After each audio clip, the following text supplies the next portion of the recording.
Let me round of applause to them. Thank you. Um, so I quickly want to run through some introductions before we move on. And present with us this beautiful morning is the Honorable Commissioner. Is the Honorable Commissioner for Ministry of Basic and Secondary Education, Katsina State. Ladies and gentlemen, please put your hands together as we recognize Mrs. Hadiza Abubakar. Wow. Thank you very much for joining us this morning. We appreciate your presence. And also the principal temple, we also want to recognize the principal temple schools and chair is in Nigeria. Please a round of applause for Mrs. Adiola Arofin. Thank you very much for joining us this morning. So We recognize your presence. And also we have then I want to start to the other side. Assistant Principal Green Spring Schools, Nigeria. Please put your hands together for Mr. Larry Oguntoye. A round of applause for Mr. Larry Oguntoye. And also with us this morning, we have the Principal Education Officer, Lagos State. A round of applause for Mrs. Bankole Bemiga. Thank you very much for joining us. Is that the best you can do? Is that the best you can do? And also we have, I've seen him. I don't know where he's sitting at the moment. A trainer, a speaker, a trainer, the CEO of Team Masters. Please just a round of applause for Mr. Rotimi Eyitayo. Thank you very much for joining us. And this point, a round of applause for yourselves for making it out here this beautiful morning. Yes. They say great things come in small packages. Big haul for now, small package, more packages are coming. All right. So enjoy this event. There is so much to learn. Education is evolving. And if you don't evolve with it, you'll probably be in the back seat. And that is why we appreciate you so much for going through the rigors of attending this event this morning. This is Edves Catalyst 2024. My name is Forever, and I'm going to be your host. It promises to be a fantastic time. The guy you just heard sing, his name is Dr. Pelma, one of the finalists for The Voice Nigeria, I think about 2 years ago. Fantastic, fantastic singer. And at this point, Hello. ladies and gentlemen, it's time to get a welcome address from the co-founders themselves. If your hands are not busy, kindly put those hands together as we welcome our co-founders, Mr. Dimeji Falano and Mr. Dari Adebayo. A round of applause as we welcome our co-founders. Is that the best we can do? Please, a round of applause. Make it louder, make it better. Thank you very much. Thank you. Thank you very much. Thank you very much. Hello. Good morning. You're welcome to Edves Catalyst 2024. The journey started about 8 years ago around the vision to reimagine education and make learning easy. And that is the vision. And we have stayed glued to that vision. And all our activities and strategies, product development, marketing, research have always been around this vision. And we will not relent. We will keep doing this. We will keep improving. There's a saying I always say that we vow to improve every year to make sure that the education is equitable, education is growing in quality, using technology to drive delivery, combating learning crisis from all angles in which we can, putting teachers and school directors in the forefront of the last mile and creating capacity end-to-end to support the education of our children in Africa. Thank you very much for coming this year, and then we believe that it's going to be a wonderful day. Thank you. Yes. Welcome once again. Hello. Okay. Welcome once again to Edves Catalyst 2024. Our theme for this year is Velocity with AI. Can we echo that, please? Velocity with AI. Good, good, good. And today, starting from yesterday and today, we've been having conversations, panel discussions on how AI can improve learning outcomes in schools. And today we're going to be having different sessions around foundational learning, around digital pedagogy, on how, some of the legal implications of the usage of AI in schools, and basically how we can improve learning outcomes across schools in Africa. Thank you so much for joining us today. We believe that together we can improve the quality of education in Africa. Welcome once again to Edves Catalyst 2024. Thank you.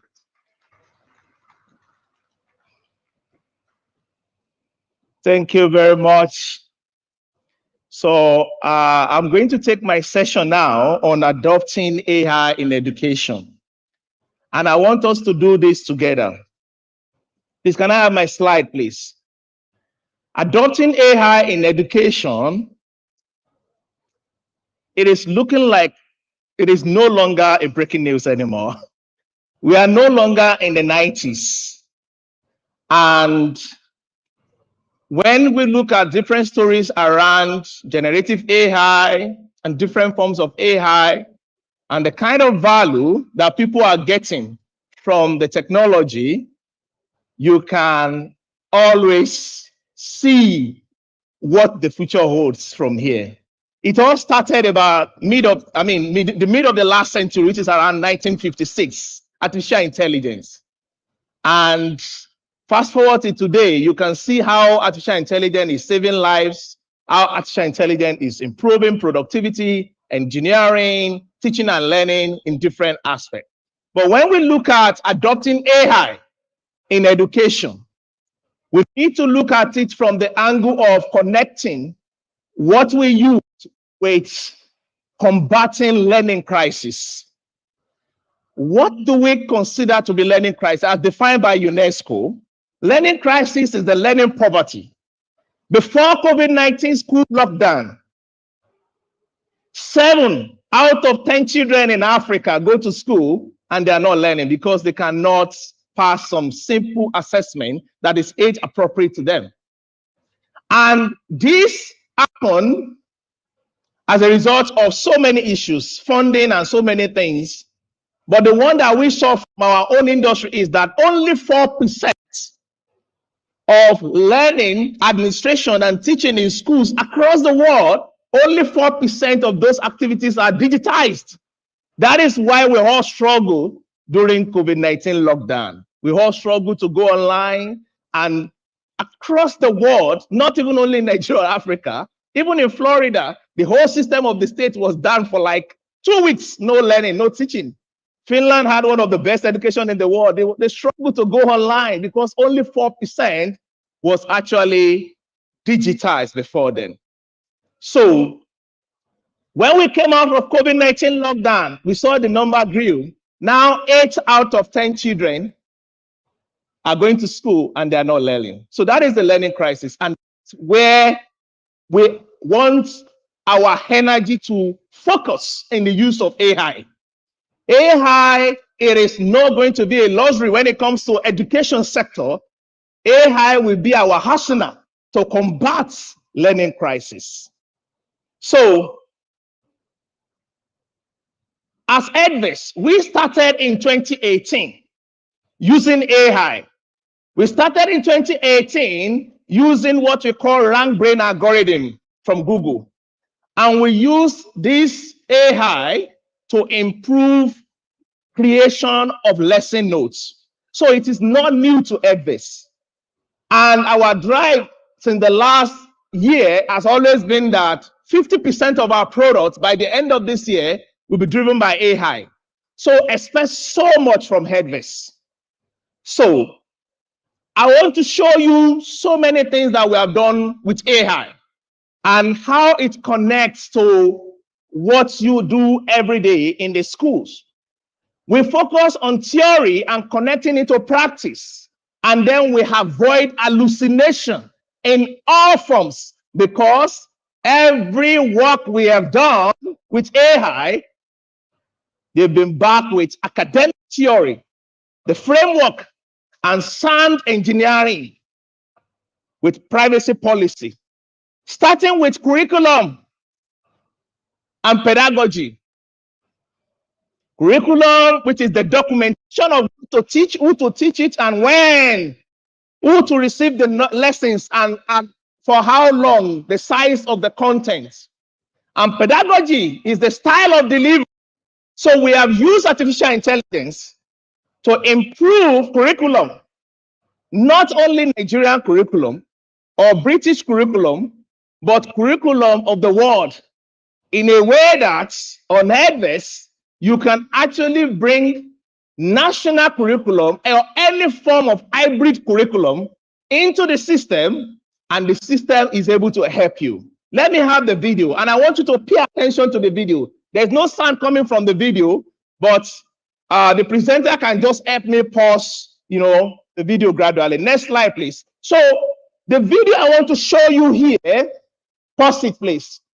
The video I want to show you here, it's about the curriculum, how our AI is handling curriculum. Pause the video, please. So now what we have here is we have every school on our platform can create their curriculum in any form. If you use national curriculum, there's a particular setup for you. If you use British curriculum, there's a particular setup for you. And if you use British curriculum, there are areas of national statutory compliance, thematic theory, thematic overview that you have to put in the system. And also, if you use the national curriculum, you create the class, the term, the year, and everything, including each topics and then the themes under each topics. And then we work with you to do that.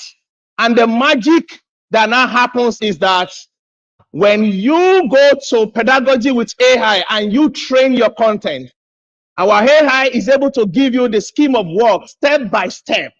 Now, let me break it down.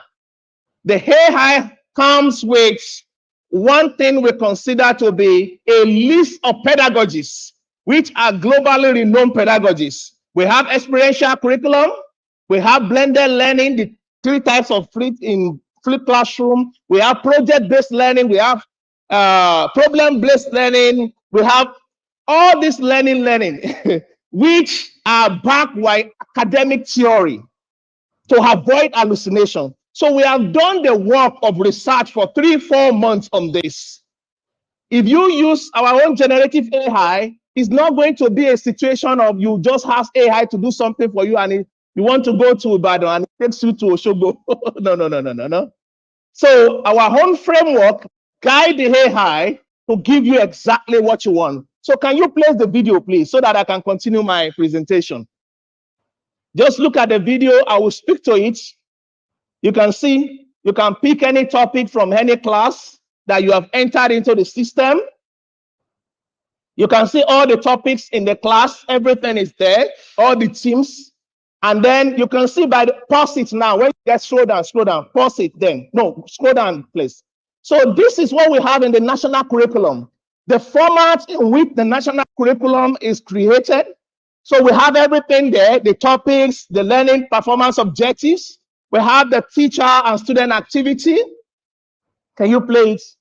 Then we have other aspects of the curriculum, which is the assessment, how you assess the students. Just play the video and play and pause gradually. So after this, we now have, you can pause it now. We now have 12 different pedagogies that you can use to bring your lesson, your curriculum to life, curriculum to pedagogy, where you can choose experiential curriculum, project curriculum, competency-based, gamified. All these are available to you. And if you have a set of students that are struggling to understand some certain concept or topic in a particular subject, using one of these pedagogies, if you want to create some sort of intervention for them, you can actually use any form of this other one on this topic, and the pedagogy that will be given to you will be different from what you have used before. So you can try gamify with some students, you can try query-based learning with some students, the same topic, the same subject, the same class, and then you are able to bring the lesson to life, because we are talking about velocity with AI. Velocity has to do with speed and direction. So the speed in which we are talking about is the speed to accelerate learning in a direction of attainment for students. And that is what we have done. So you can play the video, please. You can see the life skills that students can get from your lesson. They are all there, and then you can push it into a week or a term, and then you train the AI. When you train the AI, you can see the AI will go and leverage everything we have in the back end to now create a flow of delivery of lesson for you that you can follow to deliver your lessons in the class. You can see in the next few minutes, you see the result come up now. And this particular experience, we want everybody here to have this experience today. So it is not going to be a thing of, oh, we are saying it looks nice. No, we want you to handle it. We want you to experience it. We want you to press it. And then we want you to see the outcome. Everybody seated here, we have what we call an experience account today, and our team will pass a form around to get information from you, and they will create a kind of temporary experience account for you. You can see what I have here. This is the lesson note in project-based learning. You can see the topic is there, muscle, bones, and joints. You can see it, the objective of the lesson, and materials needed. Can you continue, please? No, it's okay. Materials needed, everything. And then the AI also leverages the fourth industrial revolution. It leverages the sustainable development goal where necessary, so that students can be aware of the world where they live. And when you are in Lagos, if AI recognizes that your school is in Lagos through our database, the system is able to give you examples of content. Maybe there's a reference to a bridge or a water or something. The AI is able to know that, oh, this teacher is in Lagos. Let me use Kuramo water. Let me use Third Mainland Bridge. This person is in Casina. Let me use what is in line with that location. So there won't be any situation of London bridges falling down when you are in Lagos. Thank you. Some people are not clapping yet. Don't worry, you will clap. Next slide, please. So that is curriculum and pedagogy with AI, and you will experience it today. Trust me. So this is the video of how the teachers will make use of this on their phone and on their tablets. Because what we have seen with the curriculum over the years is that sometimes it takes 1 year to review curriculum. And when it's done, the time has gone because the knowledge that we had 6 months ago is no longer relevant now. So our AI, the entire curriculum of your school, it takes 2 weeks for our engine to make it perfect. And then it distributes it across every teacher's phone and tablet. And they can teach like this. You can see right there on their phone. They can also create, you can play the video, please. They can flip through the content, and then they can generate even another content when they are done. And we are not saying that AI will do everything for you. No.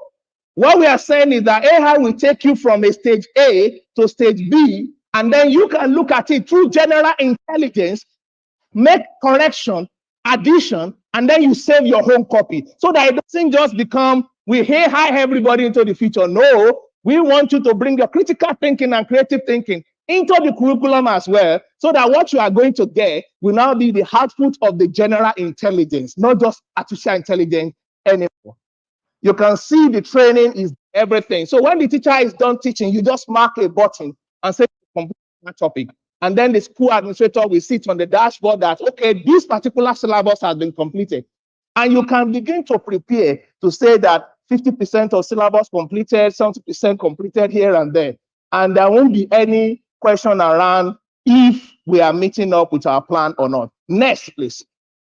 So we go straight to formative assessment. We know that formative assessment has a definition that is a form of assessment that is done periodically, and the school can determine this. It can be bi-monthly or weekly or once in a month or any form. But the idea is that for us to tackle learning crisis in the world, in Africa, we need to start looking at the evidence of learning. There should not be anything like teachers are teaching and we are testing immediately. We need to start looking at attainment of students. And attainment of students is not just about saying 70 over 100 at the end of the term. No, we have 14 weeks in a term, 14 topics minimum. And then if we only depend on what comes out at the end of the term, we lose the detail. 14 topics When a student will go and fail WAHEC, it is not just about what has happened in SS3. It is what has happened in week 1, week 2, all the way to week 14 in first term in GSS1, all the way 14 times 3 in a year and 6, and then that is how many? 14 times 3. Math teacher, please. 14 times 3. That's what? 42. 42 times 6. When a student will fail WAHEC, it is what has happened 42 times 6 that make a student to fail WAHEC, not just what happened in SS3. So we need to now begin to pay attention to when you are done with a topic, you test. And the testing doesn't have to be something really, really complicated. It is what we call class assignments, class and homework on every topic. And then you go into the system. Since you have your curriculum there, you choose your curriculum and then you enter what you have observed from the student there. And over the night, our AI is able to go there and then look at the attainment of the students and then create intervention to say if the student has gotten mastery of 30% over 100 in cell theory, the AI is able to recommend some certain steps in which that student can follow to improve understanding in that topic. The parents will get their home copy, how they can use home appliances to explain that topic to the child, and what the teacher can do to help that student from that stage to 100% mastery. So let's look at the video, please.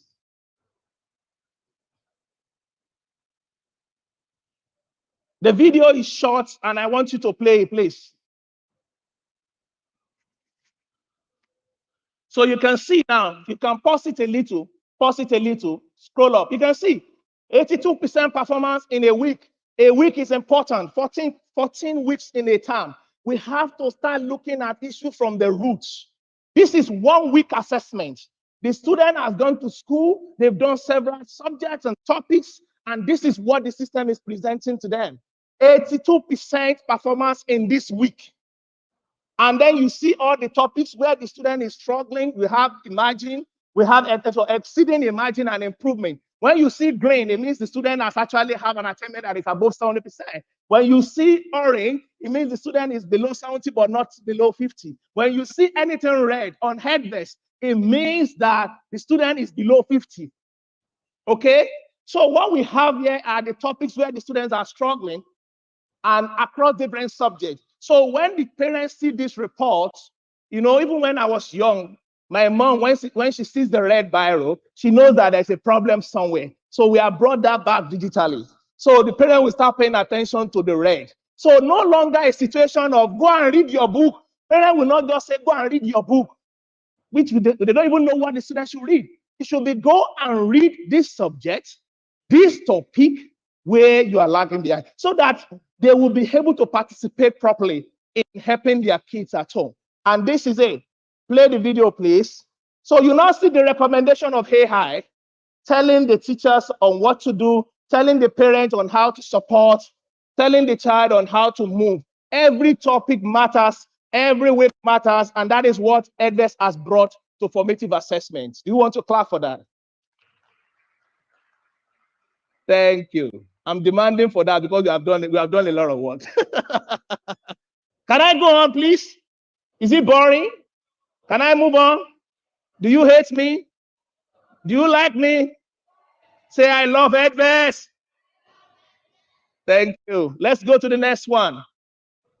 The next one is how the parent and the child will see the formative assessment. Every week, they get the report on the app, and they are able to follow it. You can see week by week in that time. They're able to follow it. You can see the assessment. You can see where the student is struggling. And when they tap on the button, they are able to see the generative AI giving them recommendation on what they can do to improve their learning.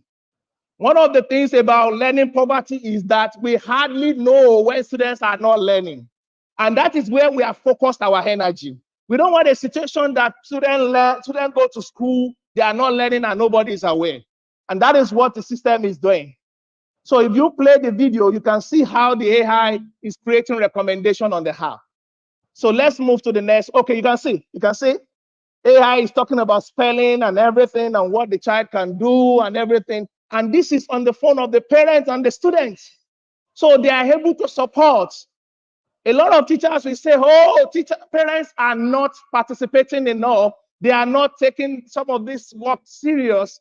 But the only way you get them to be serious with their learning and teaching of the kids is to give them accurate information on how they can come into support.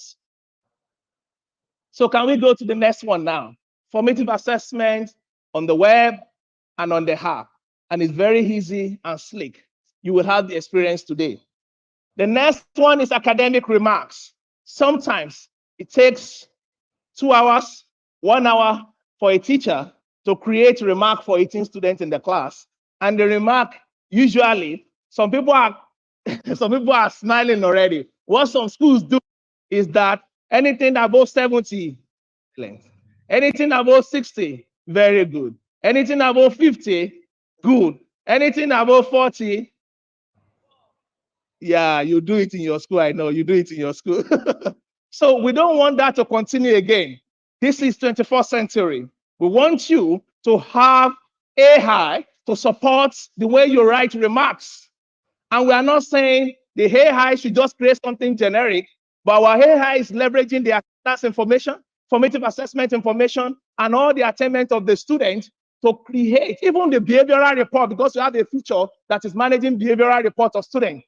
Crunching all this data together to create an appropriate remark for you. If the teacher wants to flip through different screens to look at all this information, it will take a teacher to create one assessment, maybe 25 minutes for just one, if you want to follow this story. But with AI, you can create 18 remarks for 18 students in less than 1 minute. 18 remarks for 18 students in less than 1 minute, and it will make the sense. Watch the video. Let us see the video. You're going to see the AI will create the remark for you and scroll to the next side and create the remark, and scroll to the next side and create the remark. You can see these are the students. You can see the AI is creating the remark now. You can see it's generating the remarks, and the remarks are going to be based on the attendance of the child, the behavioral report, the academic report, attendance, and everything crunched together to create the appropriate remark. So no longer 70 is excellent. It is real report for the real child based on real performance in psychomotor, cognitive, and behavioral. Thank you. So that is what we have. Oh, clap if you want to clap, please. Who wants to say we will not do 70 excellent again? Wave your hand. Thank you. Just do the appropriate remark, okay? It is important because, okay, let's move on. Don't worry, we'll get there. The next one, I will be talking about assessment questions. Many of us were familiar with the CBT, the JAM CBT, UTME CBT. What we have done is so important for everybody to pay attention, because a lot of people are not using CBT because it takes time to create some of these questions. When we were working on this, I spoke to a couple of teachers, and what they told me is that sometimes they get tired thinking about how to create some questions. Fatigue thing. And you know, the performance of man is always like this, and then it drops. So when the performance drops, the teacher just sets whatever and just set for the students. So we don't want that to happen. We want you to leverage your curriculum to now create the questions that are appropriate using some certain standard that you determine to now create the questions. Okay, let us take a look at the video. You have curriculum on Edves. You want to create questions on that particular topic you have treated. You want to set homework CBT for students. You can see you want to choose a class. Go ahead. You have created the exam. You choose a class. Chemistry. Chemistry, pay attention. Then you enter the topic, or you choose the topic from the drop down. Pause, please, pause. I want us to pay attention here. This is the crux of the matter. This is an important aspect of this work. We have 10 different academic frameworks, and we are still working on 2 more. We have 10 different academic frameworks, standards in which you can create assessments, global standard. Look at it. Bloom taxonomy, depth of knowledge, understanding of design, item response theory. We have cognitive load theory. The next one, I always struggle to call it. Please, let's keep it. Who can call the next one? Construct. Thank you. Thank you. You are hiding behind your voice. It's not loud. Okay. Backward design, assessment of learning, the solo taxonomy, balance assessment framework. These are frameworks that they are not just there in name. We have done series of, research, recent academic research behind all this framework that you can use to create questions for students. So you are not limited to one style of creating questions. You have 10 and we are adding more. The next one you will see maybe by next week is the standard of WAHC of 2023, standard of UTME of 2023. So you can begin to use the standard of these exams to create internal exams for your students. And then most of the students have gone through different past sessions and they are tired. The system is going to give you the standard in which they used to create those questions in WAHEC and JAM. In your school, you can use it to create the questions and you can start testing the student. This is it. Can we go ahead, please?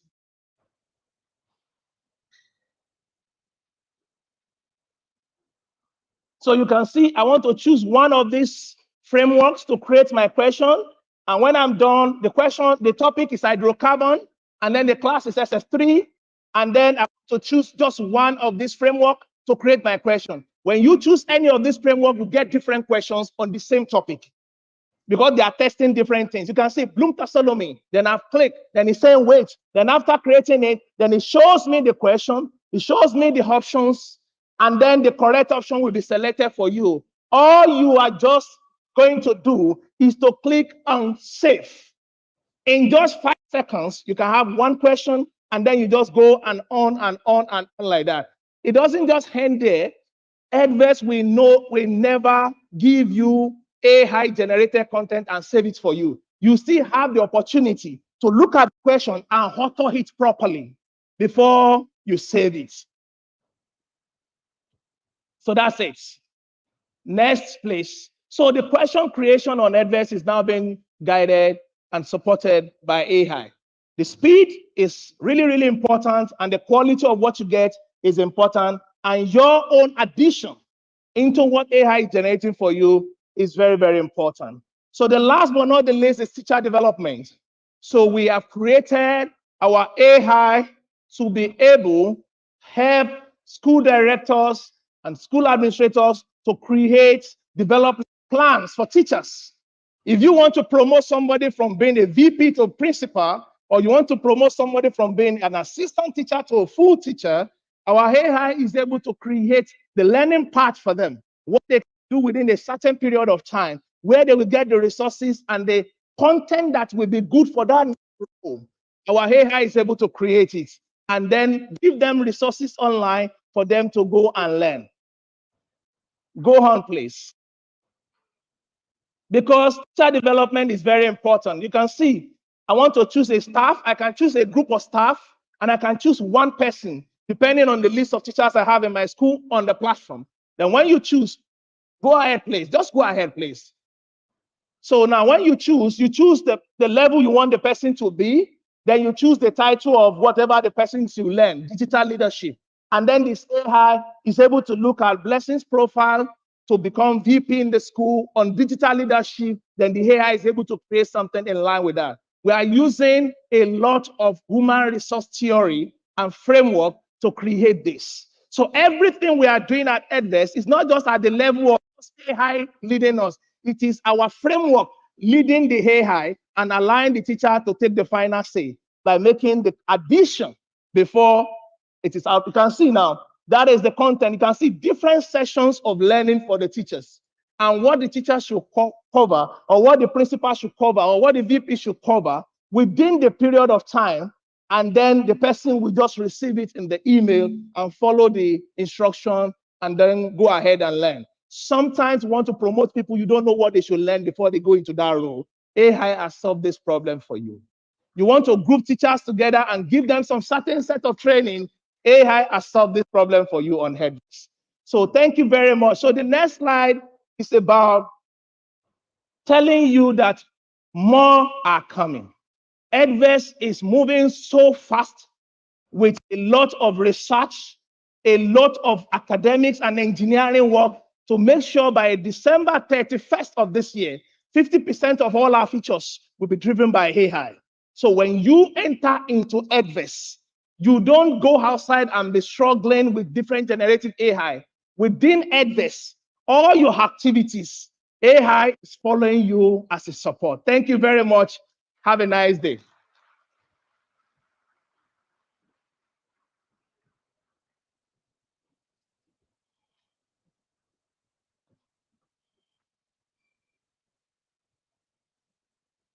Yeah, thank you. I think he deserves a proper round of applause. You know, he said so much. He has said so much that I wish everyone who was meant to be here was present. Is there a particular way where this video, where this your speech can be sent to everyone? Because that was intense, really, really intense and impressive at the same time. Because I remember those days when our friends who the parents have said you must come out first in class and they came out 11th. On their way home, they will now look for something to erase the second one. They will not get home at their first. Imagine it was done with AI. There's nothing you will do about it. It's so true. Whatever you're seeing is that is it. And that is the advent of technology. And we are very happy that technology with education is coming and yeah. So please once again a round of applause for that amazing speech. So while he was speaking, we had a guest walking. So we'd like to quickly recognize the presence of the CEO of the Green Spring School and the chair of EPEN. A round of applause for Mrs. Lai Koiki. Thank you very much for joining us. We can do better. We can do better. We're just starting. We're just starting. So let his spirit be high. Let his spirit be high.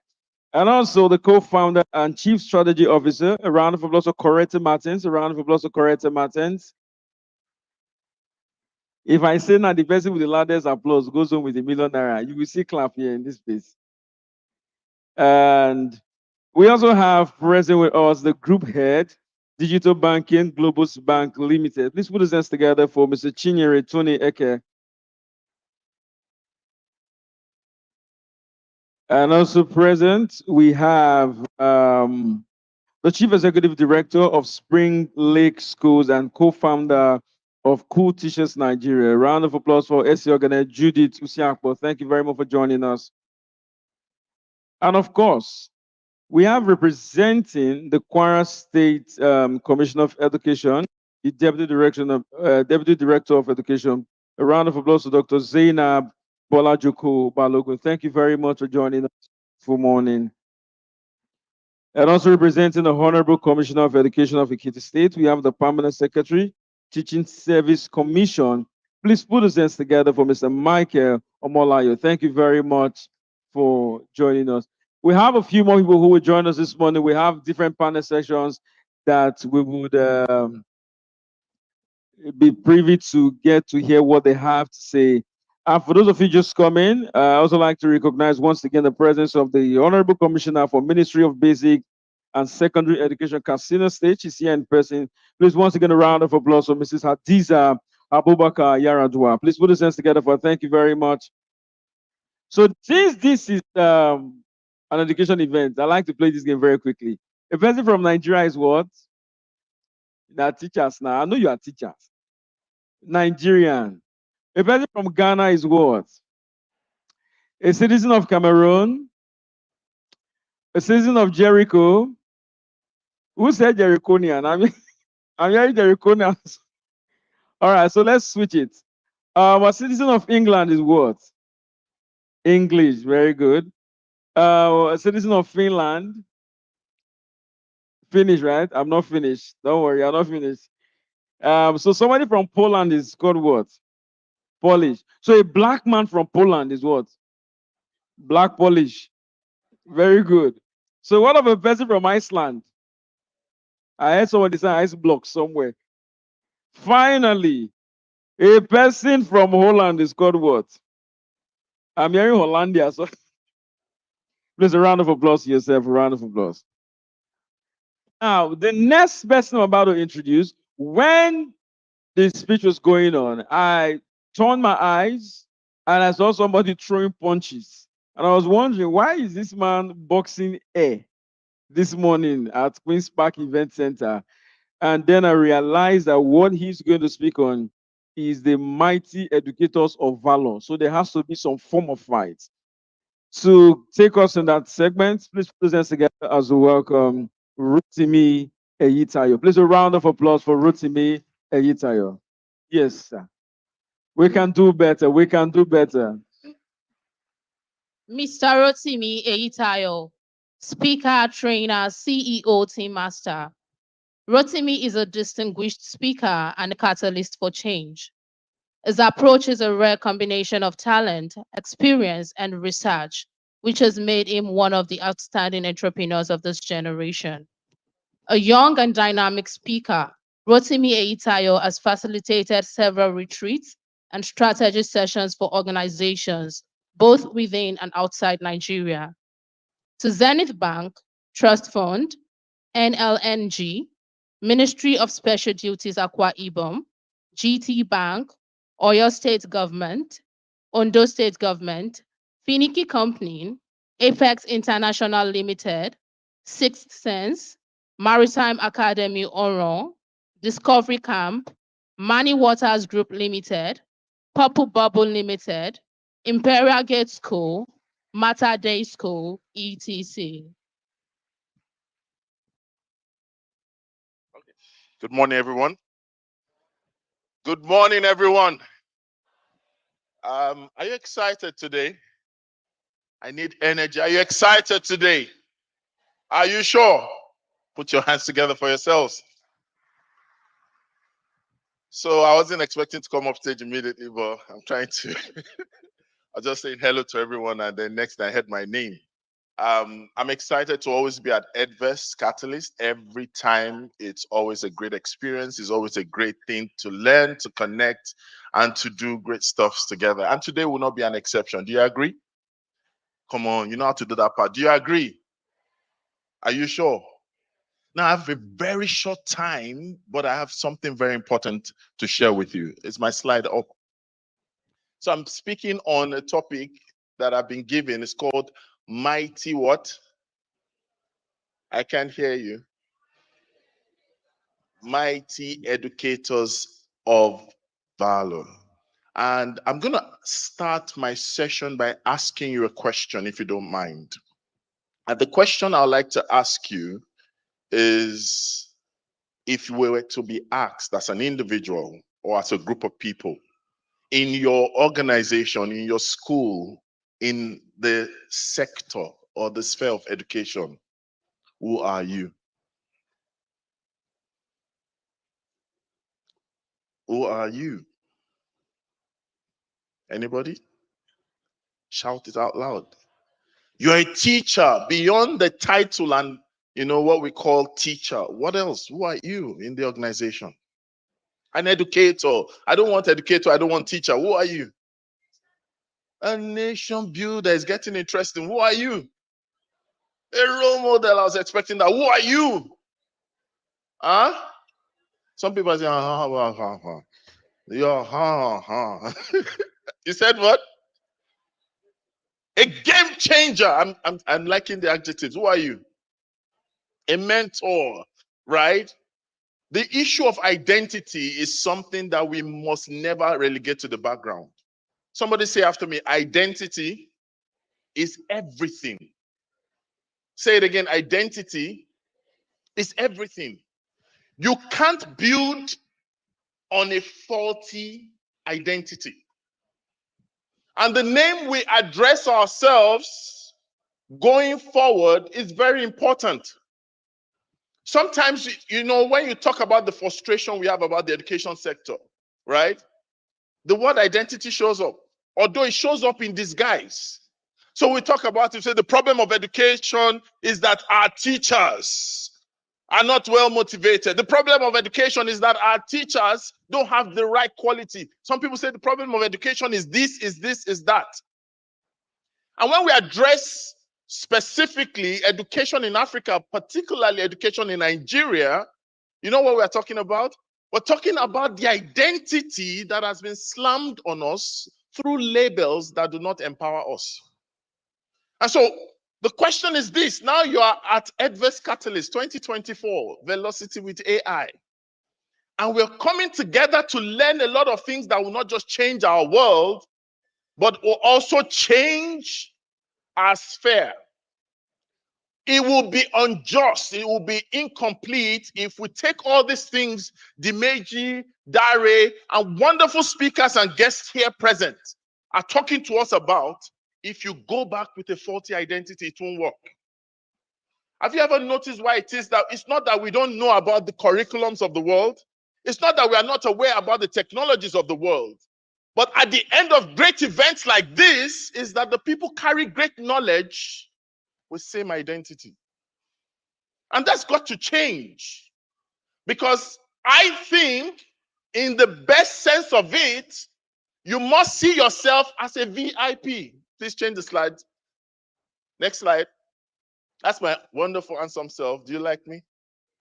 Next. Oh, that's a. Sorry about that. Thank you. So I just move on. Fantastic. So because of that, and I know that the job I'm here to do is very sensitive, please, I need your cooperation. Can I have your cooperation?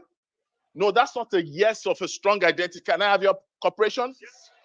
Wonderful. So let's read this together, and I want you to read it meaningfully if you can. Want to go?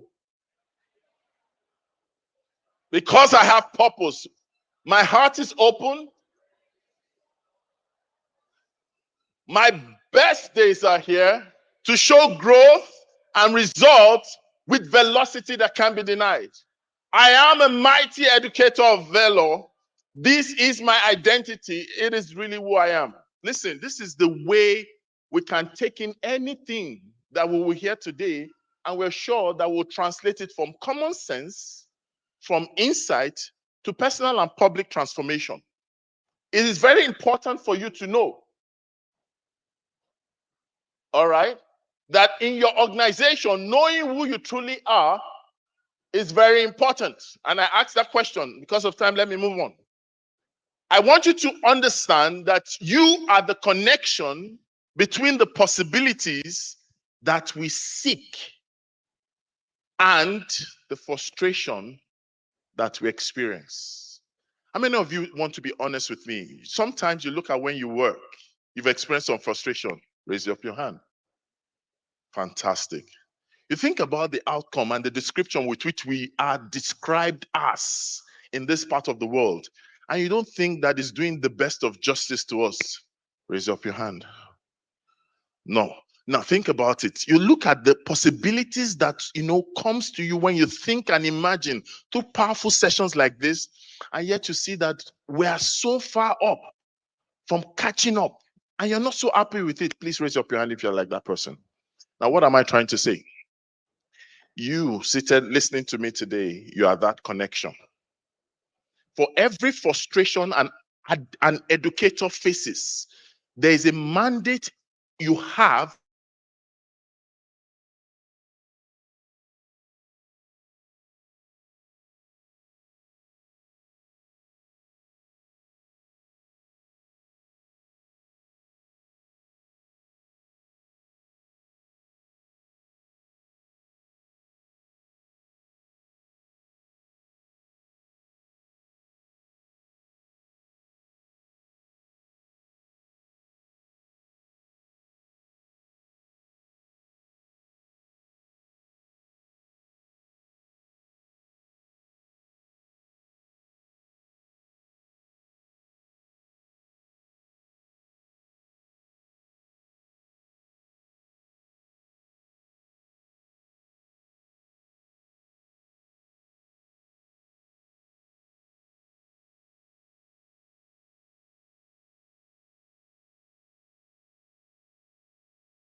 Imagine I'm here, bold and strong. Can you hear me, everyone? Can you hear me? Am I speaking loud and clear? I want to tell you one secret you don't know about me. Can I share it? Do you know I'm a woman? What is how? You say how? How are women how? Is it not what I say that makes it what I say? Is it not confidence that makes it true? Talk to me. Yes, I know where I am, right? I've turned to Sinach. Are we together? But it's not enough to say something to become something. Everyone cannot say, you know what, I love that session. It inspired me. It brought out the fire that was dead inside of me. I'm now a mighty educator of valor. No, it's not by what you say. Are we together? It's just part of what you say. But please understand, there's a profile. Somebody say profile. Let me read the CV of a mighty educator of valor. Are you ready? I said, are you ready? So who is a mighty educator of valor? Think about it carefully. This is someone who we can describe based on their positive attitude. If every time you speak about your sector, you start from the negative extreme, you're not a mighty man of valor. You're not a mighty educator of valor. If you look at the actions that you have, that's the way we know how mighty you are. You are in the actions of doing, the actions of creating. We look at the drive. Some of us, we have no drive. Some of us, we have low drive. The kind of drive you have tells you. I remember when I met this young, amazing woman, Miss Bankley, right? The first time, and then she spoke, she turned Edves Catalyst around that day. Everyone was like, what? And she's been growing and growing and growing. Arithmetically, geometrically, she's been doing amazing well. Put your hands together for her. But we need to know that you are not a mighty educator of valor without examples. There's something called proof of concept. You know, I know a lot about children management. I know a lot about discipline. I know a lot about arithmetic development. I know a lot about academic excellence. Shut up. Where's the example? You are so afraid you cannot tell us your thesis online. All you can tell us is Indomie things, selfie things. Doesn't make sense. We look at your integrity. We look at your sector's respect. Listen, put all this together in the positive form. If it's inside you, you have a name that you will change today. I'm showing you your true DNA. You've been living a life as an orphan in the sector that you should stand as someone who is rightly bona fide to be a representative of that sector. You are a mighty educator of valor. I said, are we together? So let's bring this to a close. And I want you to say this after me in a thoughtful manner. The first one is so reflective that it might actually make you open a new journal and go back to all those hidden dreams and those secret defeats. Recall those trophies. Are you ready? I said, are you ready? Catalyst, are you ready? First one, let's go. Want to go? There is no joy in victory without running the risk of defeat. Someone say, Say it loud and clear. The next one, want to go? We risk our tomorrow due to our meditation of yesterday, good or bad. When you spend so much time thinking about the past, profiling the past, speaking of the past, you will ruin the beauty of tomorrow. Yes, I did well yesterday. Excellence is being better every day. Your best becoming better. I normally tell people, and you might want to write it down, better is the enemy of best. When we were growing up, they told us good, better, best. I shall never rest until my good is better. AI has scattered it. It's no more until my good is better and my better best. It's until my best becomes better. So it's now better best. Good, better, best, better, best. Are we together? How many of you are going to dedicate yourself, your trade, your art, your pursuit to becoming better? When best shows up, better shames it. So better turns best into obsolete. Right? I looked at what Dimitri was showing and I was like, this is a better version of the Edves platform. Am I correct? And whenever better shows up, it shames best.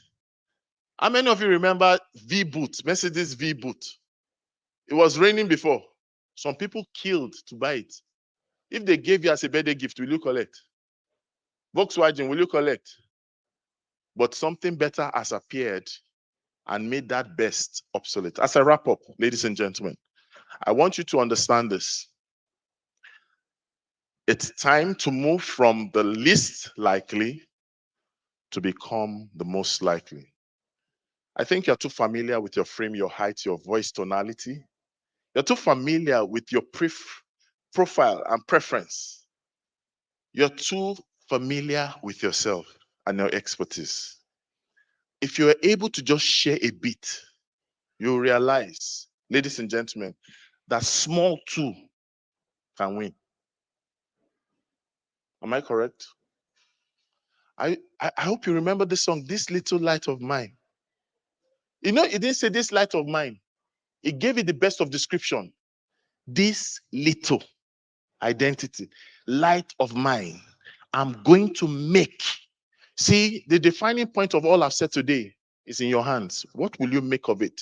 You can be left as a teacher, educator, and the names you called it, or you can make yourself become a mighty educator of valor.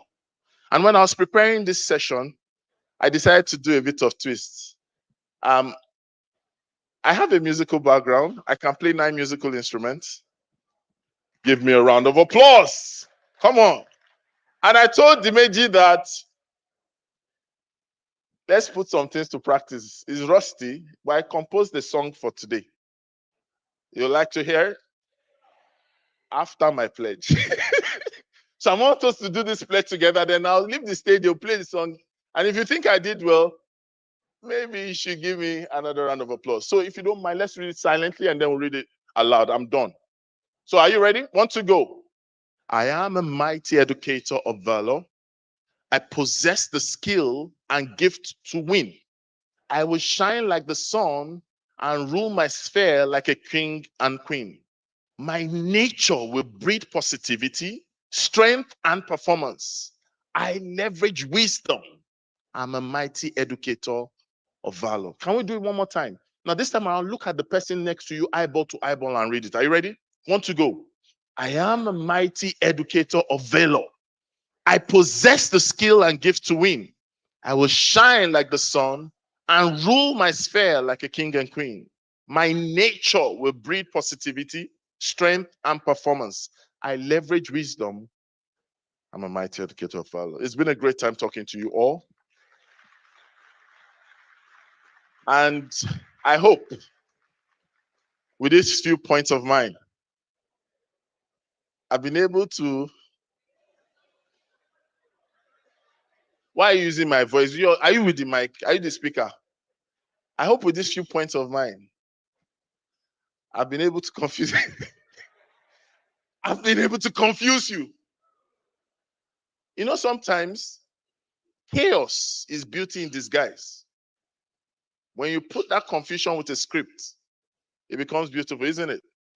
I hope I've been able to inspire you. I hope I've been able to set a fire inside you. That when you walked in here, that was the least likely. But when you go out of here, you become the most likely. My video, if it's ready, let's play. Thank you very much. My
Woo!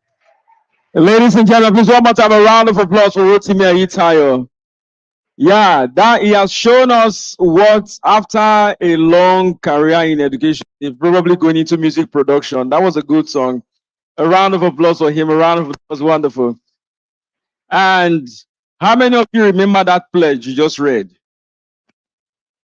How many of you remember that pledge?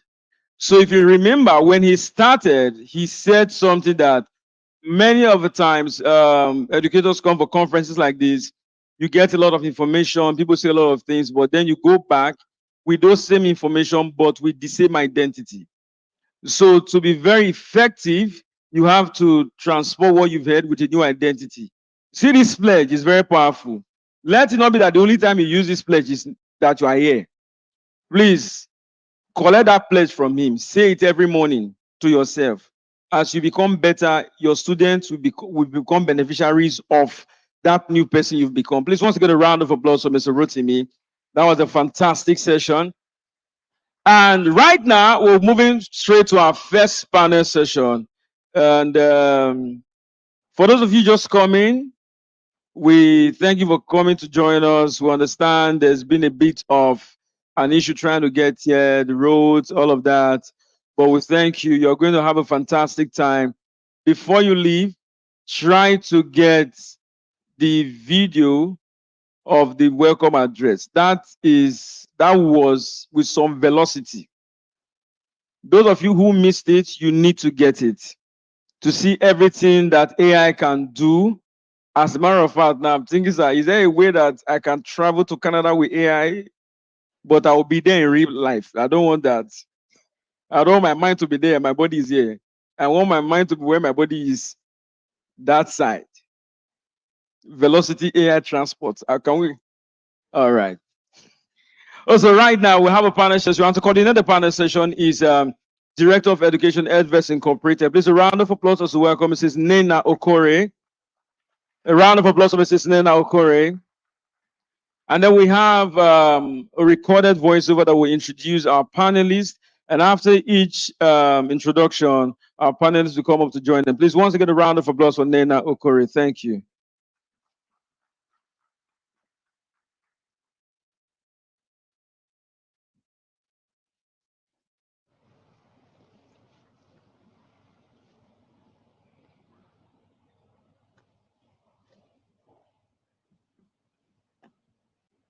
So it's time for us to get to know our panelists, please. Thank you.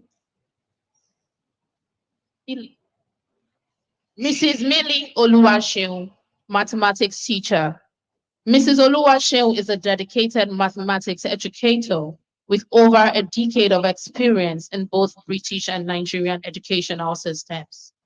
She holds a Bachelor of Science in Education in Mathematics from the University of Ilorin and a Master of Education in Educational Evaluation from the University of Ibadan.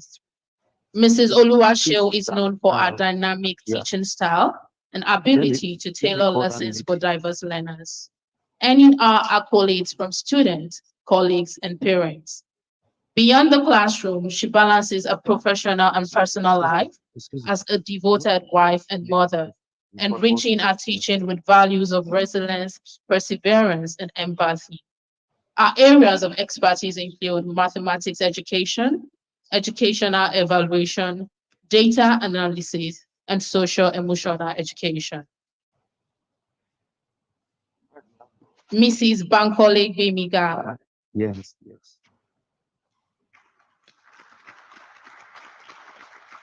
Principal Education Officer, Lagos State. A biology teacher with the Lagos State government, skilled in the use of the lecture method in classrooms, and trains teachers on the Socratic process in teaching and learning. Gbemiga considers herself an intentional teacher and fights for hands-on practices in our classrooms. Bankole Gbemiga is versatile in strategic planning, research, and public speaking. Esiogene Judy Usiapo, Chief Executive Director of Spring Lake School and co-founder of Cool Teachers Nigeria.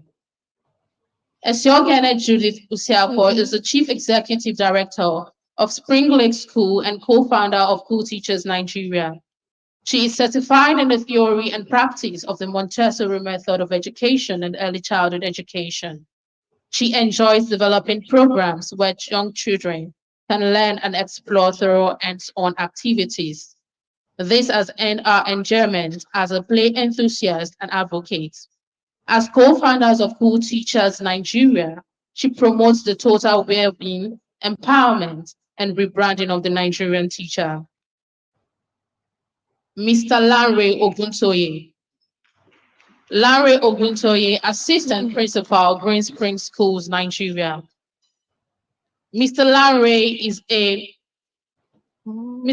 is a multiple award-winning teacher, teacher trainer, technology integration lead, certified Microsoft Innovative Educator expert, Cambridge assessment specialist, learning innovation strategist, HPIGS Senior Innovation Fellow, and INSEA Ambassador. He is a member of the prestigious Teaching and Education Research Association and the Scientific and Technical Research Association, a faculty member of the Right Teacher Academy, Ideal Learning, and the Everett Education, and a certified management consultant. He is the founder of Teach to Reach. He designed the comprehensive Google Classroom Master Course, owns design rights to low-cost visual mapping tools, and hosts educational shows on YouTube. Lanre won the Inspirational Educator Award 2019, INSEA Ambassador 2019, Martina Teacher of the Year Lagos State Champion 2021, and was listed in Global Top 60 Dedicated Cambridge Teachers 2022. He is currently Assistant Principal, Academics, and Professional Development Portfolio Lead at Green Spring School, and is pursuing a Doctor of Education degree at Trident University International, United States. Wow. I want us to give a louder round of applause to all our panelists. These are astute men, man and ladies who have done exceptionally well in their various fields of endeavor. So I would like us to give another fantastic round of applause to them. Thank you very much. Today, we are going to discuss something that is very practical. I know we talk a lot about students learning, how students should learn. A lot of us have gone for trainings. I'm sure many of us have gone for several trainings this year, and some teachers are like, I'm just tired of how children learn, right? But what we want to talk about today is how to fast track learning. Wouldn't you mind or love the fact that the children in your class learn at the speed of 1 second? How many of us would love that? You don't have to talk too much. You just come to the class and then you pour all the book into their brains, right? And then you give them exam and they pass and you collect your salary, right? So we're going to discuss something similar to that today. It's not rocket science, and our guests here are going to share their experiences with us and talk about things in various ways. Our topic for today is accelerated learning. Can we all say that? Accelerated learning. Yes, we all know about the learning challenges in our world. I'm an examiner, so sometimes when I mark scripts from all over the world, I'm a Cambridge examiner and also a Pearson examiner as well. And sometimes when I mark scripts from all over the world, I'm always worried about the learning gap. It's not like children are not going to school. You know, Africa's problem is, okay, we have a lot of out of school children. But let us even talk about the ones in school, right? You would notice that there's a big gap in knowledge, application, and analysis. And it starts with how we deliver our lessons. So I would like us to talk about that. I'll start with you, sir. How have you been able to integrate those very three key concepts, knowledge, analysis, and application, for a 45 minutes or even less than 45 minutes lesson? So if you could share your experience. Thank you for having me. And the issue you raised is a very important issue. I mean, we have out of school students or children, and of course, those who are in school are actually not learning. And of course, we can trace that to epileptic pedagogy that we run in schools. Now, the area of running analysis, deep learning, let me call it all that, put it under deep learning. Now, as a teacher, I see my role in the classroom as a facilitator of learning.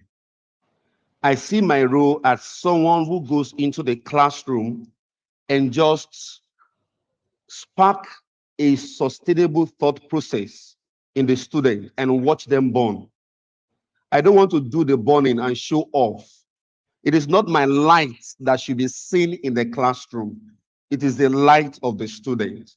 So my role is to come into the classroom and just light them, create the spark, and let them burn. So my role as a facilitator, that guides the philosophy. The moment the philosophy is right, like Mr. Itai was saying this morning, every other thing will fall in place. So to teach the student and ensure that they have deeper learning.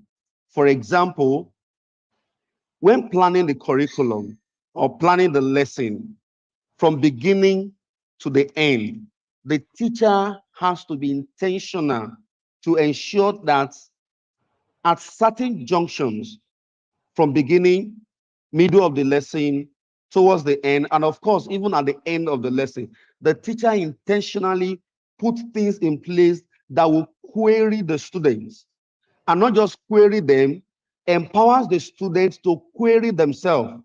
That is just an example of a pedagogy that I found useful. Questioning for inquiry. So I intentionally, from the beginning of the lesson, starting the lesson, for example, just want to test what the students, what's their previous knowledge. It's not just something simple, it's intentional. It is based on learning theory. Now, someone said that learning is a complex process and it can only be accessible and seen when there is an intervention. So the intervention we are talking about here is what the teacher does intentionally.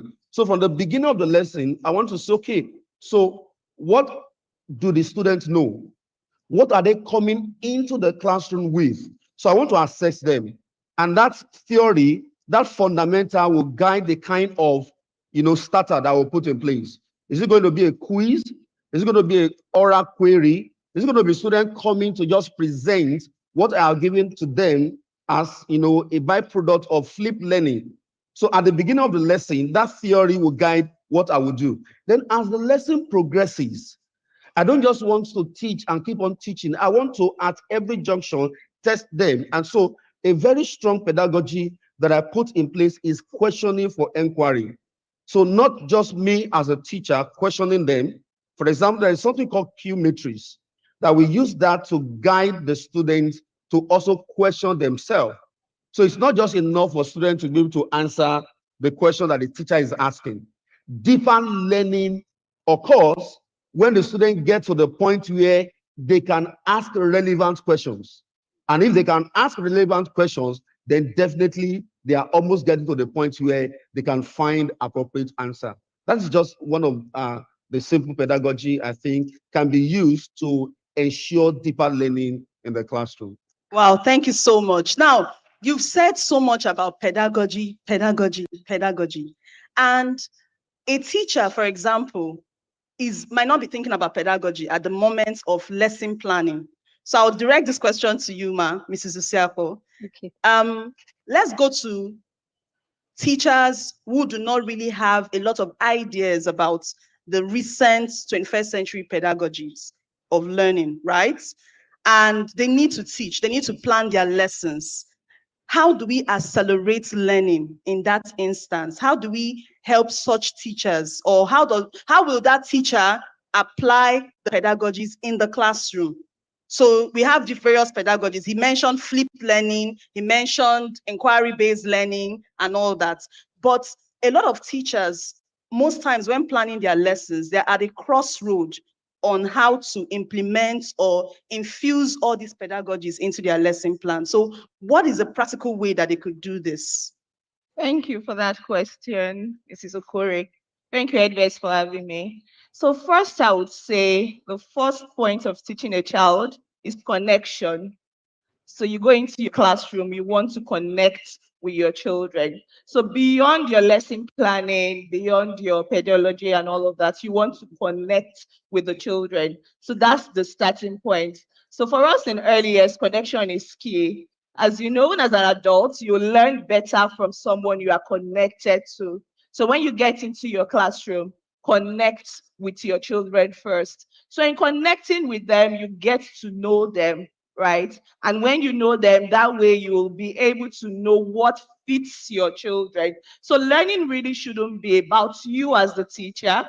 It should be child-based. So focus on your children and tailor your plans to suit their needs. So you have children of different abilities, children with different learning styles, different interests, different abilities, different needs as well. So when you get into your classroom, use tools that can help you reach out to those children, not necessarily the plan you came in with. Thank you. So Ms. Bimiga, maybe you should add more to that question as well. You know, I'm thinking as a teacher now, I want to plan my lesson. I know a lot of teachers have this dilemma, right? When you're planning your lesson, you don't know, you get a mind block. How many of us does it happen to? You just have a mind block. You don't know how to, you know these children, you know their needs, but you don't know how to, recreate the lesson using the 21st century pedagogy. I'll give you an instance. A teacher wants to use blended learning, or wants to use flipped classroom, or wants to even use project-based learning. And they want to blend all these things together to help the child learn. And they want to capture the interest of the children in 15 minutes. Because you said you want to be a facilitator, right? So definitely you will not be talking more than 15 minutes. So what do you do? How do you, as a teacher in the public school, for example, you have just 40 minutes to teach and you have to reach out to 100 children. How do you achieve that? Hello. Okay. Thank you very much, Edves, for having me yet again. Okay. The first 15 minutes are pivotal, very, very crucial, very essential to engaging my children. If I miss them, I don't connect with them in the first 15 minutes, I'll probably have 2-3 of them slipping off towards the end of the class. Now, when I come into class, usually it starts with how I greet them. Typically, they come up and say, "Good morning, Mala." So my response usually most times is not, "Good morning, settle down." It is, "Hey, people, how are you doing today?" That's quite unusual. And then you hear choruses like, "Hey, we're fine. This person said this, that person said that." And then as they settle down, because my aim is to get their attention, I usually always start with a question. Now, that question most times would always link what I intend to do now with what I did previously. Take, for instance, last week I was revisiting pollination. And because we had done it previously, my children already have the idea of what pollination is, of the types of pollination. They already have idea of advantages and disadvantages of each particular type. So when I came into class, After the initial, hey, how are you? How was your weekend and all? So the next thing I did was, okay, a thought came to me. Can we re-examine pollination in line with a unisexual flower? So you see, that alone got me some quiet in the class. Some of them were very quick at flipping through their books. But that question I've asked, the answer is not in their books. In fact, the answer is not in the note I gave them. It's an application question. Yeah. So, under that 2 minutes, I had quite a number of them asking one another, what does that mean? Can you remind me of what a unisexual flower is? So what do you do when you are trying to connect with your children in the first 15 minutes? It comes from how you are entering your class, how you are greeting. I teach children who are older, so I'm not going to say, let's give high fives. That one they will probably not even extend their hands to me. But is teenagers, right? Yes, they are teenagers. They'll probably look and say, what's happening today? But it is in, hello, how are you doing today? Settle down, and then I have an icebreaker waiting for them. So, or take, for instance, I'm teaching genetics, introducing genetics to them for the very first time. I'm not going to go to the story of Roger Federer and how the news said all of his children are not his. I'm going to use a local example, and probably pick their music sensation. All of us know the story surrounding Mohbad now. And then I start with, what's the name of that guy that did this song? I don't know him, but before I go to class, I've already probably done some background research. And then, his name is, did you hear that? And then what do you think will be the outcome? So you see, for us to be able to know that the people that they are going to meet is because these people study genetics at this point in time in their lives. So let's get to it. I'm connecting with them using questions that are not closed-ended, questions that are open-ended that would make them have more or less like reconsider what their thought pattern is or what they've had previously. Thank you. So she's mentioned 3 points here. Let's give her a round of applause. She's mentioned 3 points. She's mentioned the use of case studies, like the story of Mohbad. May so rest in perfect peace. She has also mentioned the use of questions and open-ended questions. And she has also mentioned the use of an icebreaker, like fun activity and welcoming your students well. Now, there's something that came up. A question came into my mind when you were talking or speaking, and I'll direct it to you, ma'am. Did you sit down to plan all this before time, or it just comes in spontaneously? Because for me, sometimes, confession time, I'm a spontaneous teacher. I just look at the mood of the children and an idea comes out and I do it. But not all teachers are spontaneous. So where does this come into planning? What tools can help them to get these kind of ideas when planning their lessons? Thank you. Thank you. You're welcome, everyone. So, on planning lesson, number one, when planning my lesson as a mathematics teacher, there are so many tools I used. To capture the first 15 minutes of a class, the children need to be very attentive. Math has to do with mental work. And then some children naturally have this hatred for mathematics. They just tell you, I don't know math and I don't want to know math. I know you're a student who told me that, Auntie, don't disturb yourself. I can't know it. Yes. I was trying to explain. Oh, you can do this. It's very simple. I said, Auntie, I know you are trying. Don't just disturb yourself. Miss Millie, go and sit down. Go and teach other people. That's the kind of mindset she entered the class with. So when I'm entering the class, there are so many AI tools I use. There are so many sites. There's a particular site, the transform. And that site, I guess that. Sorry, what did you call it? Transform mathematics. I get starters from that site. Sometimes the starter might be related to what I want to teach or what I've taught previously. Sometimes it's not related to the class lesson at all. But the essence of the starter I give at the beginning of every lesson is to work on their mental health, to help them think outside the box, not only about teaching 1 plus 1. When we get to a stage where we know that mathematics shouldn't be about memorization, it's about critical thinking, logical reasoning. That is when students start doing well, and then you start seeing the results in their academic results at the end of the day. So I start with the starter, and then even on that side, that transfer mathematics, there's some jokes. And I was teaching plain shades, and then I wrote something on the board. Why was mathematician late for work? Because he took the wrong bus. Wrong bus, wrong bus. So a student needed to remember what a wrong bus was, and he asked the student, "Oh, what is that shape?" And this another student used the same joke. You should remember it now. The reason why the mathematician was late for work.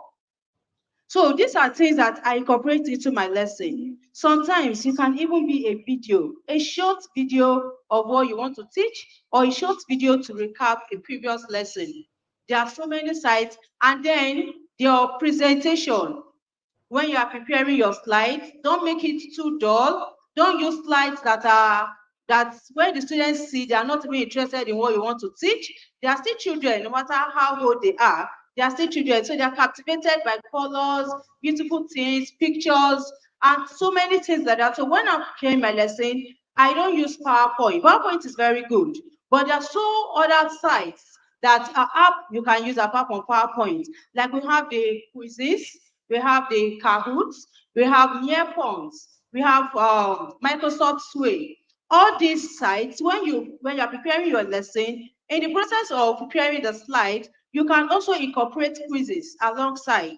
So you teach the first slide is talking about the definitions of plain sheets. The next slide is giving them 5 or 10 questions on definitions of plain sheets. So as you teach, you are also assessing them alongside, and that will make them to be very active because they don't know what the third slide or the fourth slide is going to be. So they are attentive so that I don't mix out anytime when you ask them a question. Thank you very much. So one point I got from her is micro teaching and micro learning, the ability to break down your points and infuse a bit of formative assessment into what you're doing, right? I'm trying to add theoretical nomenclature into what she's saying. So just take note of that. Now, I'll go back to, I hear us talking a lot about older children, and that's one of the reasons why I said, no, we cannot leave the younger children behind, our preschoolers. So I'm going to go back to Mrs. Usiapo. How do you retain the attention span of children at that age? Capturing their attention is not a problem. I know once you come in and you throw one color in the air or you throw sweets in the air, children at that age, they are so excited to learn. They are discovering their world, right? But retaining attention is a major challenge for preschoolers and early years learners. So how do you achieve that and still make sure that they retain knowledge? Wow. So yes, truly, retaining attention for children between the ages of 15 months to 5 years, what I work with, can be a challenge. But there are ways to go about it. So music is your best friend.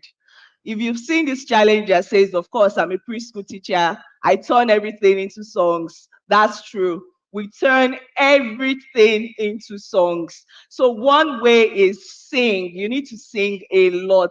So they are tidying up. You need them to tidy up. You need them to get a material. You turn it into a song, right? So songs help a lot. Action songs also help them focus. So if you're saying head, shoulders, knees, and toes, they're actually focusing on touching their head, shoulders, knees, and toes. So action songs help a lot. Another way to get their attention is storytelling, right? So storytelling helps a lot. You do storytelling using props. If you do not have props, just the books will work. So do storytelling, interesting stories. And you need to also be very animated. You cannot be a preschool teacher and just be like this, like, so today, no, that won't work. You need to be animated. You need to act like a character. So if I'm going to tell a story to my children, for example, I will go once upon a time and everybody will be quiet. Sometimes you even need to whisper to just get their attention, right? So you need to do a lot of storytelling and you need to be animated as well. And if you're introducing a lesson, for example, something else that can work is maybe using a mystery bag or a mystery box. That will sort of get their attention. What's that really? You can just get a pillowcase, like our regular pillowcase. If you're teaching names of fruits, for example, put the plastic fruits in the pillowcase, wrap it, sit with the children during circle time, or depending on how your setting is, try to fill the bag and just go, oh, I feel something is round, is smooth. What do you think it is? You'll be surprised at the response you'll get, but you've grasped their attention by not just coming in to say, we're talking about fruits today. So the mystery bag sort of brings some elements of curiosity, right? So you will have their attention as well. And when you speak to children of that age, you need to speak to them at eye level. That also helps to get their attention. You do not stand, you go to their level, you kneel. We are always kneeling as preschool teachers. And we also do not have like a special teacher chair or whatever. We sit with our children. So you try to be at their level as well. That will also help you get their attention. Then something else you can do during lesson is to have breaks, right? So you know their energy levels can be high, can be low. So have breaks in between. And the breaks could really be, let's stand for a few minutes, wiggle your fingers, and everybody goes wiggle, wiggle, stretch your legs, they stretch out your arms, they stretch out. You can have such breaks as well. Then if you find that maybe the class is too active, you can practice mindful thinking. So you just get them to take in deep breaths. So let's breathe in, everybody breathes in, breathe out, you breathe out as well. You know, that would just sort of get them back to you and get them back to the lesson. That's another strategy you can try as well. Then you can even do with the other children. So the 4-5-year-olds, you can do, so let's count backwards. You know, in counting backwards, you need to think about it, and that gets you to refocus. So let's count backwards from 10, and they go 10, 9, and you find that everybody is coming back. Yes, so that's what we do in our section. Wow, amazing. And if you have questions, please feel free to, just indicate to one of the ushers, and would allow you come up stage to ask your questions as well, because we want this session to be as practical as possible. So if there's anything bothering your mind or some questions that you feel have not been addressed properly on stage, please feel free to indicate to one of the ushers standing by your side, and would allow you come up stage to ask your questions. Thank you very much. Now, there's one question that is also bothering my mind while we're all talking. There are some teachers here that teach all subjects, right? If you teach all subjects, raise your hands. Maybe. Okay, so we have them here. Teachers that teach mathematics, English, science, boboe. The only thing they don't teach is PE and music, right? But you are practically teaching from the very moment you step into the school premises till school closes. And one of the things that they experience, I hope I'm speaking your mind, is that there's a lot of work to be done at once.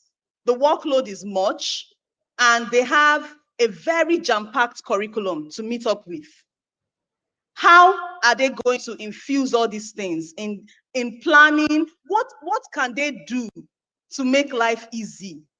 The problem in our country is already too much, right? Yeah. So what can they do to make life easier for them and to still impact the children excellently well? So I'll direct that question to you, sir.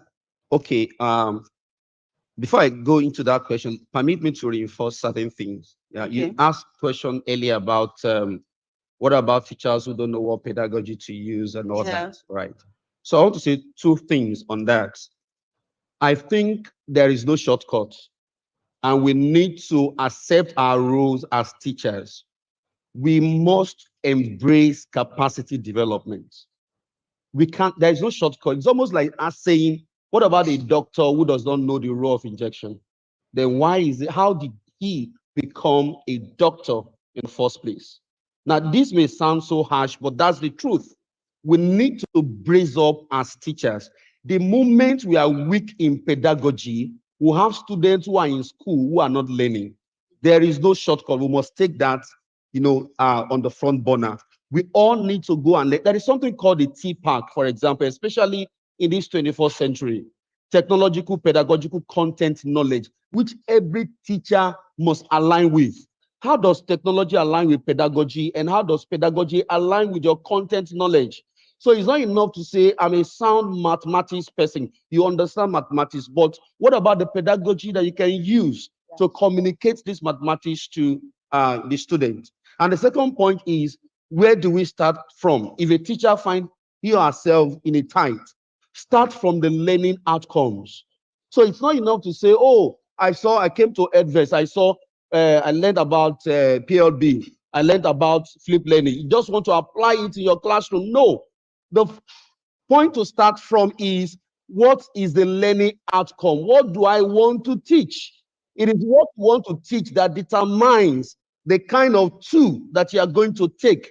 Your pedagogy is a tool to drive the outcome. So every activity in the classroom should be channeled towards driving the learning outcome. That's a good place to start. So if a teacher doesn't know what to do, look at your outcome. I have this analogy on that. Now, what most teachers do is, you get a bus. Maybe you bought the bus yourself. You fuel the car, you wash the car, then you get to the driver's seat, and you're about driving, and you notice that the students in the bus did not use their seat belt. You come down to go fix their seat belt, then you go back to the driver's seat and you continue driving. Then when you got to a certain place, then you ask them, where are we? That's the assessment we give to them. You never discuss the outcome with them. You never told them where you were going. But when you got there, you are asking them to identify whether you have gotten there. How? That's why our students fail. Okay, now to come back to the question you asked. Teachers have a whole lot to do, and how would they navigate? Now, there's a portion of the scripture says that if you are defeated in the days of adversity, it means that your strength is small. I will always go back. Those who know me, I will always go back to professional development. The moment you find yourself in a position where you cannot cope, what it simply means is that you have not developed capacity to the level of what you are facing at that particular point in time. If your capacity is above that, that pressure will be below your capacity. So part of capacity development is we identifying tools that we can use to work. Especially in the age of AI, we are talking about velocity with AI. There are certain mundane tasks now that can be done that you can outsource to AI, that AI can do for you. Mundane tasks, like even when it comes to comment, like we saw this morning, right? It can help you to do the framework. Then you can find a way to tweak it depending on the quality of the prompts that you put into your chatbot. So I believe that by selecting the right tools, teachers can help, can move forward and do the administrative work that they need to do with less stress. So you can find two teachers in a school. One has finished the task that he has to do on Tuesday.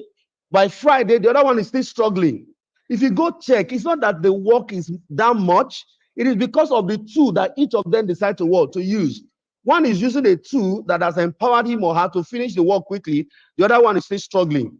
Both of them may be using Excel, for example. One is proficient in the use of the Excel. The other is not proficient in the use of the Excel. Definitely, you will spend more time, you spend more energy, and you'll be working. So for me, the key to that is capacity development. The moment you develop your capacity, you'll find out that you can move forward with less stress anyway. Wow. So capacity development is key. Mrs. Bankole, you teach public school students. How many children are in your class? Average. Average, 75. 75. Average. 75. Only you. Like, you'll be the only one talking to 75 people. Actually, yes. I have a fairly large room. So Wow. I can still move please, about. I want us, like I said, this session is practical.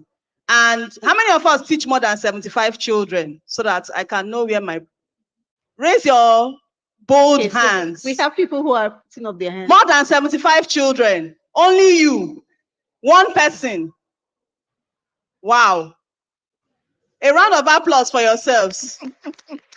Please, how do you ensure 75 children or more learn at the same time, optimally? Okay.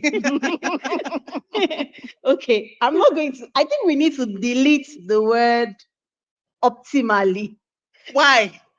Okay, We because are doing accelerated learning, so everything should be okay, because to take 75 together and arrive at the same destination sometimes can be very challenging. But I do my best. And what do? I leverage technology. You see, just recently, I pulled together teachers in Lagos State, particularly Education District 1, and I introduced them to the use of AI and other technological tools in their delivery. So I was able to do that because it's something that I use in my classroom. You see, I did not just start with the use of AI. I started with the use of a simple tool that you call YouTube. You can't go wrong with children seeing pictures and videos and sounds. You don't ever go wrong, especially because I'm teaching a life science. So imagine I'm teaching conception of new life. It's so abstract. If I come to class and I'm telling them, you see, this is what the female reproductive system looks like. This is what actually I have apps that are 6 feet by 6 feet. They are quite big and they can cover the entire stretch of my board. But still, I don't get the desired outcome that I would want from my children. So I began to use YouTube. I wake up early, like 3 a.m., so that I can use the free version. You know, all our service providers give us free YouTube. free data. Yes. So I download as many videos as I can and then begin to watch I them. hope we are taking notes. And then I watch them one by one so that I know, there are some videos that have strong Indian accents that my children may not quickly catch on to. So I look for videos that suit purpose and then I bring to class. Sometimes I have the television screen of my HOD that I can use, and sometimes that's not available. So I use my computer screen. Those days I bring 2 computer systems to class. I have a large class. So I put one at one end, I put another one at another end, and then I have this MP3 speaker. Children are always excited on those days when they see me coming to class with the computer, because somebody knows one person is going to be on that computer, another one is going to be here, and then our MP3. So we silence one computer, the other one is connected to the MP3, and then they watch. Everybody has a good time because I like intermittently pause the videos and then speak to what they have just seen, ask them questions on what they have just seen. Sometimes I ask them to come to school with their phone. The Lagos State government does not permit phones in school, but I say you can bring it. When you come to school, give it to me. When it's time for our class, I give them to you and then I take back. So, those times when they come with their phones, we do. Wow. Very practical. Go on. Okay. They are in the spirits. All right, thank you. So those times when they come to school with their phones, I already have an account on Quizzes. Is Bankole Bemiga's biology classroom. So I just give them a code and then what we have just learned, my children take quizzes and we go on with the class. So, and then like Miss Judith said, my children are not young, they are teenagers. And there's something that is fascinating about teenagers. They love music. Every teenager now just wants to be like Zinoliski. By the way, I taught Zinoliski for 3 years. Wow. Yes, I was his teacher in Agege. So now I ask them to sing. When I feel that, why is this thing looking like this? So you just tell them, oh yeah, Oga, give us a song that is similar to what we are doing. And please don't underestimate the bank that these students have in their head. It's filled with songs that are relevant to your teaching practice. You will be shocked. So we use videos, we use songs. I use flex to, and then real life objects. And then we also do a lot of role play. I want to come to class today to teach food shortage. I'm coming and I'm saying, I desired over the weekend to eat pounded yam. But you know that through all the markets in this Alimosho, I did not get quality yam. Why do you think that is? I have not told them what the topic is. And then they're like, you should see one. Yam is expensive. But like that. I'm able to capture every child, even the ones that sit at the back. The ones that sit at, they know that you cannot sit at the back in Mrs. Bankole's class because you are my target. I know you are there because you know I'll ask you a question, so I bring you to the front. So wow, a round of applause. So I just love this panel session because it's very practical. We had to come up with private educators and public school educators as well, so that no sector is left behind. We're running out of time. I don't know if we have any question from the audience. Yes, please boldly step forward. Yeah, so because of time, I'm going to take how many questions? We can take like 2 or 3. So the 3 people that already raised their hand, 1. Do we have written questions there? That booklet is questions. That's a booklet. It's a booklet. I'll just sift through it. All right. So let me read the questions that we have in case the one you wanted to ask is part of it.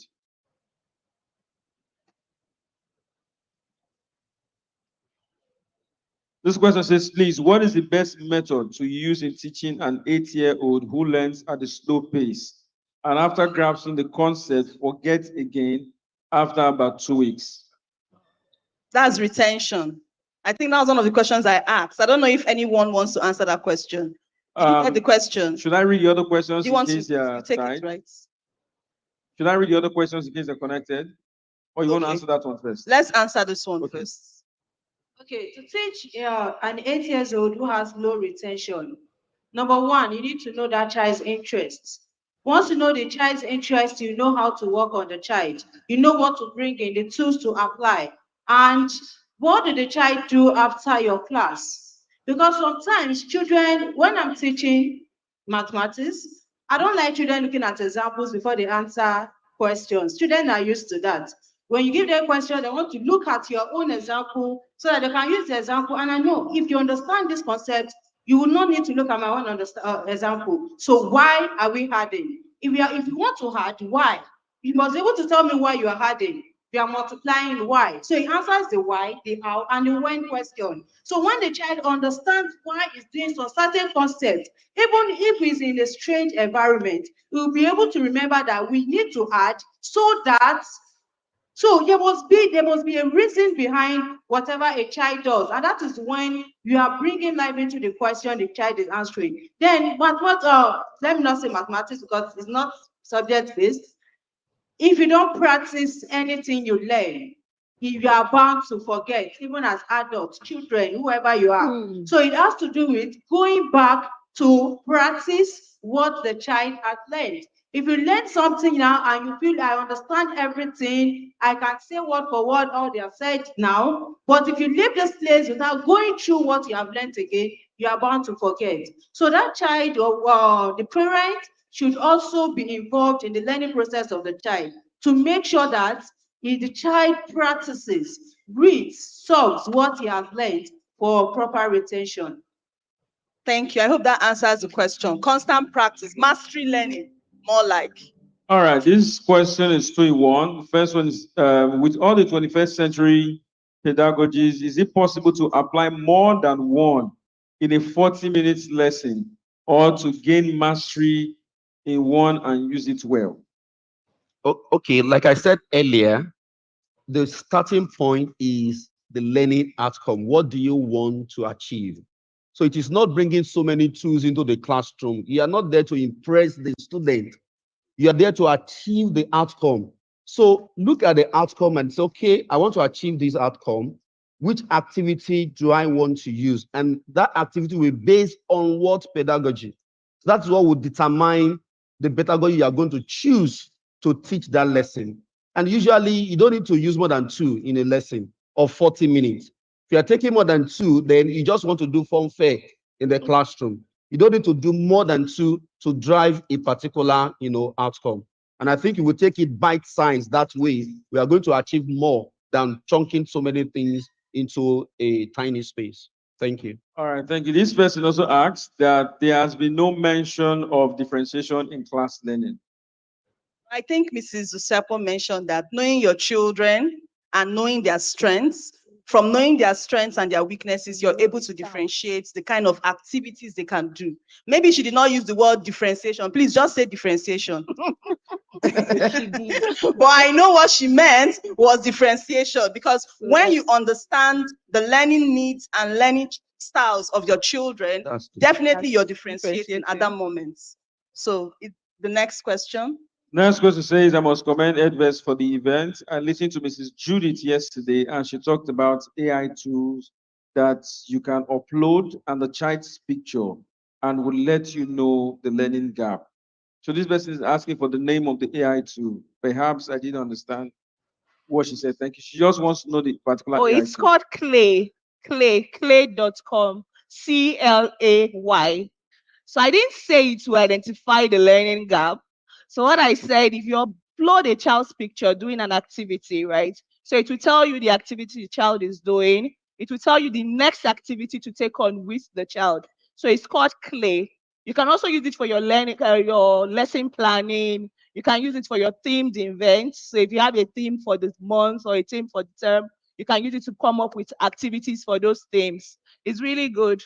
And they also have a teacher training section of it as well. Clay. So CLAY. All right, thank you. This question is, how do you teach and support a student suffering from disability to, how do you teach and support a disability student on self-esteem and also against discrimination from others in class? Mrs. Bankole, can you take that? Okay. I don't like to talk about that because I always say that I'm not trained on that. I'm just I think she's talking about self-esteem. no, he's talking about how do you So the question is, how do you help a child who is suffering from disability to have a good self-esteem and also to fight discrimination from others in that class?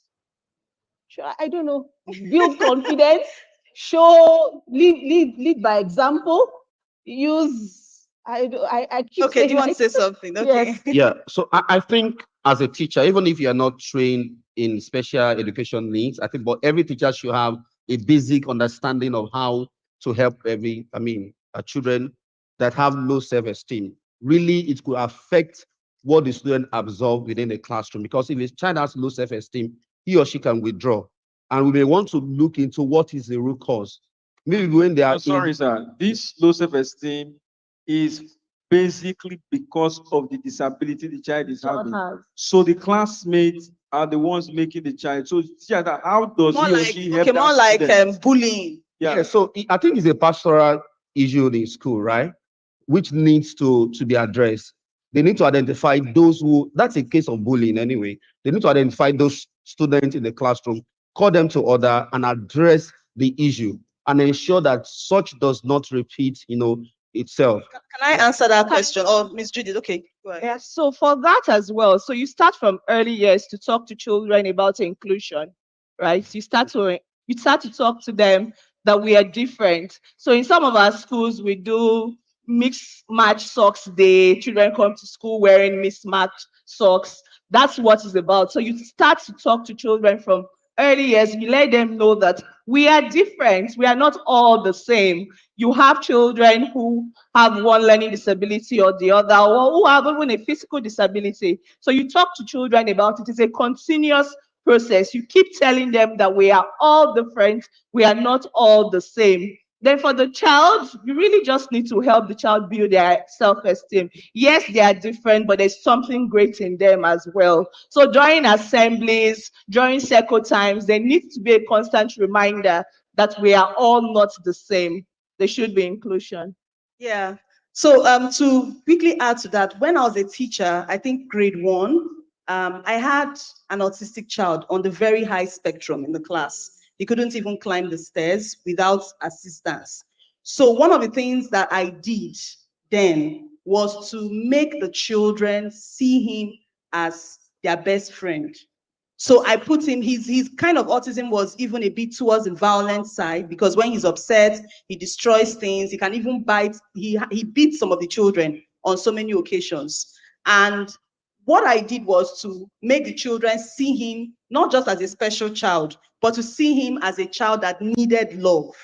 And one of the things we do is during class time, when it's time to answer questions, I call him out to solve. Even if he's not getting it right, I'll tell the children, hail him, hail him, hail him. And before you know what is happening, all the children are saying, go, they'll call his name and start hailing him. And he will feel so happy with himself, even if he has not gotten the question right.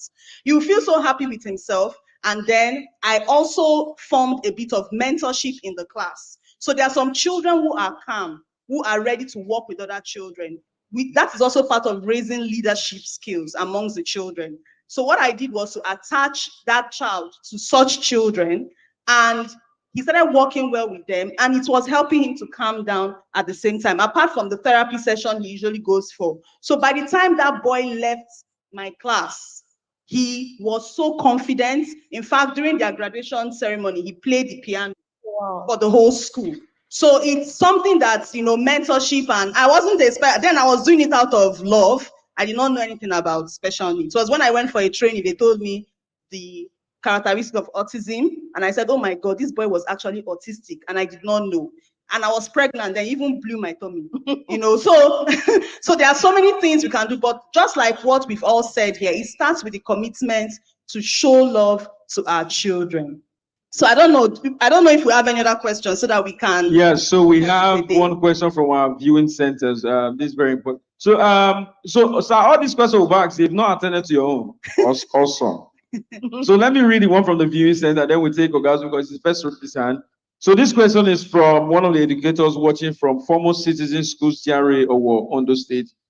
Question is, how can we achieve subject teachers in primary school rather than class teachers? That's how can you achieve subject school teaching rather than class teaching? I think the teacher, to summarize, I don't know if I'm speaking the teacher's mind, but to summarize, what the teacher is saying, I don't want to teach all the subjects. All the subjects. Is there a solution to that? I don't think there's a solution to that yet. It depends on the school, though. I know some That's schools. for the school management. Yes, It's some just schools increase from capacity, upper primary. increase number of teachers. Yes, from upper primary, they start doing a bit of subject teaching. That's from year 4 to 6. They have a separate science teacher, a separate math teacher. But I know in public school, from primary 1 to year 1 to year 6, you teach all subjects, right? For primary. I teach in cultures. Oh, okay. So that's something that I think would have to do with the administrators. Yeah. So maybe from the administrator session, we'll talk about that. So for the one of time, he was the first to raise his hand from the audience, so we need to get this question. Michael Amoragbe, when Mr. Larry was speaking, he was very strong when it comes to asking that teachers should be professional and learn the things that they should learn, especially in the area of pedagogy, and so as to understand how to deliver. But my worry is if we leave it in the hands of the teachers, UNESCO tells you we need about 15 million additional teachers by the year 2030 to be able to fill our classrooms. That's about the population of Lagos State to help Africa. So what that means is that a large number of people that are going to be giving knowledge to our kids are not going to have the capacity to have either pass through a school or be able to train themselves because they are not in the first place even trying to be professional teachers. So I think it becomes what can be done. Let me put it this way. What can be done? Because sometimes teaching for many people, I'm not talking of high-end schools where you need to make sure people are qualified and things like that. A larger proportion of the people learning in classes are learning from private schools under the hands of teachers who are probably on the way. They just want to use this job for some time and then move on. So what kind of strategies can both schools and government put in place to ensure that maybe we'll have something like pedagogy for dummies or something like that, that will ensure that once you come into the space of teaching, you have some basic or elementary knowledge of these things, because many of the teachers are not going to go for it. They don't need this in their next stage. That's my question. What's the best to do to ensure that this kind of knowledge goes to as many persons as possible? Okay, I'll allow you to answer it. Okay. But I think what it's also saying is about the skill. There's a skill gap. And even though the teacher wants to be exposed, they don't even know what they need to be exposed to. I think, is that what you're trying to say? Yes. Okay, I would like to say two things. Number one, I always say that teacher growth is teacher responsibility. For you to upskill, for you to be better at your practice, you cannot wait for anybody. So first of all, you have to recognize that you are going into a space where you have a lot of people who are depending on you. So you cannot not be good all the time. So what am I going to say? Every teacher who knows what he or she is doing, who has mastered one pedagogy or another, should be open to teach other teachers. I follow quite a number of teachers on LinkedIn, on Facebook, and you see them creating niche for themselves and bringing several other teachers so that they can equip them and become better at their practice. I also know that the state government will not employ you if you don't have the right qualifications. But even at that, after your appointment, the state government creates what they call professional development, what they call induction. So, and then these teachers have to be away for about a week upwards, and then they learn what obviously they did not acquire when they were training to be teachers in their various colleges of education. So, in all and in all, teachers should teach other teachers. We will better our practice if we do that. Wow. So I hope that answers your question, sir. Because really, we can't solve all the problems in the world, right? But if we form a community of educators, I'm a product of a community of educators, and I've just seen Mrs. Laikoeki here. I follow her. I listen to what she does. She has a community of educators as well. So belong to as many community of educators as possible, and let's see how we can move Africa forward. I believe that if we all have the right mindset and we all come together as one, we can work together to solve the learning crisis challenges in our continent. Thank you very much. So we've come to the end of this session because of time. It was quite engaging. Did you learn a lot? Are you sure? If you learned a lot, say Yes, thank you very much. Thank you, dear panelists. We really appreciate you, and we hope you come next year to continue with us. Thank you very much. Thanks so Please, much. a round of applause for our panelists and our moderator. Thank you so much for the wealth of wisdom you just shared.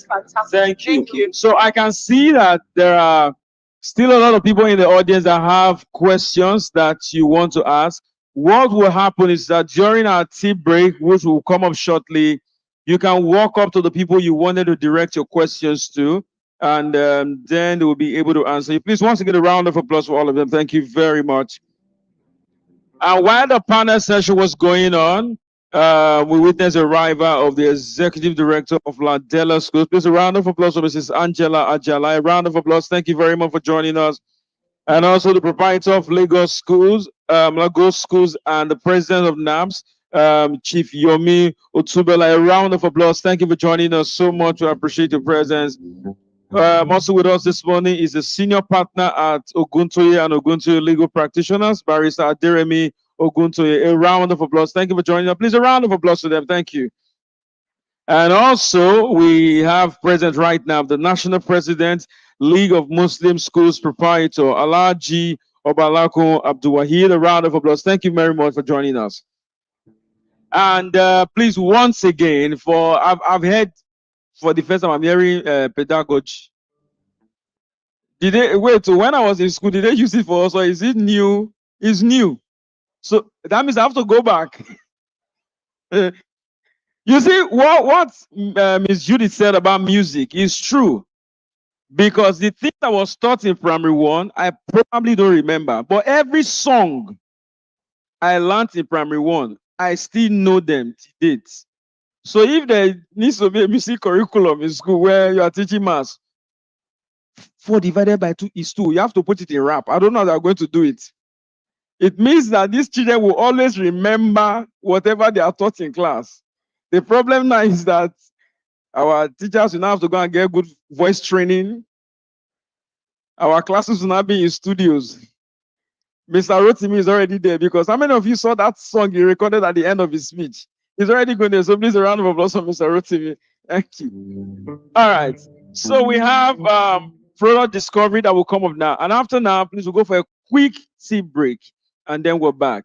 Because of course, we've been sitting for some hours now. We don't want you to stretch your legs, but that is after the next. And the next one is a product discovery. And at this point, we'd like to call on the group head, Digital Banking, Globus Bank Limited. Please, a round of applause as we welcome Mrs. Chinyere Tony Eke. You can do better. A round of applause for Mrs. Chinyere Tony Eke. Thank you. She's going to speak to us for the next 5 minutes, and after that, we'll call our representative from EdTech.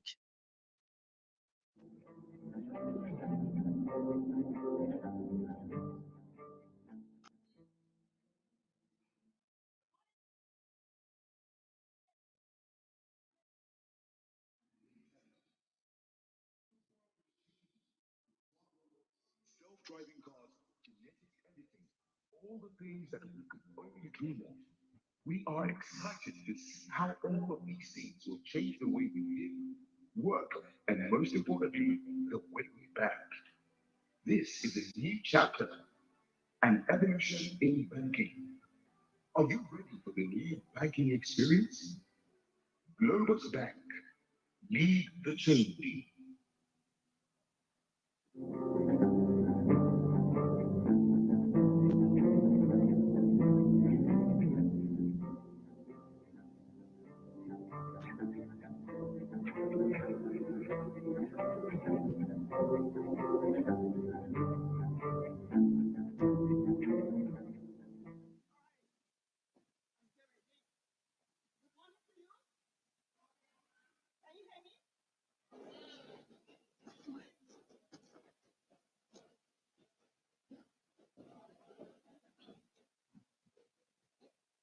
Hello?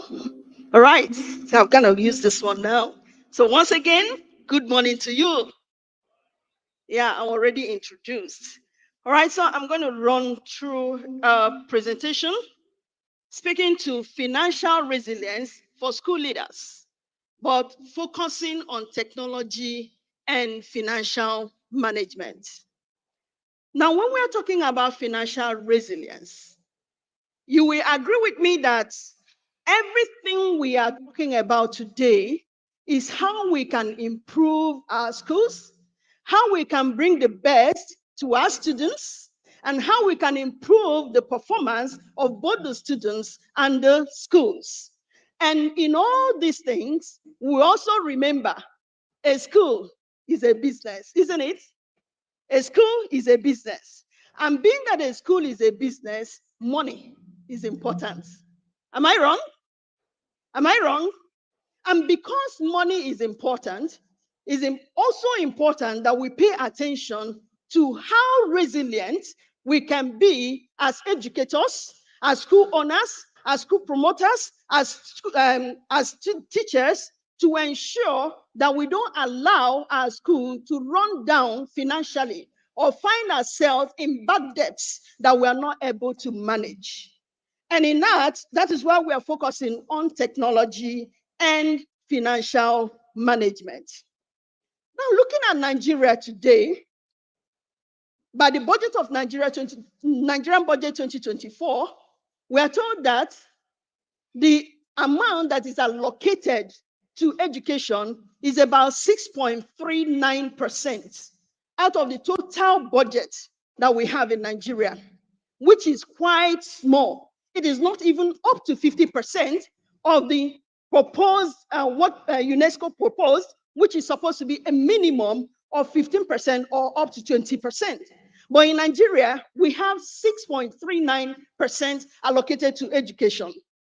That allocation, of course, is focusing on government schools. But I know that a good number of people that are seated here are from private schools.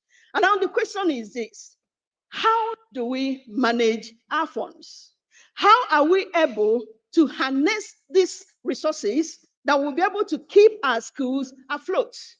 Now, one of the things that we are looking at, we are talking about financial management, is this. Can you see the picture? In your mind, what can it tell you? This is a school, this is the bossa, that people are running around him trying to make payments.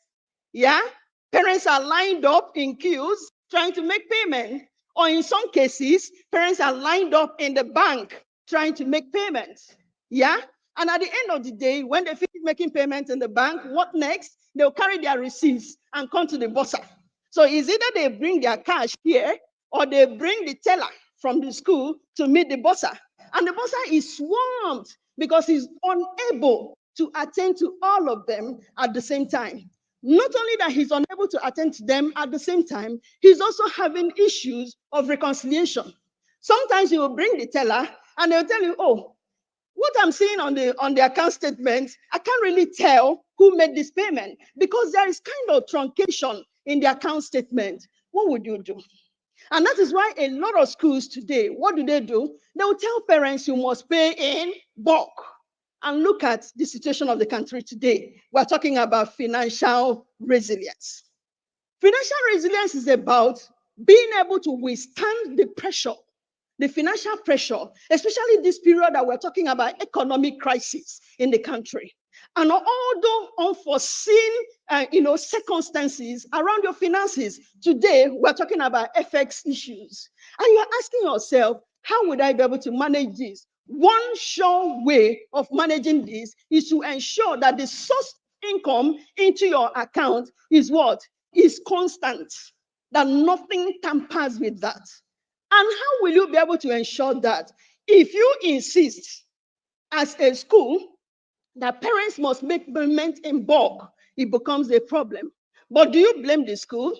When they know that if you ask them to pay in bits, it becomes a problem as well. And that is why today we're saying this is an old way, and we're going forward to talk about all other the solution that we're bringing to you. And that solution is this. We are in partnership with Edves. We're telling you, you can come along with us, Global Bank and Edves, and we'll be able to give you a solution. And the solution we're talking about is to give each student in your school a unique account that they can make payment at any time. And on your school portal, which Edves is going to provide to you, you will be able to confirm the payments that are being made at any time. In that case, it reduces the stress. It opens up opportunity for the parents to be able to make deposit depending on how much they have at a time. They are not going to continue to wait until they mop up fund to give you the bulk payment. In that case, you are able to reconcile.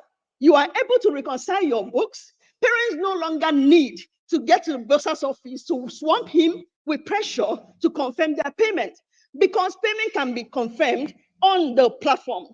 Parents can just log onto the platform and see their child's account number and make payment into their account. And as they are making that payment into the account, the school account is being credited. With that, your flow of funds, your cash flow is maintained. You are able to continue to open up the source of revenue into your account while being able to provide all these technology solutions that we're preaching to you today. So we're telling you today, so on Edves platform, you're going to be having that financial report that will tell you how much each student has paid, who is student, how much has he paid, how much is he supposed to pay, and how much is he owing. All that will be maintained on the platform. So you no longer need to be running around or running to Bossa, complaining to Bossa, I paid 2 years ago, I paid 2 weeks ago, but my payment has not been confirmed. Bossa can, on spot, confirm all this. You don't even need to visit the Bossa's office anymore. With the partnership with Edves, this can be achieved. And that is why we're saying, when you make this payment, now parents can make payment online. You don't necessarily need to go to the banking hall. You don't necessarily need to carry the cash to come to the boss's office anymore. You can make that payment online. Students can enjoy the convenience. You don't need to send your child away again because payment can be made at any time. And we're saying again, partner with us, Global Bank and Edves, and you enjoy this convenience that will help you to manage your finances and also being able to withstand the pressure that the economic crises are bringing to you. Today, Global Bank and Edves, we are jointly bringing this solution to you, and it's going to help you to manage your finances. Thank you.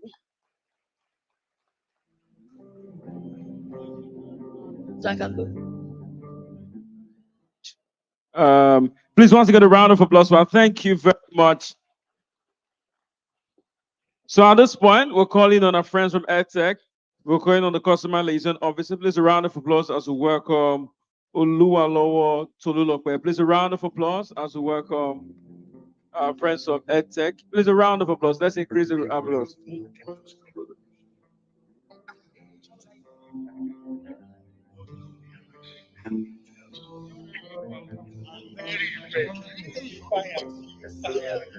Thank you. Thank you.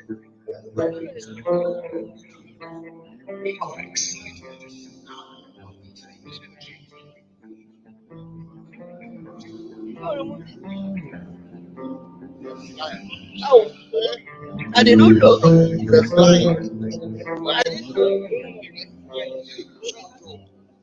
Thank you.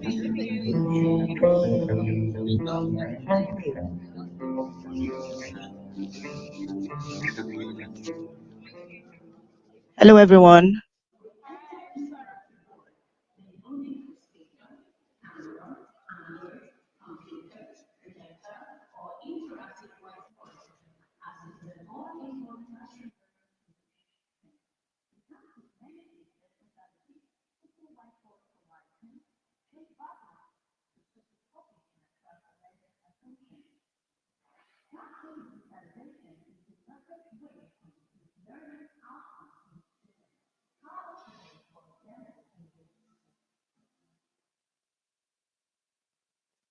Good afternoon, everyone. My name is Oluwalowo Tolu, and I'm the Customer Liaison Officer for EdTech. So today, I'll be introducing the EdTech Interactive Board to everyone. As we all know, in the olden days or in the early 2000s, when technology started, we first started with our mobile phones, and we started with snakes on our Nokia 3310. And I'm sure most of us here, we used that Nokia 3310. In those days, when we want to play games, we just go on our parents' phone, we'll pick it, then we start with our games. And when technology entered our classrooms, we then evolved to the highest form of technology, which now is the projector, the whiteboard with the projectors. But okay, my slide is loading. We'll continue. So yes, in the classroom, the interactive whiteboard with overhead projector has assisted in pushing learning and teaching to a particular point. But I think now it's time for us to take it to the next point, which is incorporating the EdTech interactive boards into our classroom. Now, at EdTech, what problems do we solve? We have seen it all at EdTech. We've seen issues with calibration, where with the whiteboard, you actually start a wrestling match with your whiteboards, start fixing wires, start jumping over wires, start making sure, okay, is the screen clear? But those kinds of problems, we don't have it with the EdTech interactive board. Why? Because the EdTech interactive board makes everything, your presentation, extremely clear. You don't have to bother about, oh, the clarity of your screen. From the struggle of calibrating whiteboards to the frustration of slow and unresponsive systems, our interactive board tackles these problems head on. We provide a seamless and efficient and engaging experience that transforms the way you teach and you present. What makes us stand out? We have quality and latest smart interactive smart boards.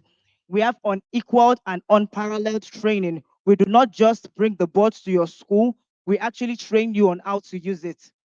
Because now this world is a tech, and we work in an advanced technology stage whereby you have to teach people how to use the latest technologies everywhere.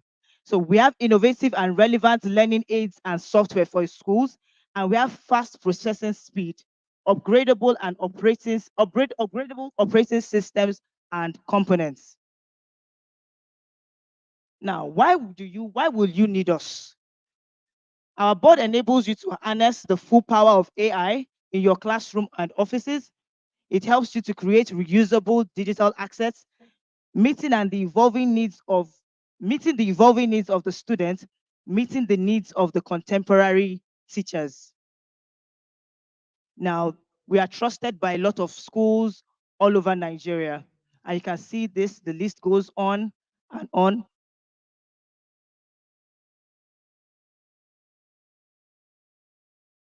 And these are also companies that have incorporated EdTech into their schools, into their offices also. So the EdTech Interactive Board is not just for schools. You can also incorporate it into your offices.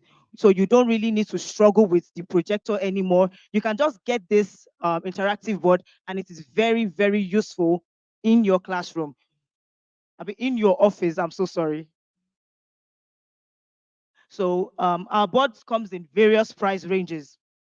And it starts from the 65 inches.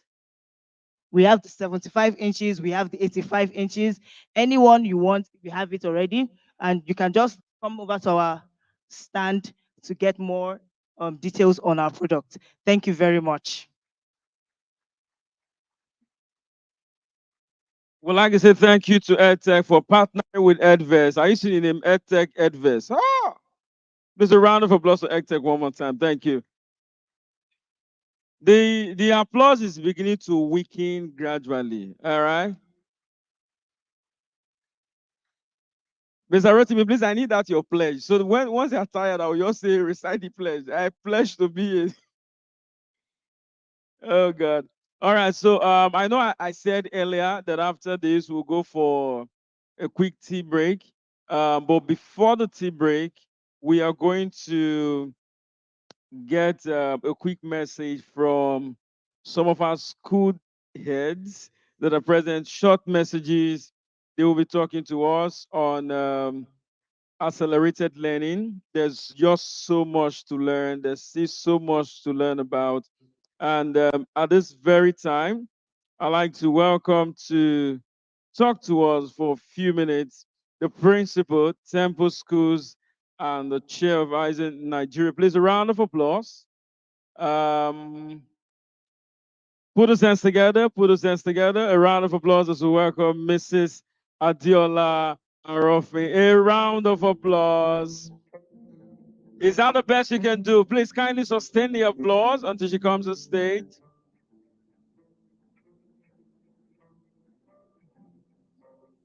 Why did the clap end? She's not on stage yet. Thank you. Thank you very much. Good afternoon, everyone. Good afternoon. Good afternoon. I've been told to speak for a few minutes on accelerated learning. So I'm just going to spend about 5 minutes underscoring the importance of us all keeping ahead of the times. And I'd like to ask a question to you. We've had some amazing speakers this morning, the panelists, Mr. Dimeji, Mr. Eitayo, amazing speakers. Were you thinking about how what they're saying fits into your practice? How does it fit in?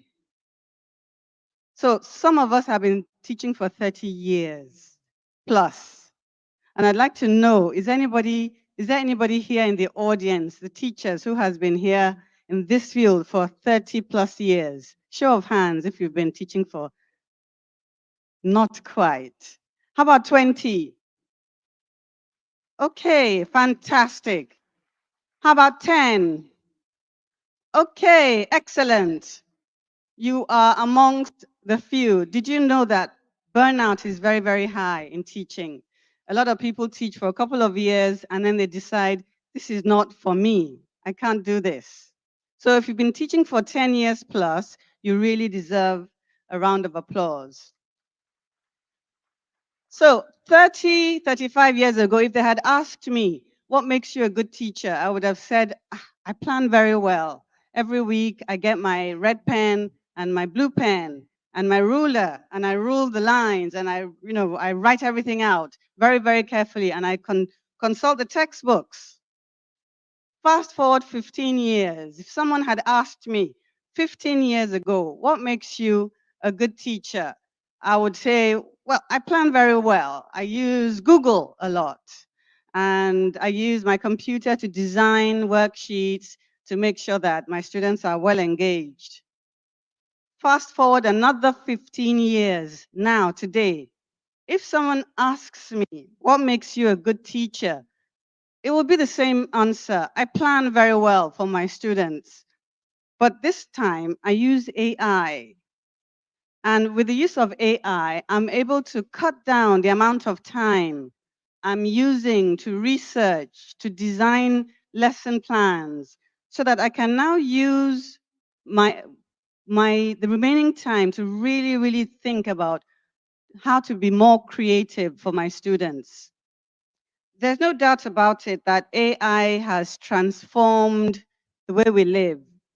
It's ubiquitous. It's in your phone. It's in your car. Everywhere you go, there is AI. So, and it can be quite pervasive. So, if you do not master AI, AI will master you. Very simple. If you do not master AI, AI will master you. Here's a very simple example.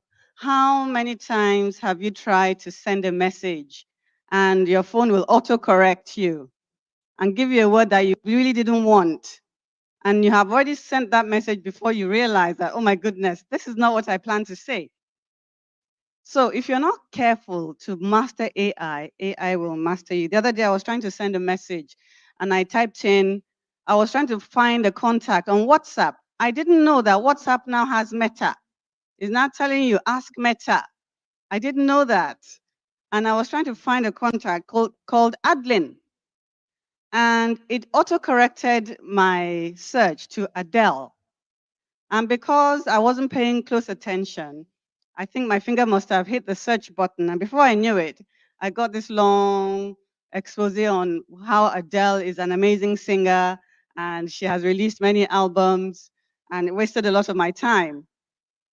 So you see, if you do not master AI, it will master you. Now, we are all teaching young people. Young people they speak AI as a second language. That's how I describe them. The same way we speak English as a second language. That's how these young people speak AI as a second language. So if we want to get through to them, we have to learn to speak their language. And we know they're already way ahead of us. They're way ahead of us. So we have to speak their language. Many educational institutions are now embedding AI. Universities are using AI for grading. Edves is telling us use AI for grading and for designing your lesson plans. So if you do not master AI, AI will master you. Think about all the many ways that AI, this is not a plug for Edves.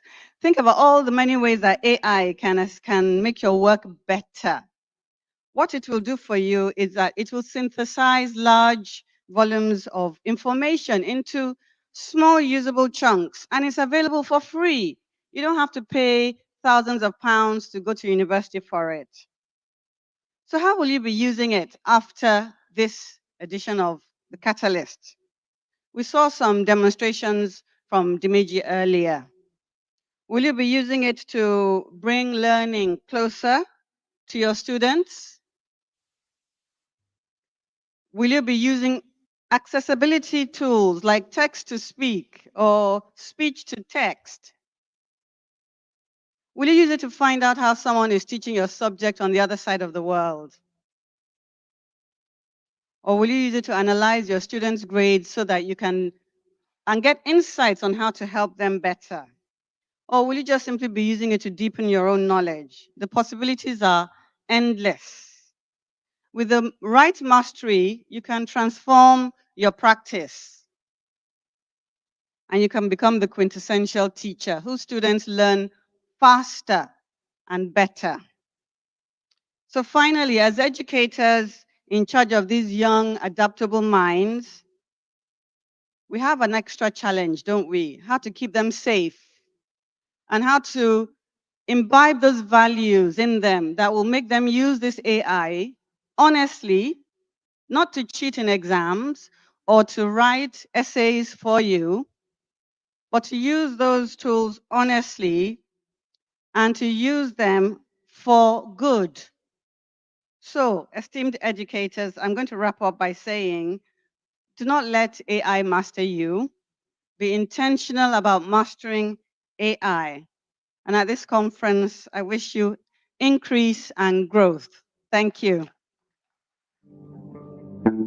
Thank you very much. I think that applause for her speech can be louder. Thank you very much. Like she rightly said, be the master of AI. Don't let AI master you.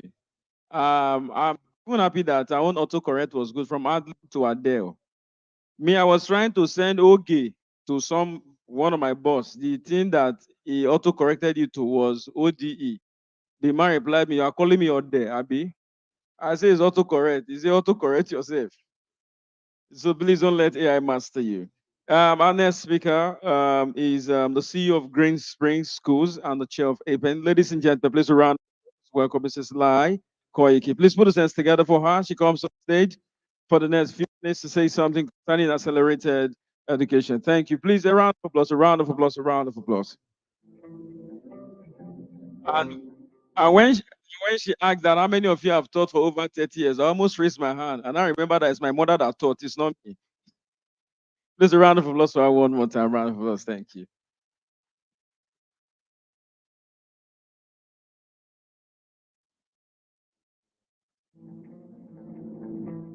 Good afternoon, educators of valor. Where's Mr. Itayo? He's gone.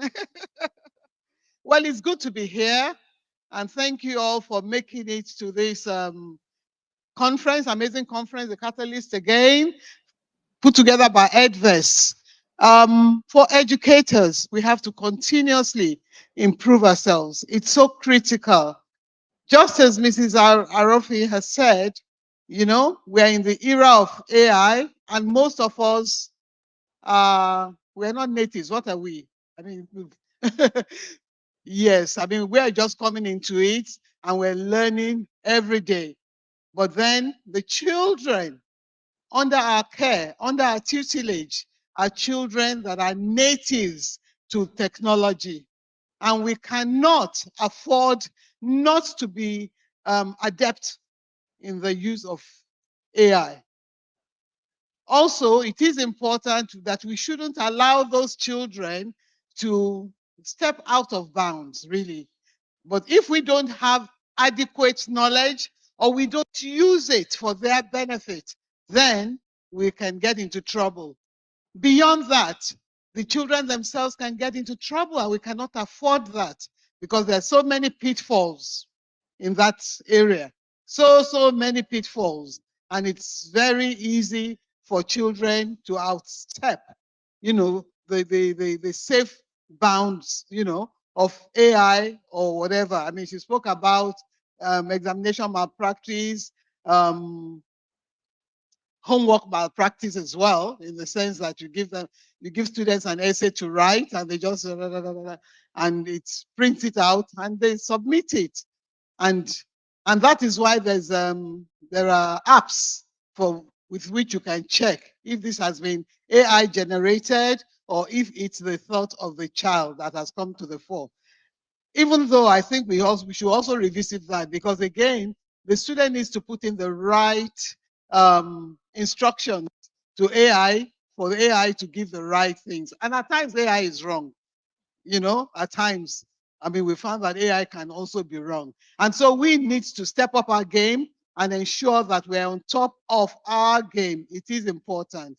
And I believe that by being here today, you are going to step up and become that educator of valor that will continue to inspire the young ones. So welcome and thank you for this opportunity. Thank you very much. Like you rightly said, she mentioned that even students will not use AI for exam malpractice. AI, they will still catch you because there's AI invigilator too. You generate it, we regenerate your answer that this you did not write it. So it's very important, and thank you so much. And then our next speaker, just a minute.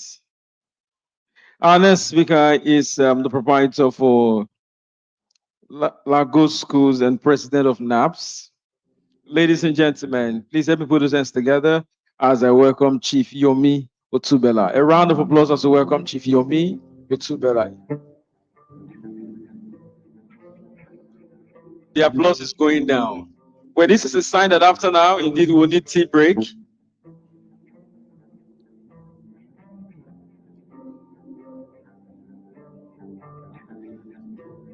Thank you so much, Compere. Excellent afternoon to ladies and gentlemen here in present for this Edves program. I greet all the education leaders, state schools and private schools representative here seated. And I also want to appreciate the organizer of this event for inviting us to be part of this program, both in person and online.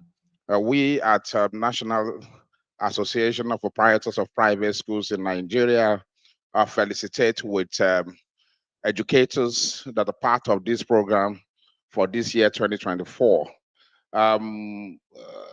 So much has been said concerning the topic of the day about the benefits and effects of AI in education, and also topic around accelerated learning. We would like to lay our voice to the fact that education had take a new look and a new dimension totally globally. And we want to say here that Edvex had pioneered the integration of AI in education management system. Our visits to the Edves platform has confirmed to us that teaching and learning are now much, much seamless than it has ever been in the past. As we are not only in information age, the fact that children are exposed to all content that any teacher may want to display in class. This then challenge us as educators to note that we can't walk into any classroom any longer to dump information on the children any longer because it won't work. What will work is our ability to turn this information to practical reality of life by ensuring that our delivery is hands-on, our delivery are project-based, our delivery take life into the classroom and return teaching and learning process to the student, thereby allowing the children to own the process because they have this information. Recently, I was in a class giving a pep talk to those children who are preparing for their UTME examination. And each point I try to make, the children give me multiple of it in return. And it's elevated my mind that I see that the children actually knows what to do. They are aware of what is expected of them. But all they need is to see teachers, educators, parents leading the talk. So it is not the time when we come to public space, classrooms to begin to talk any longer. It is time we bring practical examples, reality, and the lesson of life to what we do. So, educators, my ticket out for us today is the ability to be more creative in the way we'll deliver the process of teaching and learning by allowing the children themselves to own the process, and we are mere facilitator of the process in the classroom. When we can turn our classroom to a drama stage where we allow the children to express themselves and we allow them to fail to succeed because they have gotten all it takes more than we think. And teaching can never be the way some of us are taught in education in university or college of education. It has to be what it has in the culture today. People have spoken about applying songs to change the way we learn in class. Someone spoke with me while I was moving around how to ensure children bring stories out of what they have learned, how children generate symbols. It will amaze us to know that with a little one or two sentences on AI application, we can generate graphics within a second. So creating symbols to simplify what we teach, and also ensuring that there are slogans to every topics that we deliver. Thank you for being attentive. God bless you. Thank you very much, sir. And when he was speaking, he said education is changing, and it's true. Because when we were growing up, we had slates. Currently, they have iPad. And I want to say that life has not been fair to us, because how will I be using slate and my 4-year-old son be using iPad? Who did I offend? When we're growing up, when you look at Nollywood movies, then you go to the there's one cloth. They would do some incantations and somebody's face will appear. That thing that was magic currently is now Zoom. Is Zoom and Skype. That's what they were consulting Gus for. Now you can be in Lagos and WhatsApp call. Somebody will appear on your screen and you are not afraid. You are gisting in the UK. That's technology. And we'd like to thank Edves for taking advantage of technology to improve education. Please, a round of applause for Edves for that amazing work. And so the final speech before we go for tea break is going to come from the National President, League of Muslim Schools Proprietors. Please, a round of applause as welcome on stage Alaji Obalako Abdul Wahid. A round of applause for him. Thank you very much. And after him, we'll go for tea break. Thank you.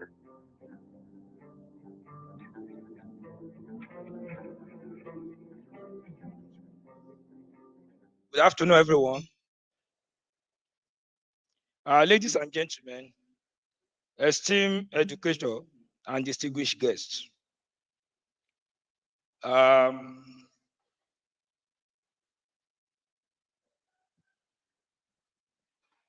In every child lies a spark waiting to be kindled. As we gather here at the Edves 2024 Catalyst Conference, we stand at the crossroads of education and innovation. I'm here on behalf of League of Muslim School Proprietor, a committed organization not just to teaching, but to awakening the boundless potential within the students. My journey in education began under the guidance of a mentor who taught me that learning is not a race, but a voyage. And today, I send this legacy to you through the lens of accelerated learning as a prelude to the enlightening discussion of today. Accelerated learning is the wind in the sail of this voyage, propelled by 3 pillars. First, curriculum agility. Our student deserves a curriculum that mirrors the complexity of life itself. No longer confined to textbooks, our classrooms embrace real-world challenges, technology, and interdisciplinary approaches. By doing so, we prepare our learners to navigate the ever-evolving landscape of knowledge. Imagine a curriculum that sparks curiosity, ignites critical thinking, and fosters creativity. A curriculum that propels our students beyond mere memorization. Second is the effective pedagogy. Gone are the days of one-sided lecture. In our classroom, teachers and students engage in a dynamic exchange of learning, an expedition of mutual discovery. Picture a teacher who doesn't just impart knowledge, but also listen, adapts, and learn alongside their student. In an effective pedagogy, questions lead to answers, and curiosity fuel exploration. And the third is personalized learning. Each student is a universe of unique talents and dreams. Our duty is to harness adaptive technology and insightful data, crafting an educational experience as singular as the star. Imagine a classroom where no two parts are identical, a place where personalized learning maps the constellation of potential. Mentors are the architects of accelerated learning. They guide, inspire, and celebrate. Think of your favorite teacher, the one who saw your potential when you doubted it. As educator, we wear the dual hats of mentor and torchbearer, lightening the way for our students towards excellence. The ripple effect of a child enlightenment is immeasurable. When a child discovers the joy of learning, they become lifelong learners. Their families, communities, and the nation benefits. We sow seeds today, knowing they will blossom into forests of innovation and progress tomorrow. Our classrooms are not mere vessels, they are incubator of hope, resilience, and transformation. Accelerated learning is not confined to the classroom. It transcends borders and time zone. It is a marathon, not a sprint. Echoing through generations. To make the most of it, an educator, we must honor our duty as class. We must honor our duty as stewards of knowledge. Our impact too extends far beyond classroom walls. We shape destinies, sculpting the architect of tomorrow. Let us nurture mind, ignite future, and leave an indelible mark on the path of education.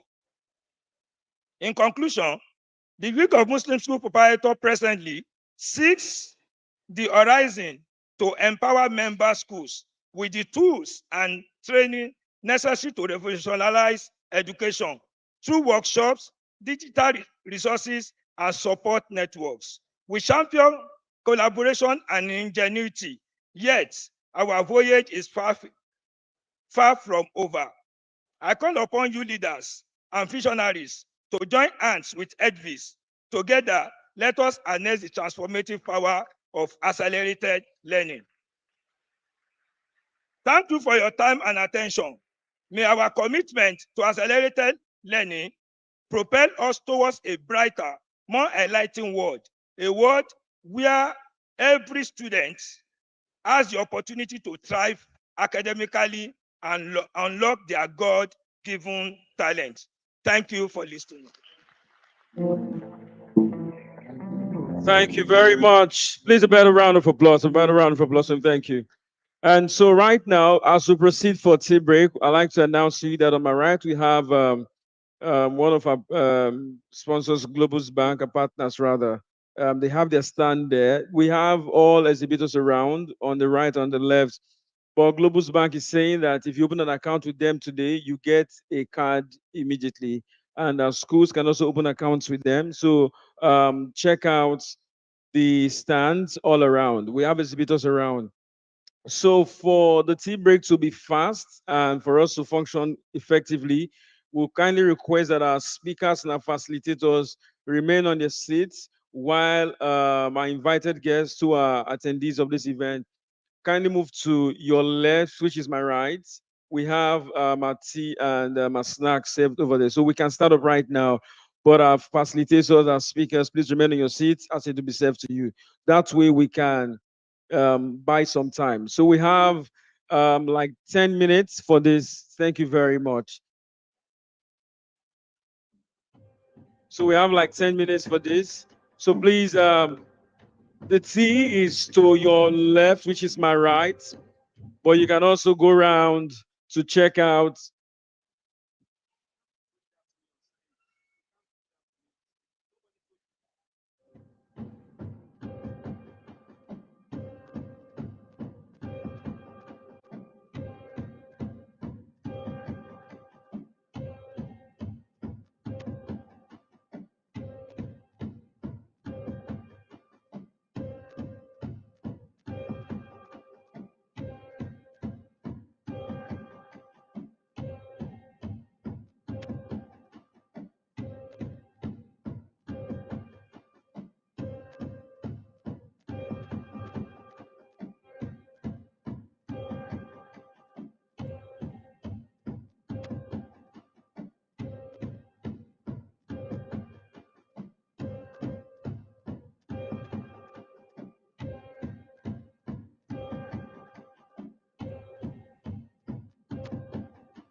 Technology has been shaping the world we live in.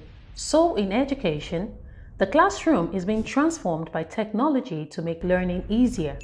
With EdTech Interactive Board, there is no need for speaker, camera, Android, computer, projector, or interactive whiteboard, as it is an all-in-one classroom learning solution.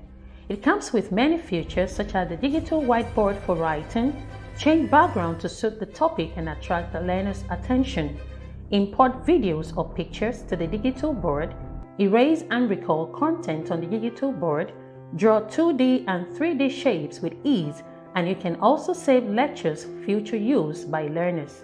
The EdTech board allows teachers to create games for every topic without the knowledge of coding. Hence, students practice more with fun and interaction.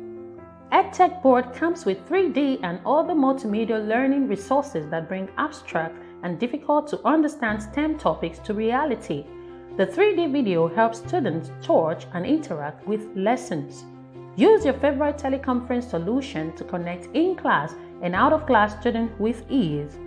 EdTech board allows you build your school's digital library, as all teachings and class activities can be recorded and uploaded on your portal for future learning. You can connect multiple devices to the EdTech Interactive board wirelessly or with wires. This allows teachers and students to share this screen or mirror the board. EdTech Interactive board comes in various sizes such as 65 inches, 75 inches, and 86 inches. Classroom digitization is the perfect way to increase learning outcome in students. Call us today for a demo in your school.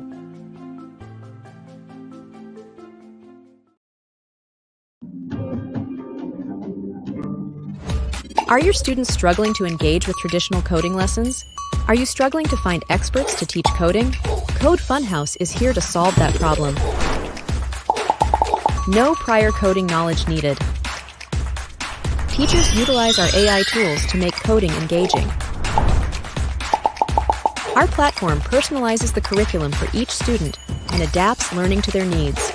You can track student progress effortlessly. Students earn rewards and climb leaderboards, making learning competitive. Our collaborative editor allows students to code together. And the best part? Students earn badges and certificates, setting them on the path to exciting tech careers. Join Code Funhouse today and supercharge your students' learning. Serious food later on. And after the serious food, we have gift packs for everyone present. Yeah, so if you go before we close, as we say it in Pidgin, now you sabi. So kindly stay to the very end. We're still waiting for those outside, and those are the experience centers. We'd like you to please return to your seats. It's time for us to continue with the rest of the conference. The experience centers are there for us to visit at any time, but right now it's for the conference. And for those of you who missed the opening speech from Dimeji, later on you can visit the Edves Experience Center to experience what he talked about. It was very, very intense. Do we have everybody back? Can we all please come back from the our various places back to our seats? Because it's very important that we continue with the rest of today's event. Have you learned anything so far? I can't hear you. Have you learned something so far? If you think what you've learned so far has been worth your time here, please a round of applause for Edves. A round of applause for Edves. Do you want them to do this again next year? Are you sure? All right. So education is very key. I remember those days when we were in school. Oh God. And the funny thing is that education does not end. I saw somebody going to the UK at 87 with student visa. I say, wow. I say, what for? He said, life is a school. I say, Mama, you are relocated at this age. He said, at least let me see abroad before I die. I know those guys in the UK will be wondering, wow, Nigerians are so invested in education. I lie. They don't know that that's the easiest visa to get. But we thank Edves for always coming up with new technology that aids learning, that aids education. And this year we're dealing with velocity with AI.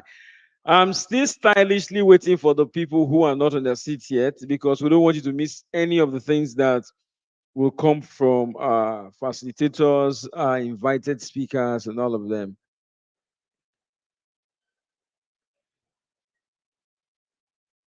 Can we all please return? Thank you very much. Okay. And a very quick announcement. How many of you heard the song that Mr. Rotimi Ayitayo played?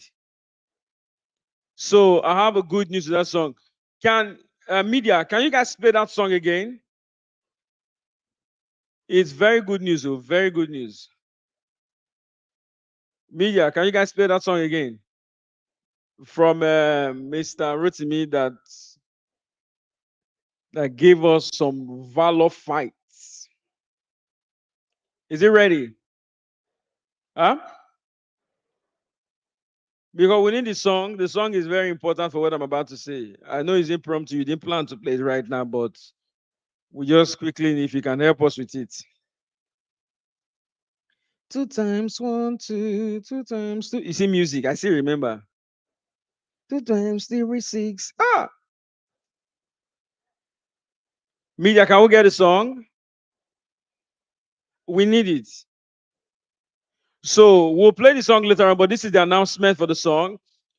You know, when a musician brings out a new song online, there is always a dance challenge for the song, and the best video wins a particular sum. Some people win ₦1,000,000, some people win $10,000, as depending on the wealth of the music artist. So, Edves, in partnership with, is that the song? Yeah, listen to the song. Go.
All right, hold it. Thank you. Now, this song, this is a round of applause for Mr. Rotimi. I don't know if you wrote the song or produced the song, but we know that this song came from him.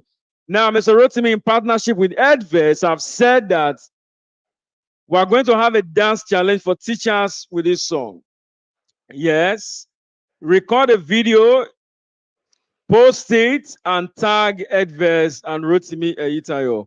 The best video, that teacher will win the sum of 100,000 naira.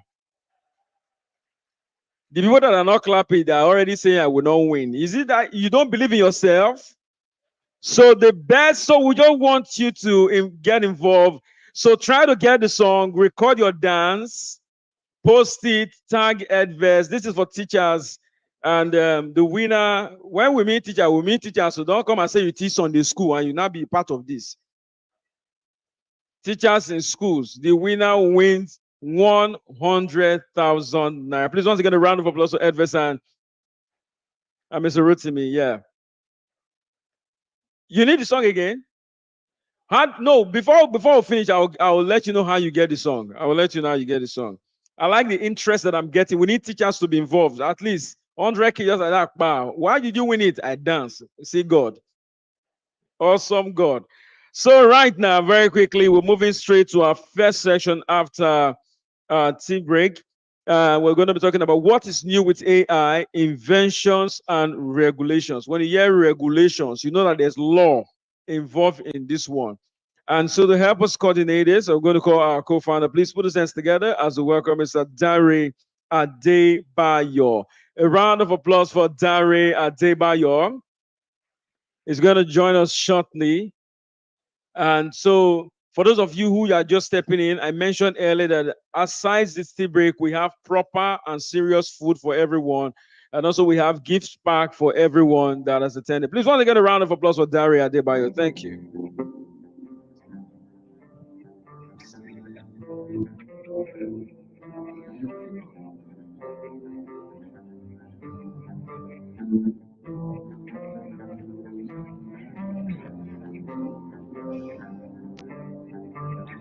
Okay, good afternoon, everyone.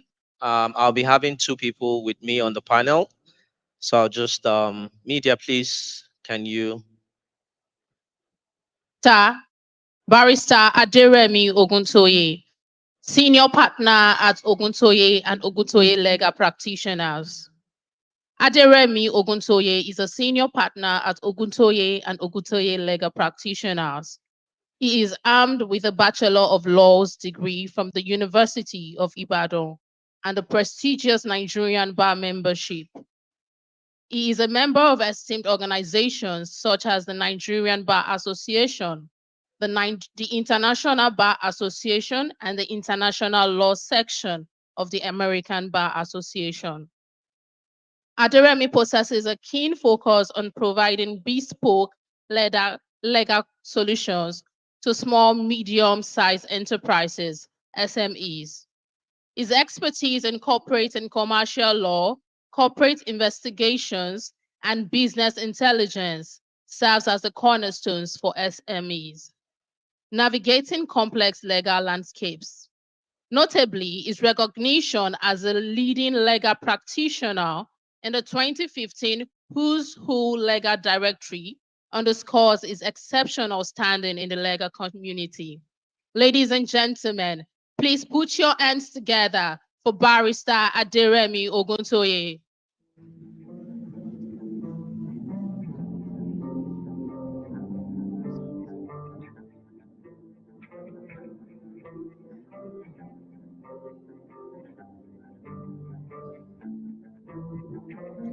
Head of Engineering Edves, AI and machine learning expert, over a decade as a software engineer and certified in software security and technology community developer, built complex software solutions for commercial banks, microfinance banks, social banking apps, and education technologies.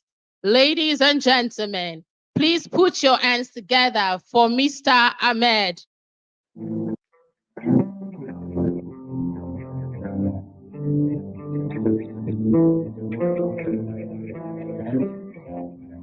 Okay.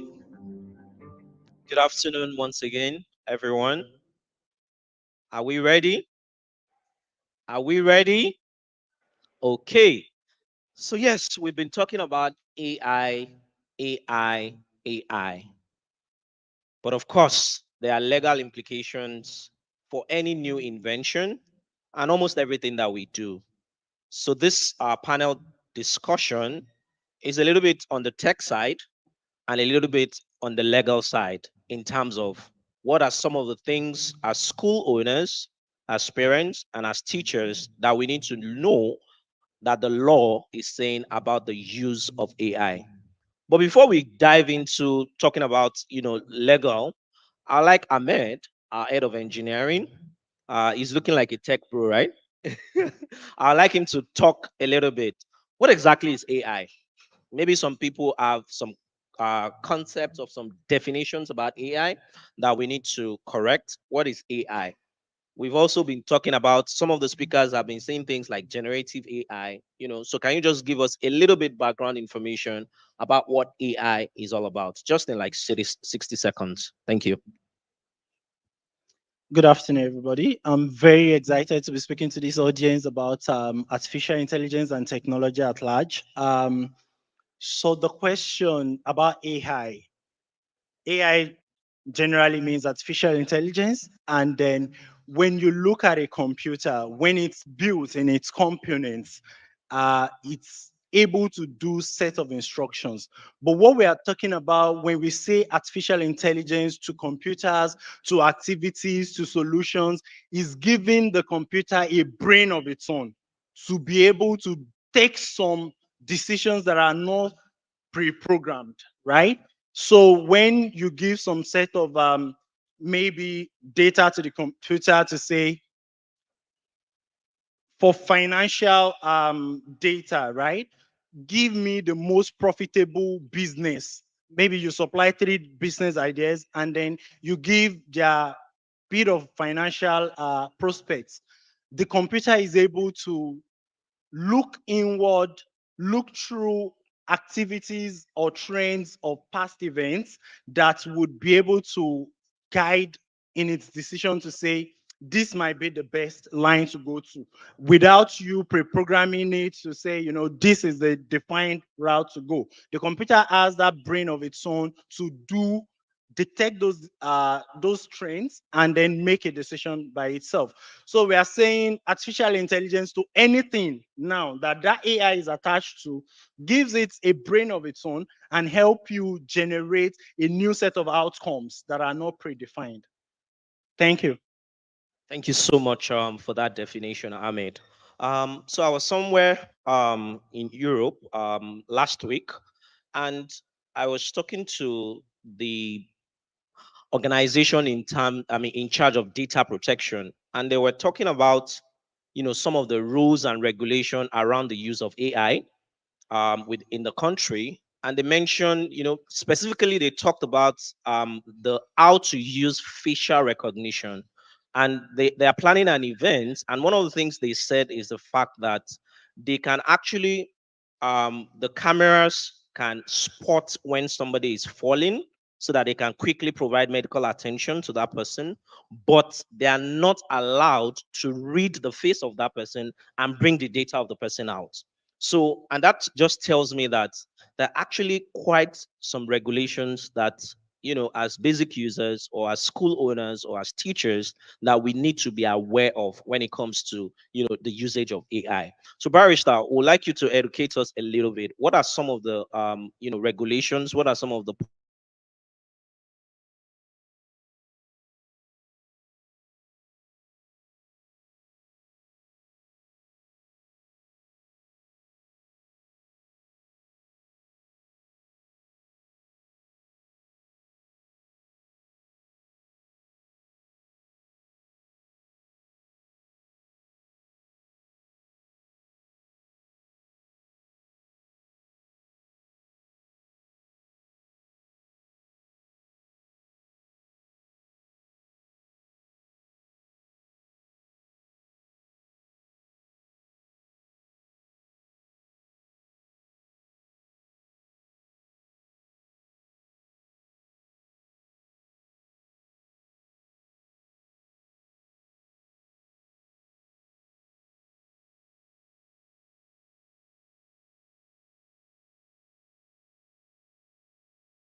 of my daughter's biometrics.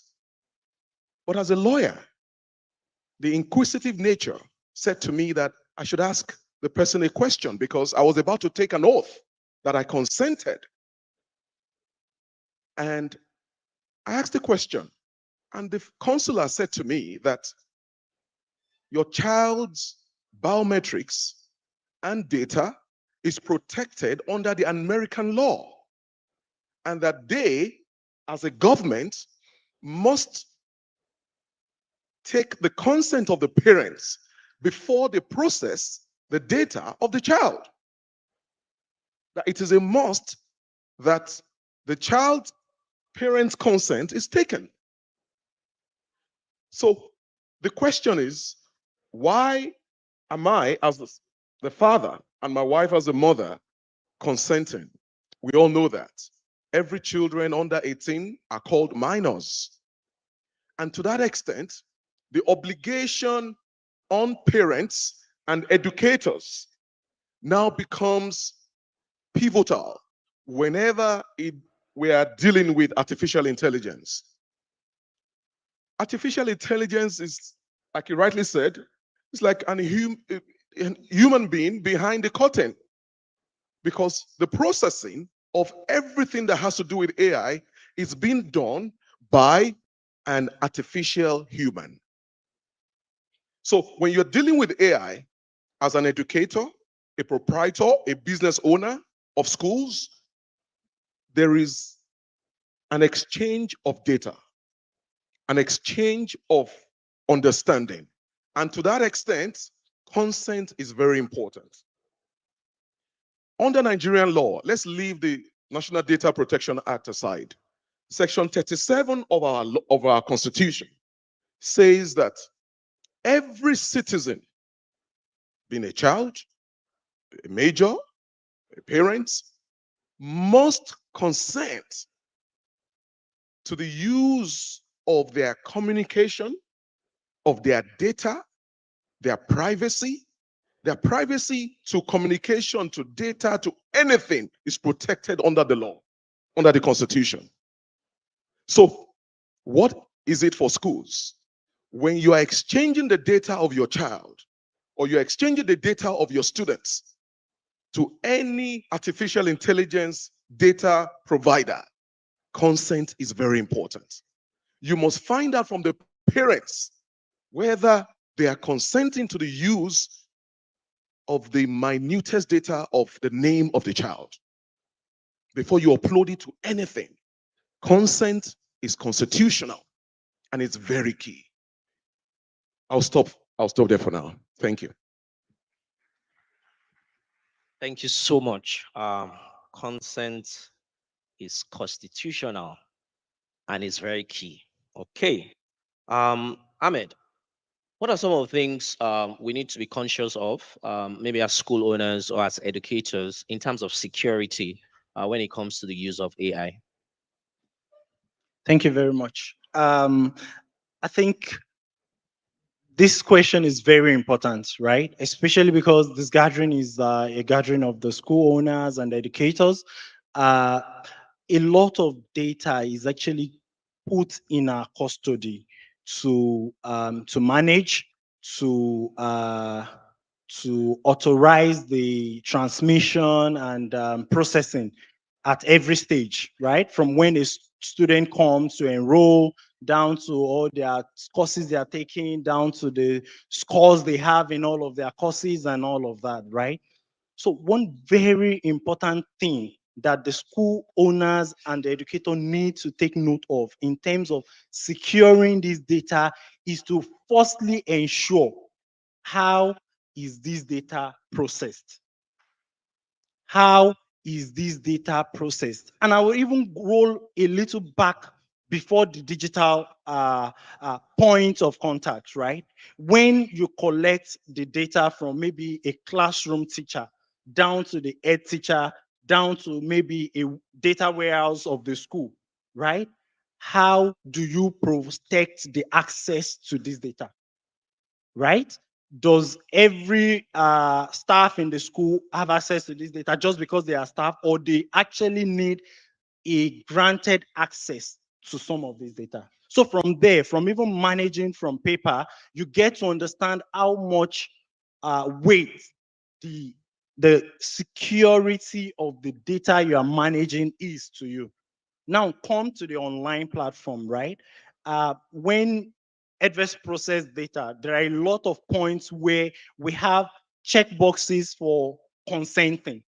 When you consent, this actually protects us as a company also against the data protection law, which means that at any point the law comes to say, oh, how are you processing all of this data? Or how are you storing them? How are you securing them? We have consent data to show, to say these are all the consent that these students, this school who are enrolled have actually provided. And from our point, there would be no linkage of data to external sources. And all the third parties that have that activities, there has to be that consent in the initial given consent. So that way the school knows the gravity of the data they are dealing with, and they understand how to secure that data all through the span of the students within the school. Thank you very much. Okay, thank you. I think one key word that has been repeated by Barrister and Ahmed is consent. So Barrister, can you give us some guidelines as to the proper, I mean, how do schools go about, the issue of consent? Are there guidelines that school owners and administrators can follow? Thank you. Yes, every school management must facilitate a sort of review. You must get people to review the obligations that the school management has under the Data Protection Act. It is important.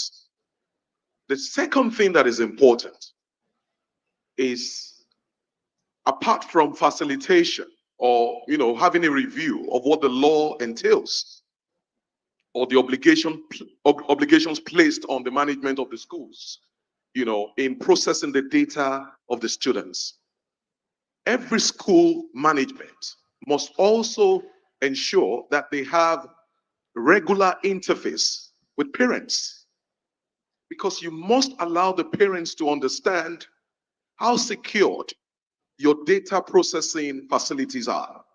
That's number one. What's the integrity of your data processing facility? Three, you must let the parents know that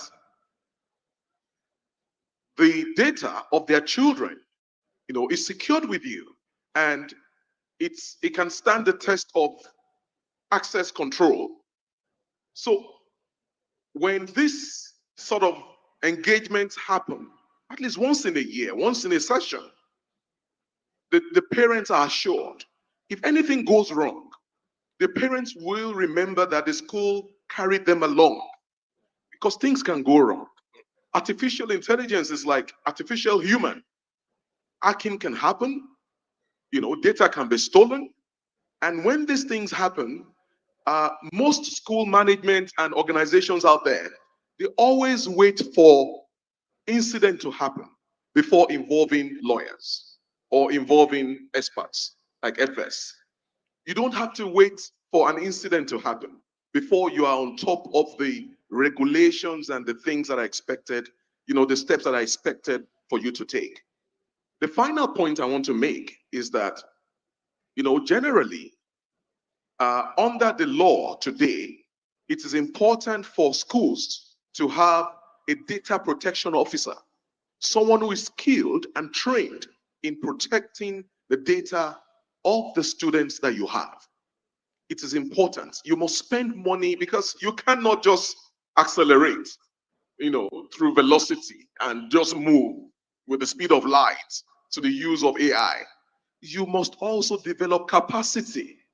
And developing capacity for schools management involves having the right people working with you, paying the right people. I say this about banks. Today we're talking to educators. Banks generally in Nigeria, You realize that sometimes on a Friday, some banks, that is when their apps just freeze. That's when you have problem transferring money, transferring days. They're having issues with tech. And you cannot say as a bank, you are paying your directors certain amount of money, and you are telling us because you are a quoted company on the stock exchange that you are declaring 900 billion or 800 billion. Why aren't you investing in the people protecting the data of your customers? Why aren't you investing in the people, the technology people that are ensuring that there's a free flow between you and your customers?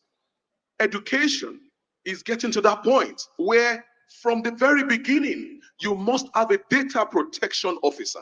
You must have engagements with parents to let them know how the processing of their children's data is being processed in your organization and your schools. Thank you very much.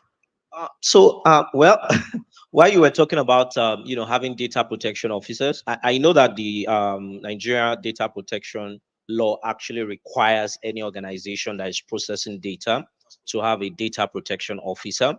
But I also know that sometimes as business owners, we want to maximize profits, just like we're doing with you at Edves, right? So Ogunte and Ogunte have been our lawyers, I think, since 2018. And so we have a contract with them to manage everything that has to do with our legal processes. And that is saving us the cost of employing a senior lawyer internally, right? So I want to find out, will it be possible for like a contract arrangement or something like that for schools to have a data protection officer who is not necessarily a permanent staff of the school? Or what are some legal services that schools can benefit from an organization like yours without necessarily have to invest huge capital into employing a lawyer? Okay, thank you. I have to be very careful here in answering that question, because generally, lawyers, we're not meant to talk about ourselves in Nigeria. Our jurisdiction is quite different from what you have in the US.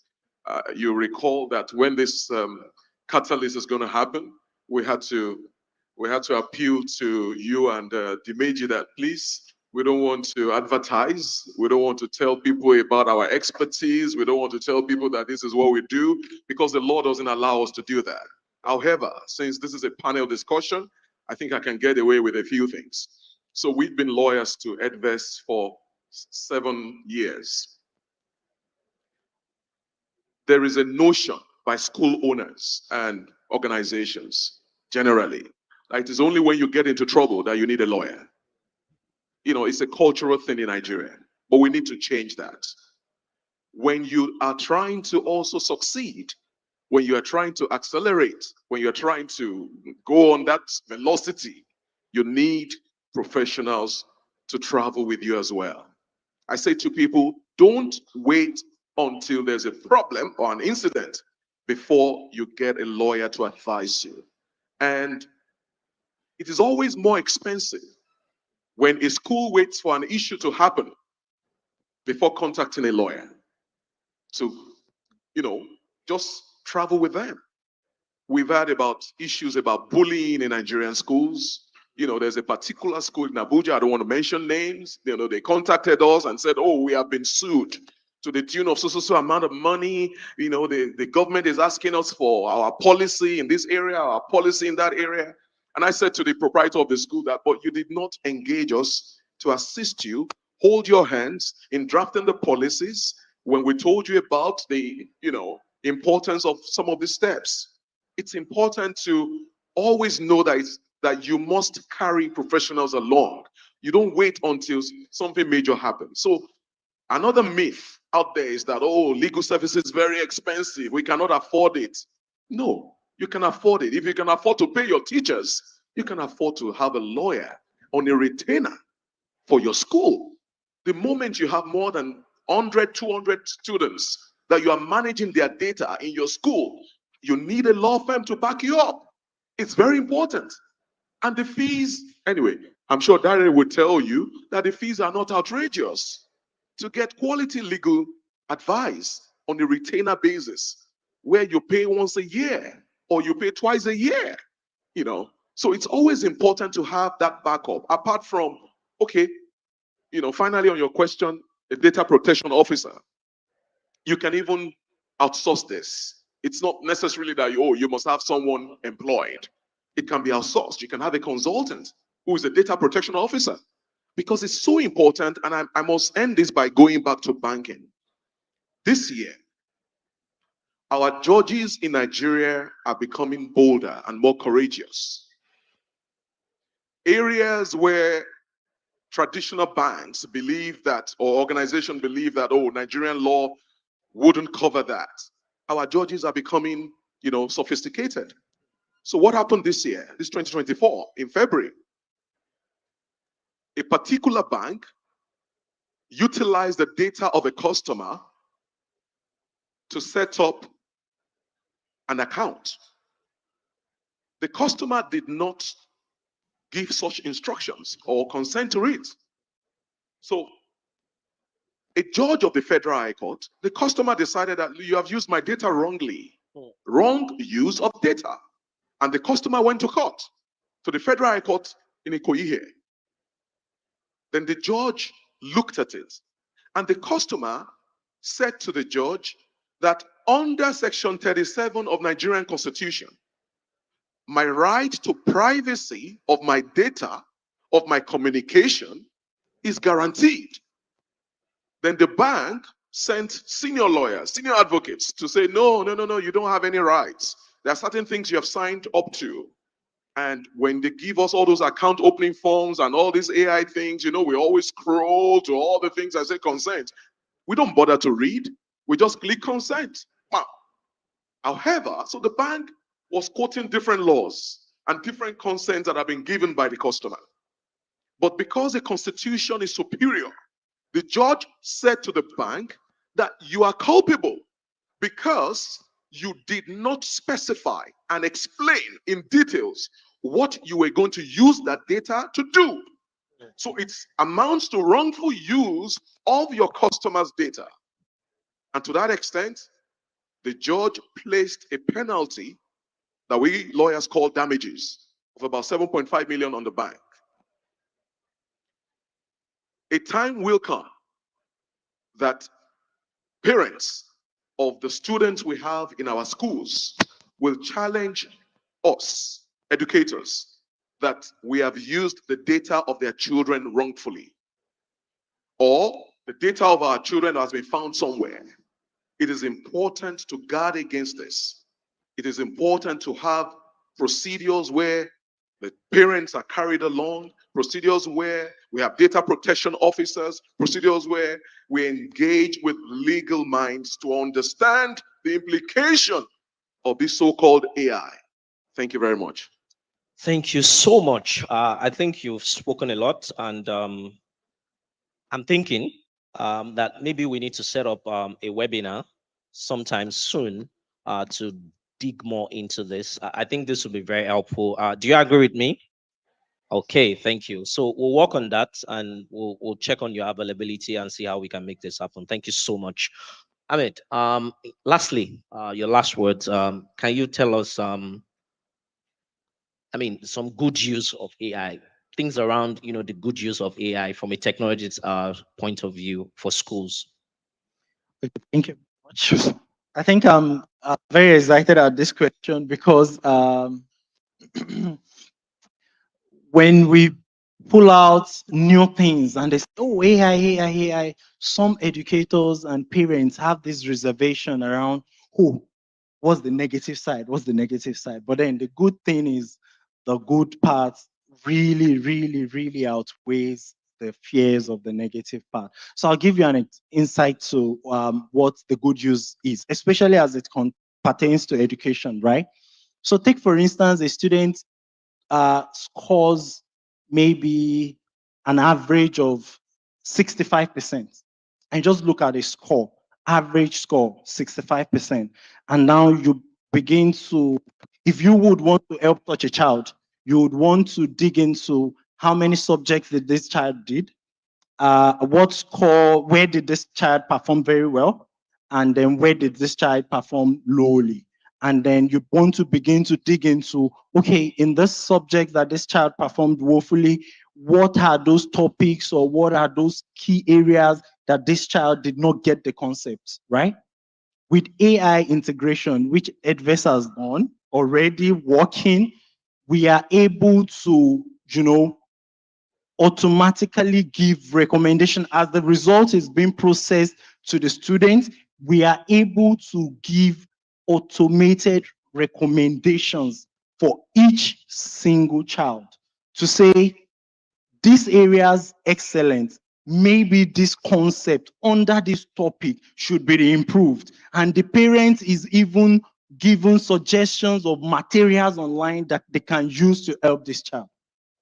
Just imagine a child leaving the school with the result at the end of a term, going home with such superb recommendation that if they work on with the student, the parent, and the educator, by the next term, the child will be getting the result. You would have seen a lot of improvement on the areas that the child have not done well on.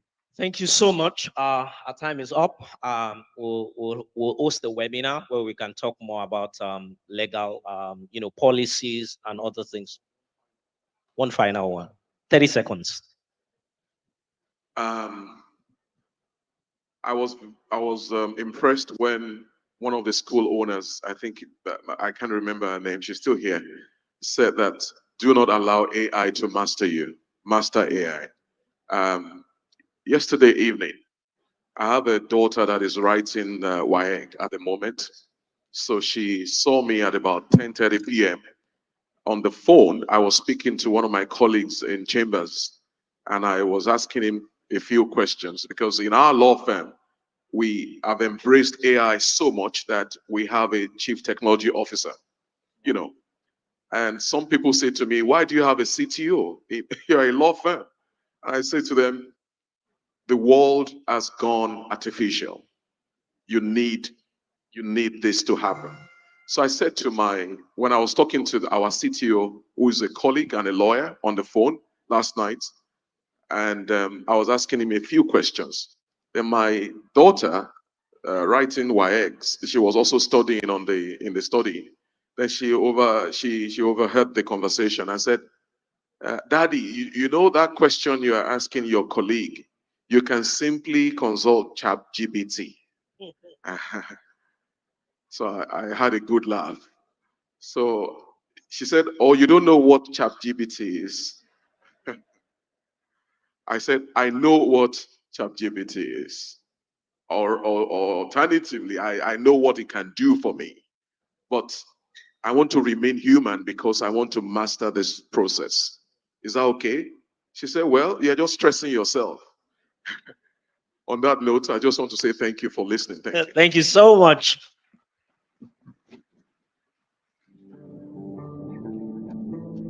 There's a round of applause for such an amazing and insightful session. Oh my God. It's true. Technology has taken over. Even in churches now, you transfer your offering to God. Before we were growing up, to give offering, you must dance from the back to the front now. They say, God, send me your account details. Angel Gabriel will not be counting. Who sent money? I've not received it. I went to one church recently for first timers. They have to scan barcode. I said, so if this person does not have data, I cannot enter heaven. But technology is amazing. But we need to master it. If we let it master us, it becomes a problem. Please, once get a round of applause for that amazing session. It was beautiful. And for those of you who don't know, I can see some people yawning. We have food coming, real food. I've said it before. Don't be afraid. The food will get to everybody. You are not at a Lagos wedding. You're not in Lagos wedding now. You bribe to eat. Oh, you don't know? At Lagos wedding now, you bribe to eat. You go for a Lagos wedding, the table in front of you, there's amala, rice, everything, small chops, Chinese. you'll be thinking that those people are from the family of the groom because your own table is water, water, as if you came to bathe. They don't know anybody. What they do now is as you walk into the hall, you call one of the waiters. Say, waiter, hold this 1,000. I'm on table 5. That's it. There's nothing you will not eat. It's from your table that the couple will find out, I pay for snail. The person getting married, I've not seen snail to eat, but your 1,000 is working already. Went for one wedding, one of our friends mistakenly called one of the waiters and said, waiters, hold this 10,000. We're on table 9. The man shouted, ah! We say, why are you shouting? So a guy will shock you. We didn't understand whether it was a threat or it was a good statement. In 30 minutes time, this guy brought full cooler of rice. I said, what for? He said, oh God, they paid me 3,000 to stand from morning till night. Only you gave me 10,000. You are the groom. I said, so what about? He said, I can bring the cake. I said, leave it, leave it, leave it, leave it. This 10,000 is working too much. Please, a round of applause for yourself. A round of applause, yeah. So very quickly, we just saw Dari moderate one segment. I'm going to call co-founder as well. Ladies and gentlemen, please put your hands together as I welcome Mr. Dimeji Falano. Please, a round of applause for him. Please, let's increase the energy with our applause. A round of applause for him as he comes up for the lesson.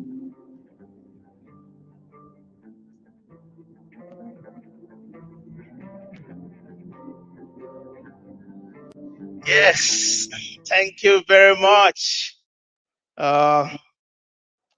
We have the honor to have in our midst today a lot of dignitaries. And I would like to invite to the stage for the next session the Honorable Commissioner of Ministry of Basic and Secondary Education, Katsina State, Ajia Adiza Abubakar Shaladwa. Put your hands together.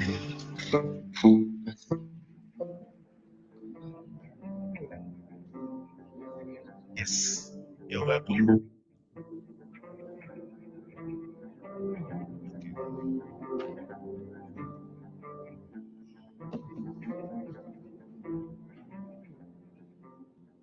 We are going to be interacting on what is happening in Katsina State. She has a lot to share, wearing two hats, but I won't mention the second hat. She stylishly told me not to mention the second hat. I won't mention it. I can go ahead. Okay, she's also a school proprietor in Abuja. So she's balancing the public education leadership and the private education leadership. Let's put our hands together. A lot has been happening in Katsina State. If you don't know Katsina, for those that have not been traveling or for some of us that are new to Nigeria, Katsina State shares border with Niger. So that's like.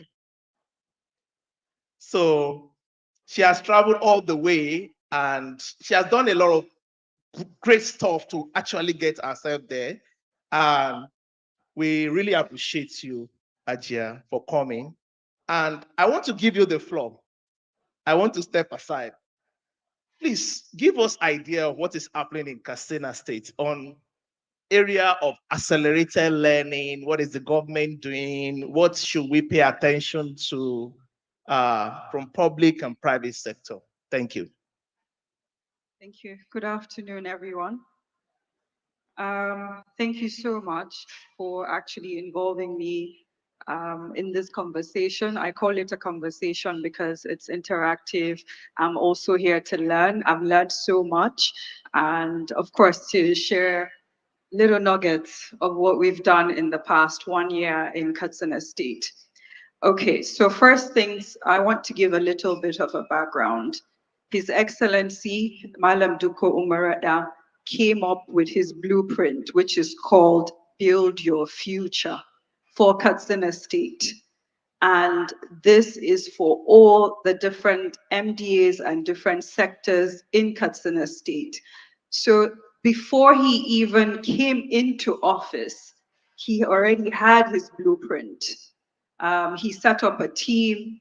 They worked tirelessly, and they came up with the mandate for Katsina State. So when we came into office, every single MDA was handed this blueprint.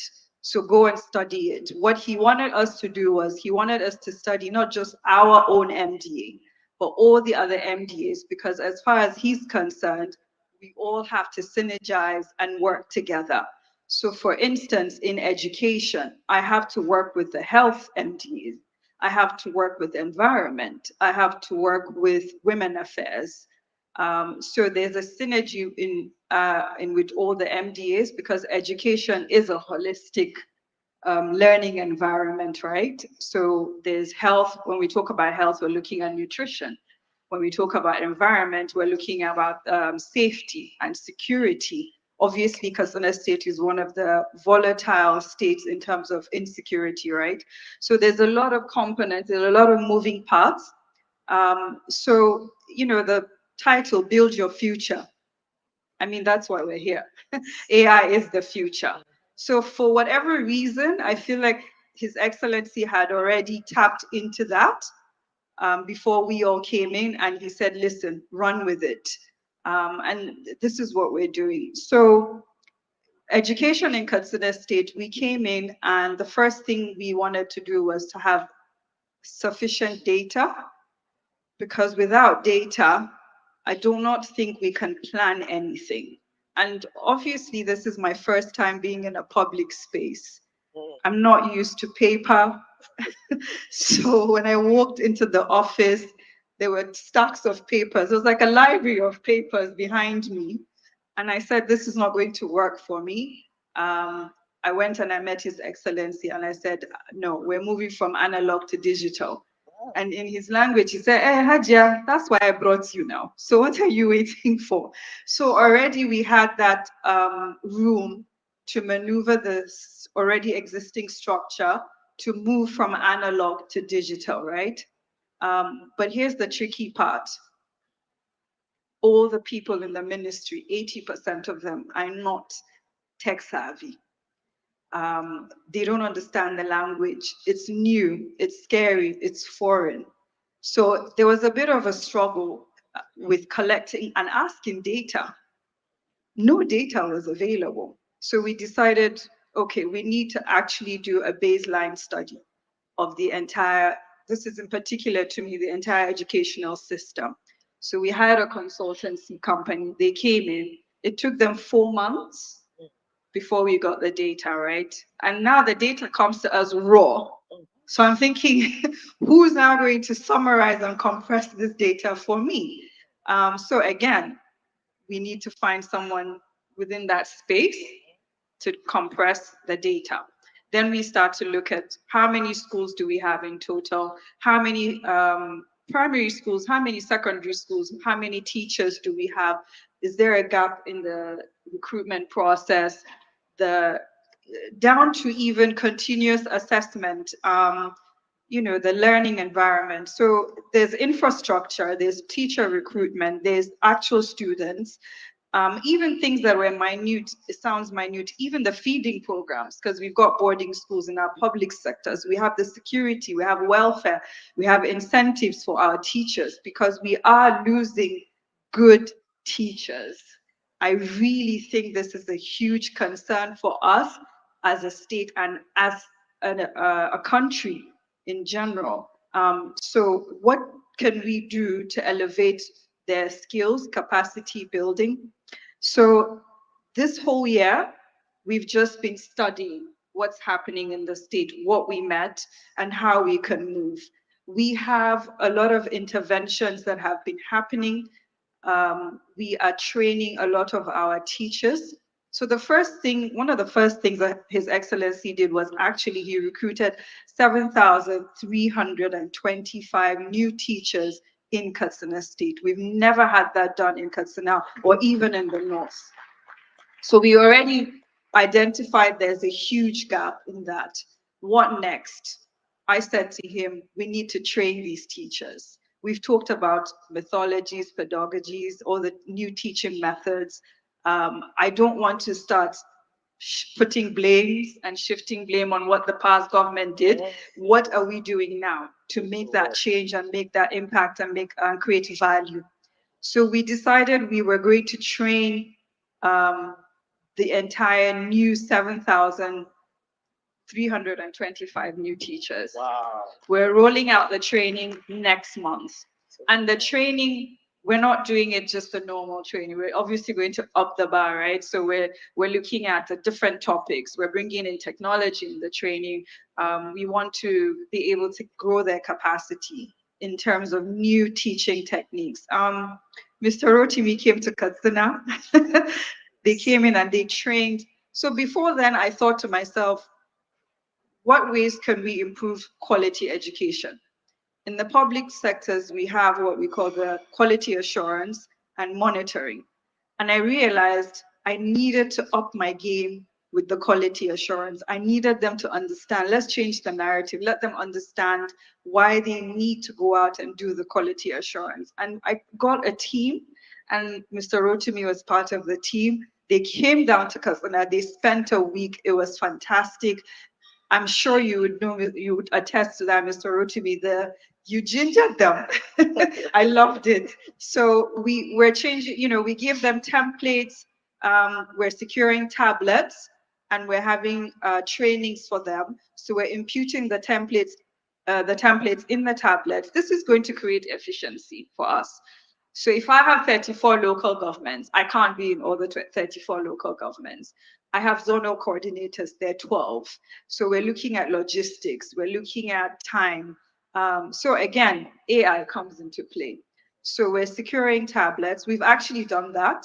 We've created teams, and we've empowered each team leader with a laptop, a tablet, and we've done an orientation for them. And we're saying, okay, all you need to do is give us the data on this, and we feedback.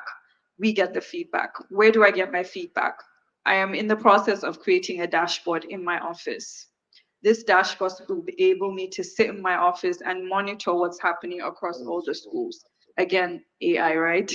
Okay, so yeah, so aside the infrastructure aspect of things, at the moment, we have intervention from World Bank, where they're helping us to renovate schools, reconstruct, and create e-learning classrooms. So moving forward, all the classes that we're rehabilitating or we're building, we're equipping them with projectors. There's internet connectivity, there are laptops. So again, we are now slowly moving to the e-learning platforms. So these are the new constructions. At the moment, we're building 75 new schools, which is phase one. We're almost rounding up. We're moving to phase two, is building another set of 75 schools. Wow. So in total, yes, we have 150 schools that are coming up. And these are schools that would now have complete e-learning environment. So that's why we're speaking to people like you, because we do need you to, this is us partnering with the private sector to come in and put up a structure, right? And make sure it runs seamlessly, so we're not dilly-dallying around, do we or do we not? Yeah. So I am confident if I have people that they know their stuff, then I'm going to be very comfortable that this system is going to work. So aside from the teachers as well, we are trying to create hubs within the local governments, because we do have adults that would want to come back into education. So we do want to promote adult education. And then we're looking at the out-of-school children. In Katsina, we have over 2 million out-of-school children. Yeah. Unfortunately, it's heartbreaking. So what are we doing for them? Of course, building more schools, renovation is speaking to the decongesting the classrooms across the state, because I go into a primary school, almost 100 children in the class. It's heartbreaking. We don't have furnitures, their classes are dilapidated. So these are all the little things that we're trying to fix so that we integrate back the children back into school, because we do have a number of kids that drop out from JS3 because we do not have enough classrooms to accommodate them. So it's looking at it holistically. It's quite a lot, but I think we're making huge progress. So we're looking at infrastructure, trainings. which is at the forefront. And then, of course, partnering with private vendors like yourself will help us to move things forward quickly. Yes. Lastly, in terms of the infrastructure, His Excellency has rolled out a new initiative where he wants to build 3 model schools in the 3 zonal senatorial zones. So these model schools, he wants to pick children, most especially from the less privileged background. He says it's free. He's just going to go do the test. If your child is academically performing really well, we pick you. He says they just come with their school bags. Yes. And it's a boarding school facility, state of the art. We've started with the first one, which is in Kahoot State. And then we're going to have another one in Daura, and then we're going to have another one in Funtua. And he says that the state will not manage it. We should find school managers to come and manage, because he understands the modality of when I'm no longer on the seat, what happens. So we're looking at sustainability, right? So these are the, the way he's thinking, and it's really making our jobs really easier, so that his vision is our vision. And because he's a very transformational leader, he carries everyone along, and then he gives you what he wants, and then he says run with it. So it's quite refreshing to have a leader that his vision is futuristic as well. Yeah, thank you so much. His Excellency, if you are watching us, we are saying thank you for what you are doing in Katsina State and for Nigeria. Hajia, you have answered almost all my questions. I was thinking about the aspect of equity, and you've started touching the aspects.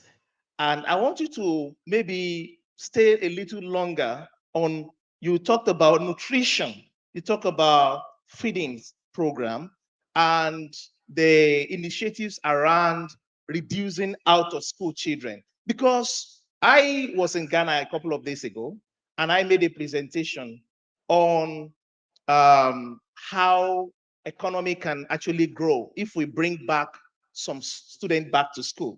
And the researchers actually said that in America, they can actually make 45 billion US dollar every year if they're able to reduce the dropouts. And in Africa, every household can actually make 10% increase in income if we can bring students back to school or keep more students in the school. This is directly connecting economy. So I want you to stay longer in that area. You talk about 2 million. So what are the strategies? What are the ambitions around this? I know you will still, you can go ahead. Okay, so you said earlier we're sharing border with Niger, right? A lot of these families and children are actually, coming into Katsina, right? So it's very tricky, because not all of them are our kids, but that's one aspect of it. There are 2 things I think we want to really roll out. Like I said, once we have more classrooms, now we have more teachers, we can accommodate. Because honestly, as a parent, it doesn't matter what your background is. If your child comes home every day and he says to you, the class is overcrowded, they're not happy, if it rains, the rain is pouring on them, the environment is not conducive, of course you would take your child out of the school. And then with the environment that we have, the level of poverty, some parents would rather take their children out to go and hawk so that they can get some money and then come back home. Interestingly, one of the new initiatives that I started was sensitization programs. So what we've done is we've come up with, in a month, we would pick 2 to 3 rural areas, and we would actually go and sit with them on the grassroots level and speak to them and ask them, what is the issue? What are your needs? Like literally, I sit with them. And I invite, so we've got obviously Super Besta, right? So they come in, the men would speak to the men, the women, I would speak to the women with my permanent secretary. And interestingly, they don't need a lot. Sometimes they just say to us, oh, my child just needs a uniform. I've never thought that because their child does not have proper uniform, they will not go to school.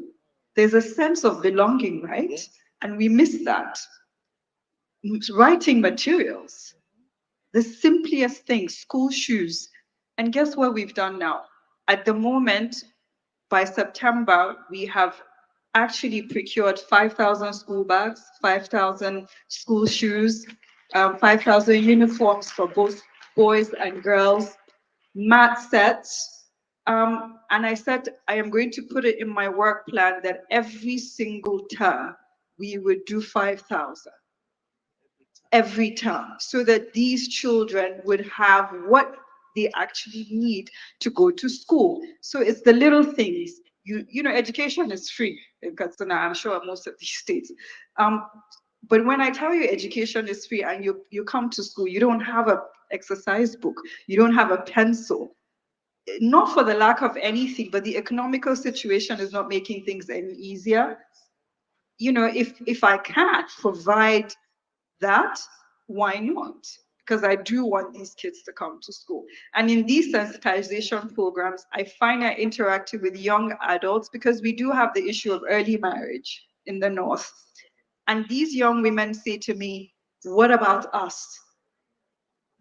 A young lady is 18, she's married, she has a baby on her back, and she says to me, Honorable Commissioner, I want to go to school. And I said to her, tell me what you want. And she says, if my child goes to school from, let's say, 9 o'clock, 8 o'clock to 12, can we have one class in the block to cater to us mothers? While my child is in school, I'm also in school. When they close, I take my child home. I said, easy, we will do that. Not a problem. Not a problem. So like I said, you need to actually go down to the grassroots, listen to them and ask them what it is that they want. It gives them a sense of, oh my God, somebody actually cares. Somebody actually wants my progress. Somebody wants to see me progress in life. And the best thing that His Excellency always says to them is when we go out for, and he comes, he's everywhere with us. He comes to these local governments. He will sit with them. He will talk to them. He will tell them, do you not want your child to be standing in front of you, speaking English like the Commissioner of Education right in front of you? Or do you not want to see your own son becoming the governor or local chairman? So you also have to motivate them. Rotimi, you're coming back with motivational speaking. You're coming back to Katsina. So we're infusing a lot of the, traditional ways, but not so traditional ways, so that they feel we're actually here for them. And, the issue of sanitation, health, nutrition, we go in, we do boreholes. We've changed 80% of our schools from the, pit latrines to the proper toilets. So we've done a lot of rehabilitation so that they have a very conducive environment. This would help to bring them back to school. Yes. Wow. Thank you. Thank you so much. If you agree with me that it's as if she should continue, because I'm actually learning a lot, and the aspect of educating the parents and the child together in the basic education. I mean, that was really, really, innovative, and that stood out for me. You have a lot to share, but I want us to pause it. We will still bring you next year by God's grace. I want us to pause, but before we go, now we want to hear, the last word from you. The last word, encouragement, velocity with AI, public sector. We have public school teachers here. We have private school teachers here. Your last word. The mission is possible. Thank you. Oh, that was lovely. Thank you. Dare, please join us so that we can take a picture with our Honorable Adiza Yaradua. Thank you so much. To say a personal shout out to my mentor, Mommy Ajala. Yes. So yeah, I've been running my school for 16 years now, getting to 17. I'm a certified Montessorian actually. So Mrs. Ajala has been my go-to mommy in everything that I have done since I started. And of course, Opashi. I don't know if she's online. So much. I'm so elated to have someone like her in my life. Thank you, ma'am. Thank you. Thank you.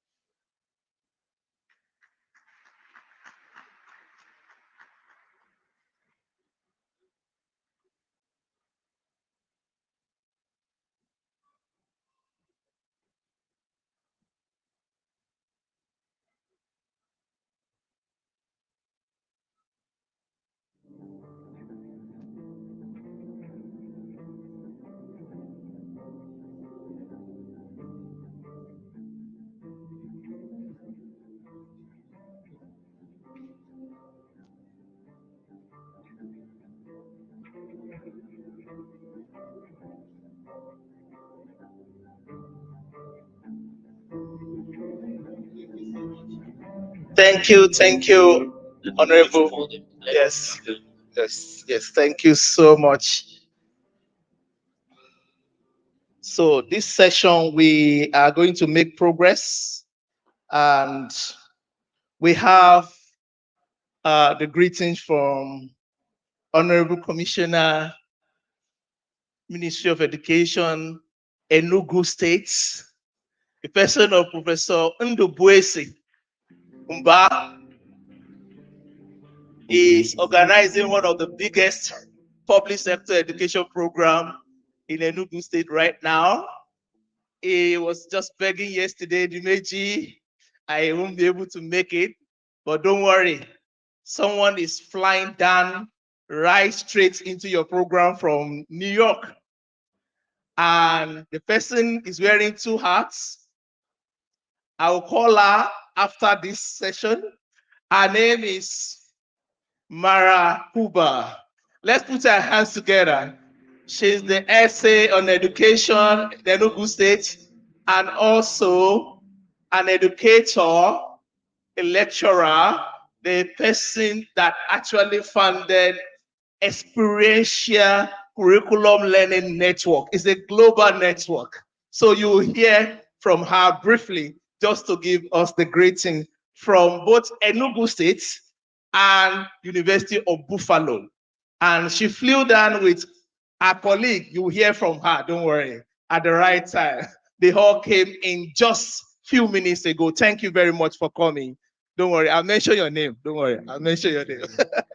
So also we had greeting from our dear Honorable Commissioner of Education and Human Capital Development, Kwara State.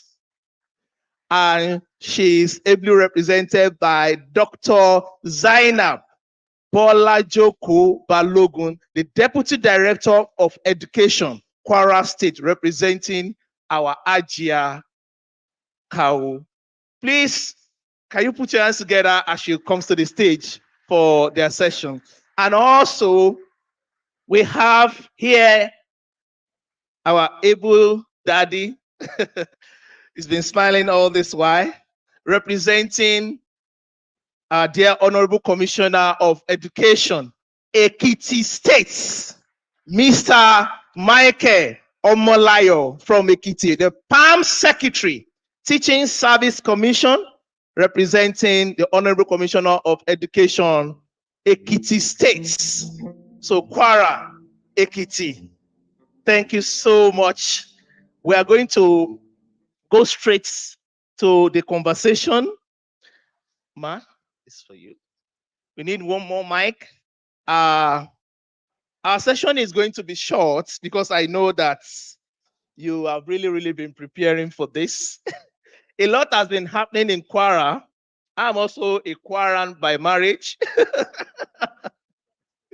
So a lot has been happening in Kwara states and also in the Ekiti states. So we've been following. So we would like to hear from you because we always look at the commissioners. We know that there are engine rooms. Okay. We know the directors and the PAMSECs are the engine rooms. So we want you to share ideas on what is going on in Kwara states in accelerating learning. Thank you. Thank you. So many things have been going on in Kwara State. But before I even start saying anything, I want to tender the apology of my Honorable Commissioner for her not to be here. In fact, she has taken permission from Head of Service, planning to be here. But she has other meaningful and very committing assignments, which HE has delegated to her to do. So she was not able to come. So please accept her apology because we appreciate your coming, your visit the other time. She really appreciated it. And then she has started discussing with the HE on the way forward to make sure that AI goes. Already we have it through our Kwara land. We already have it in place because our students now learn through the tab, and we are able to monitor the attendance of both the students and the teacher. So absenteeism in the state has gradually reduced. In fact, taking absenteeism in the state is to a zero level, because now you know that when you are not in your classroom and you are marked down, definitely you won't have your salary for the month. And we copied this from Edves. So Edves introduced this system to us, system of learning that a student can just come to the class and learn through the tab. So, and in most of our primary school too, we have computer laboratory, almost all our primary school in the state. And we have about 1,600 primary school in Kwara State for all of them. So that already AI, we have started using it. Even our teachers, we train them. We do regular training for them on AI to ensure that at least these students learn. Even during COVID, when we had COVID, in fact, that was the time when we started AI, really. Because that time we ensured that our students learn, even when they were in their various homes. They learn on radio, where there is no connection of internet. We ensure that solar and offline method is being used to ensure that these students learn and they perform, that the COVID problem does not affect their academic performance. So there are so many things that HE has done. Yes, I can go on and on and on and on to be recounting what we are doing in Kwara State to ensure that education is stable and education is for all. Thank you. I'll come back to you, ma'am. Sir, Ekiti. We've known Ekiti to be one of the states that have been winning award on technology before and in the recent times. So please, sir, we'd like to hear from you what is happening in education, accelerated learning, to combat learning crisis. Yes. I want to say good afternoon, everyone. I'm moderators. I bring greetings from the Honorable Commissioner for Education, Dr. Mrs. Uforola Delihe, MNI. You trust her, you always love to be here, things like this. Yes, about this accelerated learning in Ekiti State. I want to say that just shortly after the new administration come on board last year, they set up, we have this ESCO meeting, ESCO retreat, and every sector, education inclusive, were made to have what they have in plan, but their work plan. I want to say that Ekiti State, there's learning poverty. Of course, in the Southwest, when we see the WAEC, we can say we are still performing, comparing us with other states. But we are not comfortable with 20%, 30% failure. Nobody should come to school and fail. When we are talking about out of school students, we don't have much crisis other out of school. The concern in Ekiti, people who are in school should learn and should be, they should learn. When you come to school and you cannot learn and nothing to show for it, the learning outcomes is a concern. Therefore, it's not issue about 50%, 70% performance. Then they have been working hard before. My commissioner will say, let us work smart. On that note, we want to appreciate Edves for coming up, putting the army to your organization immediately I get here. I look about this Edves Catalyst. That's the word catalyst. Then I'm there with the word velocity. Therefore, you already set a pace.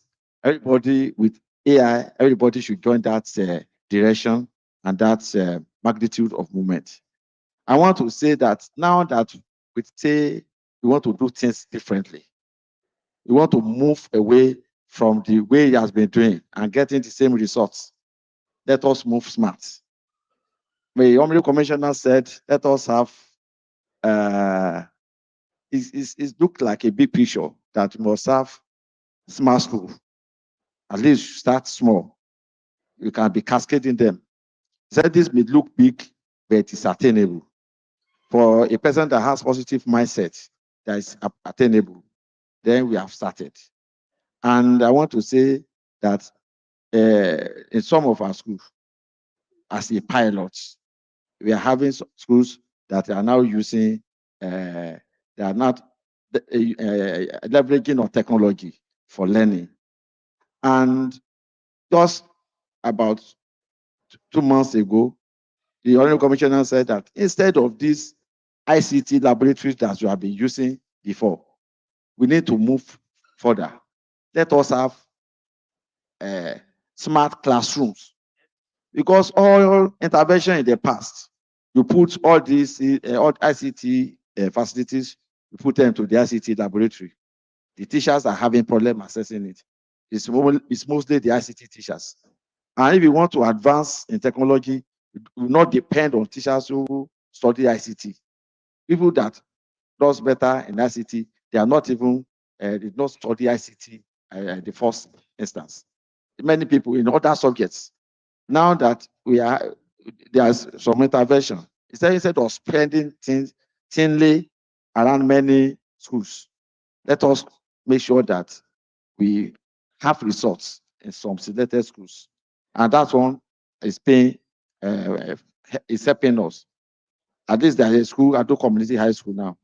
He said, let us make it that we start from SS3, if you coming to get to the other classes, that should make the classroom a smart school. Any teachers coming to that class should be using AI, e-learning. The facilities will be there. New lessons will be facilities. They are in some schools. But it's not as if we still have challenges. Some of the challenges is ICT infrastructure, or our schools should be AI friendly. That's issue of infrastructure. It's a big picture. And in now every innovation or remodeling that they are doing in our schools, we are making them to be 21st century schools. But we are starting gradually. That's where we are. And for the teachers, we are creating interest. Some of our teachers, they are in your platform or this STEM, it's something, and they are doing well. I personally am on that platform. I was discussing with some of the teachers, what have you learned about this thing, the issue of simulation, to improve about instructional delivery, to improve about the learning outcomes, and having lesson notes. But that's how most of our teachers don't even complete their lesson notes on time, and all these things accounts for failure at the end of the day. That was these resources have been helping them. Sourcing for instructional materials. These things have been made easy with AI. Just as has been mentioned here, this is AI era. We should join the flight. Thank you. Thank you, sir. Thank you so much. Thank you so much. Ma, The final word from you, ma. To add that about last week, before the marking of the 50th year of Malam Abrazak Abraman, he donated about 1,184,915 textbooks and instructional materials to school in the states across. And our local government, which is about 16 local government, we have AI effect there. That is, we have centers that are equipped where our local government officers who are from school SSOs, they go there to report, to put data of schools and ensure that both teachers at even the junior secondary school too. Subeb manages junior secondary school and primary school. So they ensure that these people are on their points anytime, any day, and once they misbehave, they are fired. So the issue of AI has been on ground in Kwara State. All we are trying to do is that, where there are no services, then we try to ensure that they are solar, and we are partnering with private people that are helping to ensure that the school are equipped and the students are learning on the system.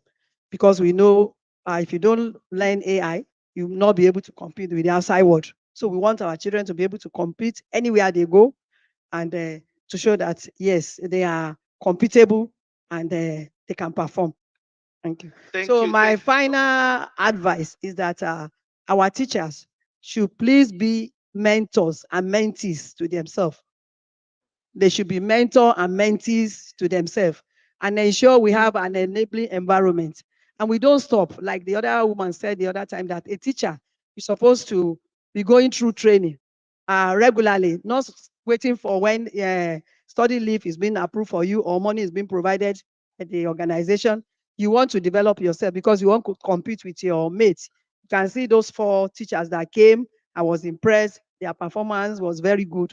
So I'm sure they are training themselves. But when you want to rely on the government to train you, is another serious problem because the government will say there's no money. But when you train yourself, you'll be able to compete with anybody. Thank you. Thank you, ma.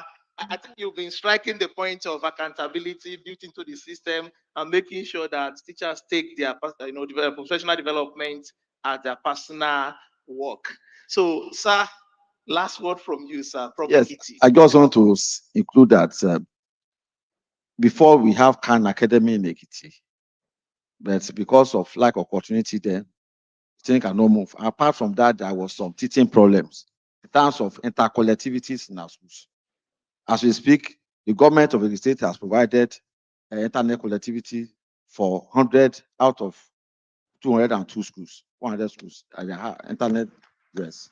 And they provide solar panel, courtesy of this assisted from the IGI project of Mr. Governor. Therefore, with all this intervention, what we are trying to say that teachers that we are recruiting now, they must be ICT compliant. That was, we are not in the era of shock and bricks teachers. They should be ICT tech savvy, and it's about interest. Because as I've said, it's not until there's an instance about 3 weeks ago, the Honorable Commissioner have, and we visited a school, we said we should monitor. Where they have interactive board, it was asking the ICT person in the laboratory, do you prefer this type of ICT in the instructional delivery? He said he prefer one to the other. He said, why? That one was having, what do you call it? Projector light, everything disturbing, yes, the rays, all this. And but the physics teachers, who is not ICT man, said he preferred the other one because just like EdTech, I mean, the one that was advertised at that time, he said he preferred this one for so reason, for so reason.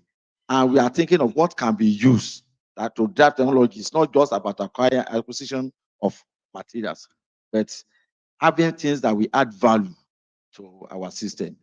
And I want to say that with AI, it's ready to go, and we are going to promote education to the next level. Thank you.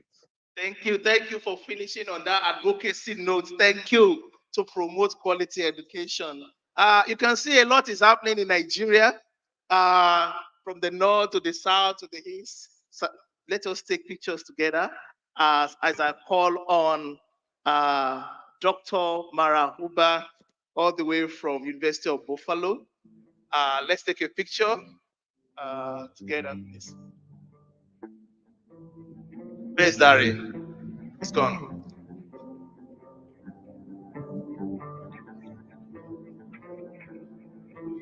Ladies and gentlemen, please a round of applause for them.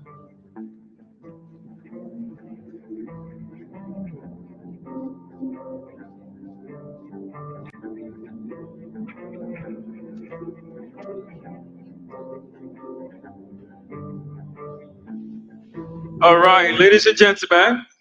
The Enugu State governor budgeted over 30% of this year's budget for education, which is the first in Africa. 30% of the budget of Enugu State. Barrister Dr. Peter Mba, and he has selected a well-renowned professor who is your friend, your colleague, to be the Commissioner for Education in the state, and is so busy doing the work of transformation, building 260 smart and green schools all across 260 wards. And each of those schools can take over 800 students. Mara, what do you have to say to add to what I've just said? Well, first of all, I want to say hello, everyone. It's such a pleasure to be here. My colleague Cindy and I just arrived about an hour or so ago. So I'm just so delighted to be here. What's happening in Enugu is completely historic and transformational. When I agreed to be SA and contribute to the initiative, it was the promise of experiential learning that brought me to the table. How many of you are familiar with experiential learning as a paradigm? Raise your hand. Anyone? A few of you. So experiential learning in its simplest form is learning through doing, but it's more than that. It's learning through active engagement with real world problems and challenges.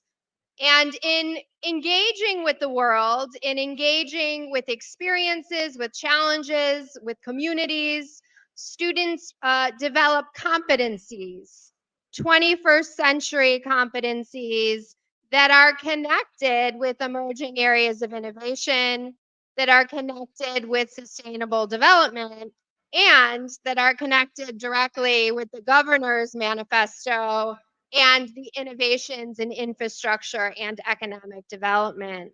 So what is happening in Enugu is a complete vertical system level redesign, starting with the earliest levels of basic education, pre-primary all the way up through secondary, and then it will connect to teacher education, tertiary, as well as vocational education.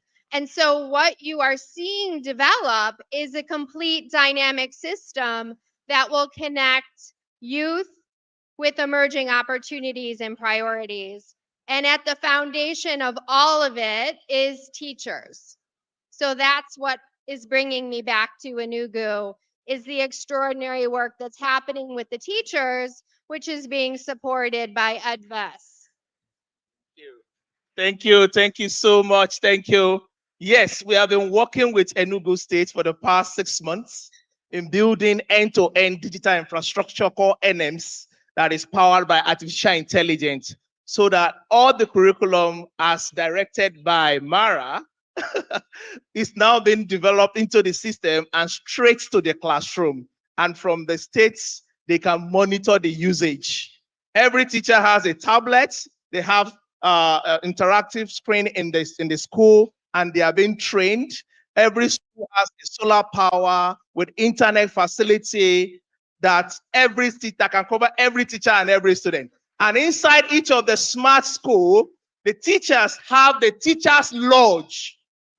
teachers lodge inside each of the smart school, and the old school model, every structure will collapse into this new model. So what is happening in Enugu State is transformational. So thank you for representing Barrister Dr. Peter Mba and Professor Ndubese Mba. Thank you so much. So they are going to play the impact video of what is happening in Enugu, and then I think my job is done. MC. Thank you very much. Let's a round of applause for Timeji. Thank you. So while we're playing, just hold on a second for the video. While the video is being played, we'd like to also make you realize that we have, hold on for the video, please. Just hold on. While the video is being played, we want you to also visit our exhibitor stands to check out what they have and what they're doing. So at least patronize them, see, experience what they have for us. So the video can be played now. Thank you very much.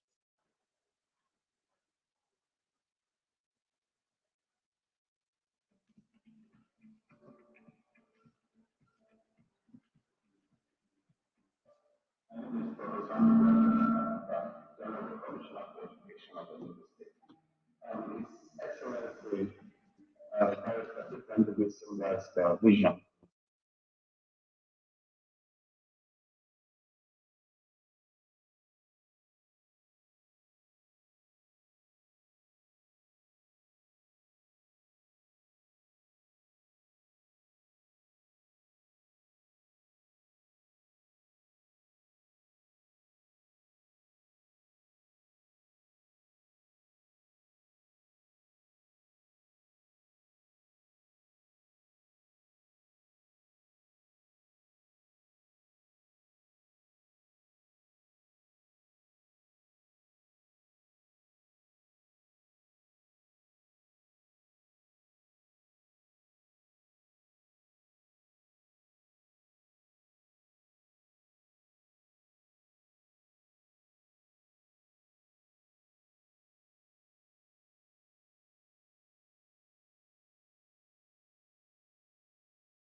Thank you very much. Please, a round of applause for that great one. I think we have one more video to play, right?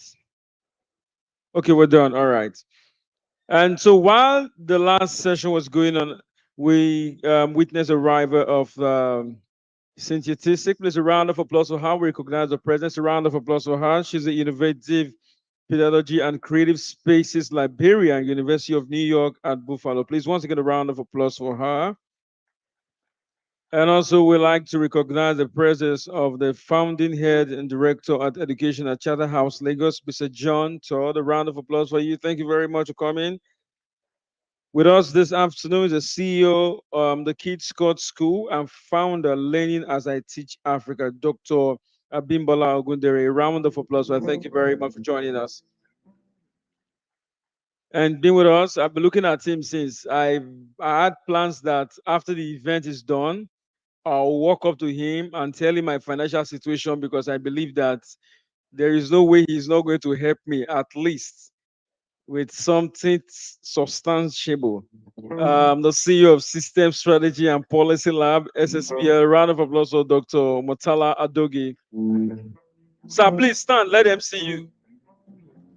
Are you seeing why I said I'll walk up to him? Thank you. Thank you. So please don't leave before we close. Put it in mind that you have somebody you will potentially help. All right. You can't dress in billions and go like that. You know, no. You can't go like that. You are a man that God has set for such a time as this. My helper, you are welcome. I celebrate you. I honor you. Please, a round of applause for my helper. Even the guy is wondering, why did I come for this event? Now, what am I doing here? I celebrate you. All right. Just so you know, it's been a long event. It's this long because it's once a year and it takes Edves a lot to discover, do researches, to improve education in Nigeria and Africa. So you can't expect that the research you've taken time to go after for 1 year will pass across in 1 hour. So which is why we get speakers from across the world, everywhere, to release all the information they have. So please bear with us. We know it's a long day, but in the end, it's always beneficial. Have you not learned a lot so far? Are you excited? Please, so if you're excited for what you've learned so far, please a round of applause for Edves. And there is more to come. And I like them a lot. They feed you intellectually and physically. And I've been saying this, that events I've gone for. This event is free. Did they pay to come here?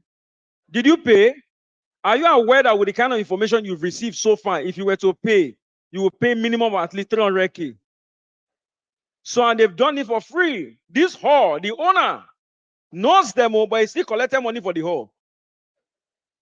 The hall is not free. All this light that is shining is not free. This guy that has been laughing to free joke is charged to hold camera. Nothing here is free. Me that I'm talking to you, I'm not free. They paid. Are you getting it? So they went through all of this stress just to improve the work you do. So it will be a form of disrespect to the effort they've put in to have Edves Catalyst 2024. If you leave the place you are going to, there's traffic. So sit down here. There's no light at home. Even you that have light, Band-Aid, you are afraid of turning on your lights because prepaid meter now. In our house, now we ration light. If the AC in the room is on, the AC in the parlor will be off. Spirit cannot be cashing code. So all I'm trying to say is stay here to the very end. And of course, while you are being improved intellectually, there's food for you. And then we have very good takeout gifts. I've seen the gifts. That gift, I'm involved in it. The takeout one. It's not only for my mother is a teacher, my father is a teacher. If I have the code, please send code to my mother. My mother is a teacher. I'm representing her here. So please don't leave. We have food for everybody, and we also have very good takeout bags. They've planned for everyone. So please maximize all of this. Please once again a round of applause for Edves for the continuous and great work they do. And so next on our program, see how far they've gone. The next two speakers are from the United States of America. Now, this is how far Edves goes to improve our education. So please put your hands together as we welcome on stage for her segment. Please put those hands together for Cynthia Tisik. A round of applause. Is that the best you can do? Is that the best you can do? You can make it better?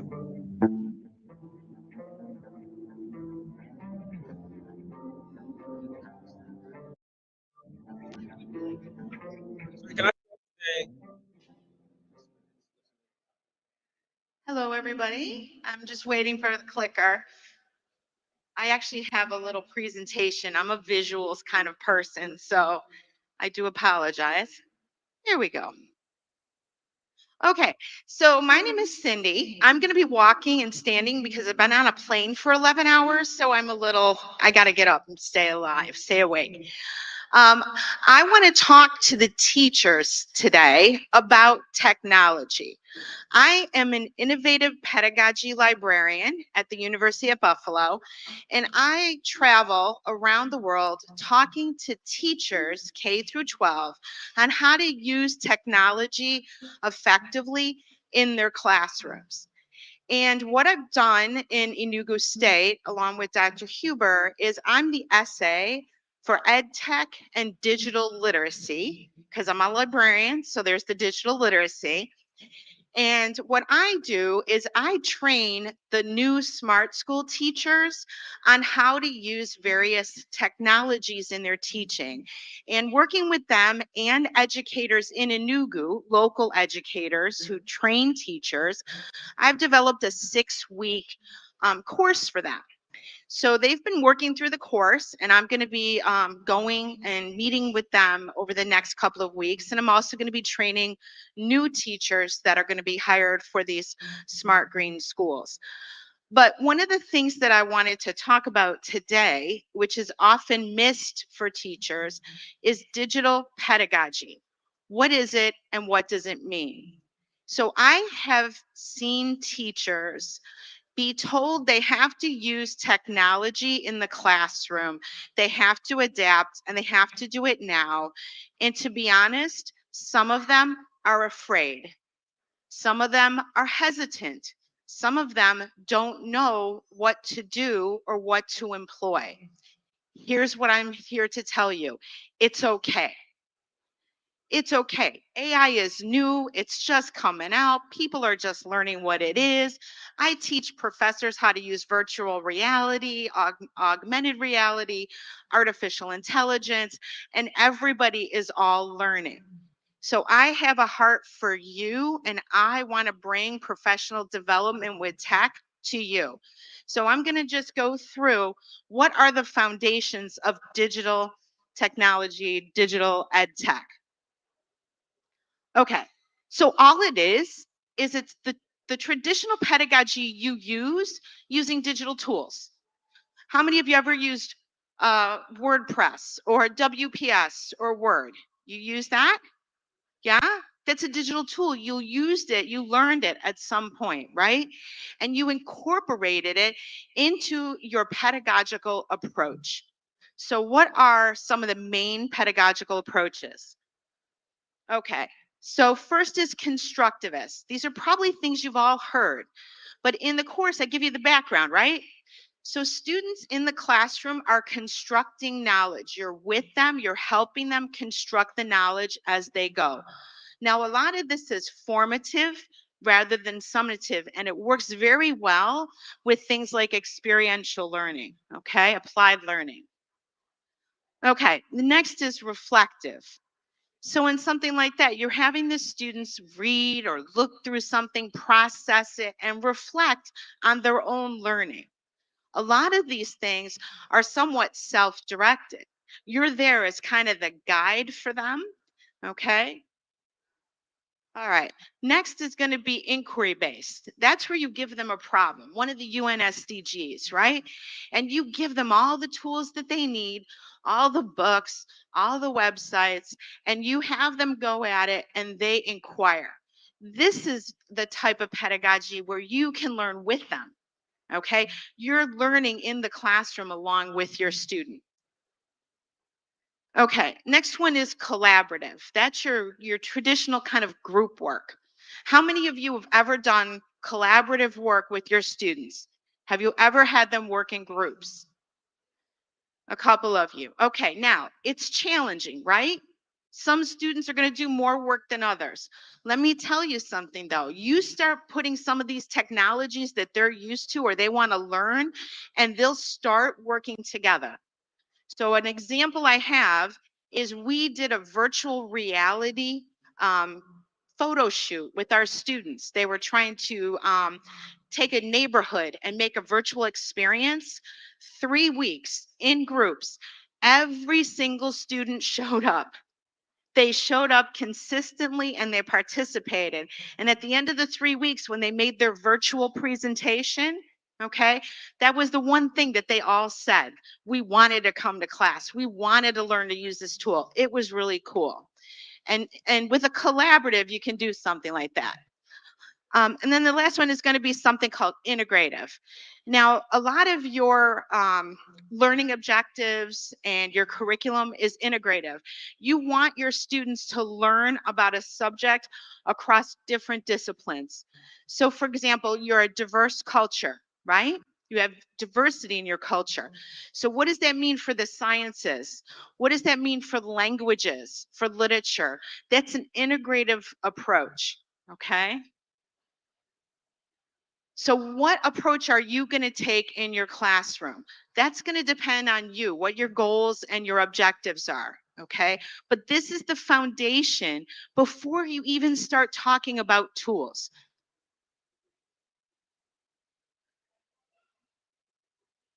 Okay. All right. So, what you're going to do is you're going to use something like Bloom's taxonomy to write your learning objectives. And you want to aim towards your higher order. So, hopefully, a lot of you have heard of these and are familiar with them. You want to get away from the memorization at the end. That's a lower order skill. With technology, you can go for the more higher order in the create and the evaluate arena, creating with digital tools. So I'm going to give you a real simple learning objective. This is one that came through at Enugu State. So students will understand diverse cultures, including their beliefs, traditions, and practices. That was a learning objective, okay? Understand is at the lower order. So I want my students to do more, and I'm going to use technology as I'm doing it. So how about they summarize? So summarize is going to end up in the higher order, okay? So we're going to have them summarize. And they can summarize with all different types of tools. They can make a website, they can make a PowerPoint. Okay, we're going to have them compare. Okay, rather than just understand, we're going to have them compare the different beliefs. How might they do that? Well, they can make a chart or a graph, right? That's still a digital tool. It's still using tools that are very low level for younger students to use. Okay, and the last one is a more higher order. You have the students actually explain. So thinking of a digital tool, anybody right now, if you wanted your students to explain something to you using a digital tool, what might you use? That's it. PowerPoint? Did somebody say PowerPoint over here? Yep, PowerPoint. What else? Anybody got a tablet or a smartphone? How about a video? Right? How about they make an explainer video? They can work in a group. They can work in a pair, right? Using, some of you had said you had tablets in your classroom. Have them do that. There are so many tools free out there that they can edit videos and create videos. Okay? All right, so this is just an example of some of the digital kind of techniques that students can use. So they can do things like online journaling, creating websites, they can create videos. This is a really like amazing chart in here, but there's a whole host of different digital tools that you can use, okay? All right, and then here is another one that will show you digital pedagogy in action. All right, so for example, if you wanted a student to differentiate something, you can have them create a graph. I mean, that is a digital tool. There are digital tools out there that are online that don't require you to subscribe, that a student can put data points in and create beautiful graphs for you. Okay, it's not generated by AI, it's generated by the data the student gathers. So this is just a little sample of some of the things that we've been talking and teaching the teachers about over the last 3 months now. Okay. But what I want to do is I want to encourage you as teachers to take your professional development seriously. Find the time. If you want to take this 6-week course that I have, it's all self-paced, it's free. I built the website and I pay for it every month to run up there for anybody to take it, okay? Because I just feel passionate that teachers should be able to have the professional development to use all of these kind of unique and new and scary tools that everybody's telling you you have to use. So how do you use them? All right. So I want to give you that base that you have so that you can really effectively use these tools in teaching that's meaningful to you and impactful to your students. Okay. All right. So the last thing that I'm going to say, which is my librarian hat, is the other thing that I've brought with me is a digital library off of an open source tool called Colibre. And I don't know if anybody's heard of Colibre or used it before, but the power of Colibre is it works offline. So I have a laptop that the Ministry of Education bought for me. And that laptop has Colibre on it. And I have probably around 10,000 books on that library, on that server. And it's not only books, but it's also lessons, videos, assessments, and it's all meant to run offline. All you do is take your tablet, put it next to the Colibre server, and it downloads whatever you want to assign to that tablet. So this was able to then bring a digital library to every smart school in Enugu State with only one laptop. So I think that's an amazing thing as a librarian. So, all right. So I've had like 15 minutes and I don't know if I just rushed through it. So I hope I'm good. All right. Oh, going backwards. Here we go. Because there's one more person after me. Yep, that was it. All right. Well, thank you, everybody. I'm here after. If anybody wants to talk with me, I'm more than happy to talk with you. Share the website. Thank you. Very much. Thank you very much, Cindy. A round of applause for her. Thank you. Thank you so much. It's such a joy to know that all this is happening in Enugu because I schooled in Enugu State, and to see that education is a priority right now is amazing. And we'd like to thank you for all the work you do, and we trust that it's going to take us, put Enugu on the map again. Like she rightly mentioned, there's somebody coming up after her, and the person is the co-founder and chief strategy officer. Ladies and gentlemen, please a round of applause for Coretta Martin. A round of applause for Coretta Martin. Thank you very much.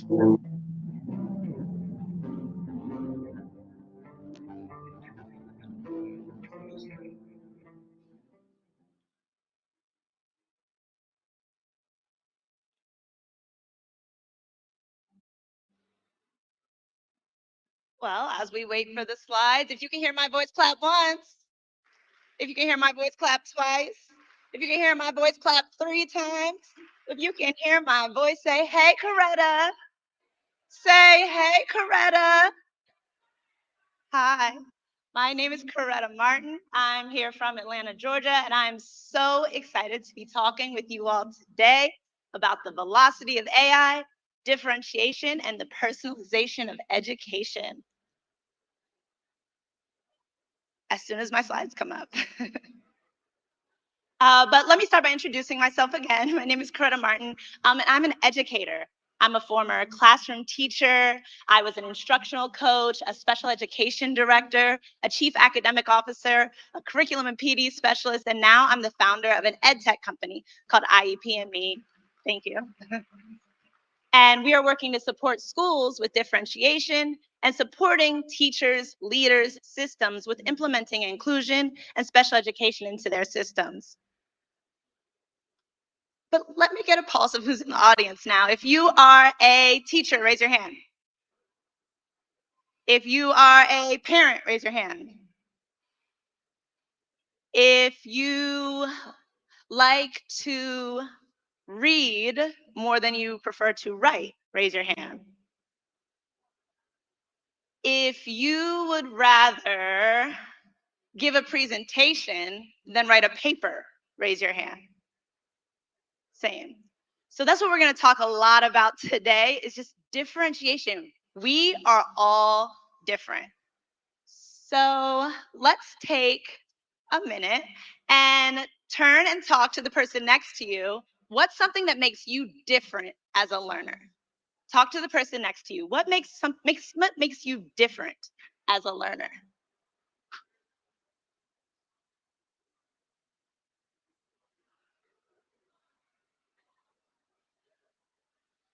All right. So today we're going to consider how can AI support educators in creating differentiated and personalized learning for diverse learners. Again, thinking about how we're all so very different. Students learn differently, but not just because we have disabilities, we have all sorts of differences. Some students have disabilities, learning disabilities, which we'll talk a little bit more later. Some folks just have academic challenges. Some people just don't really like to write. Some people just don't really like to read, and we need to support them with those challenges. Some people are learning 2, 3, 4 languages at a time and have specific language needs. Some of us have social, emotional, and regulation differences, and some of us are gifted and talented and accelerated learners. Think about the different reasons why students learn differently and how you as an individual, as a teacher, as an educator, learn differently. I'd like you to take a moment to read this quote. Student differences matter, and effective teachers attend to those differences thoughtfully and proactively. Again, talk to the person next to you. Do you disagree or disagree with this statement? That effective teachers attend to the differences in their students. Talk to the person next to you.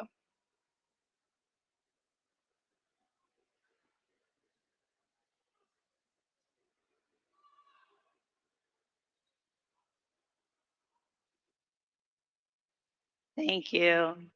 So as we're thinking more and more, we are all very different. And someone asked a question earlier about differentiation. When are we going to talk about differentiation? Let's talk about it. But let's first address some misconceptions. One misconception that comes up a lot around differentiation is that differentiation is a specific set of instructional strategies. In reality, differentiation is a philosophy. It's a way to think about our students. It's the way to think about ourselves, our brains, and how we learn.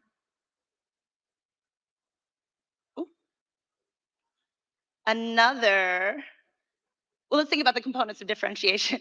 So when we differentiate, we want to think about how we want to change our classroom and what options a student might need to get to that differentiated place of instruction, to understand truly what they're learning, no matter who they are, how they learn, and how they're showing up in the school that day.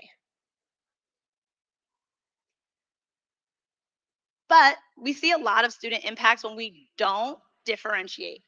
We see inadequate curriculum supports, teachers just being forced to use the same curriculum, the same materials over and over.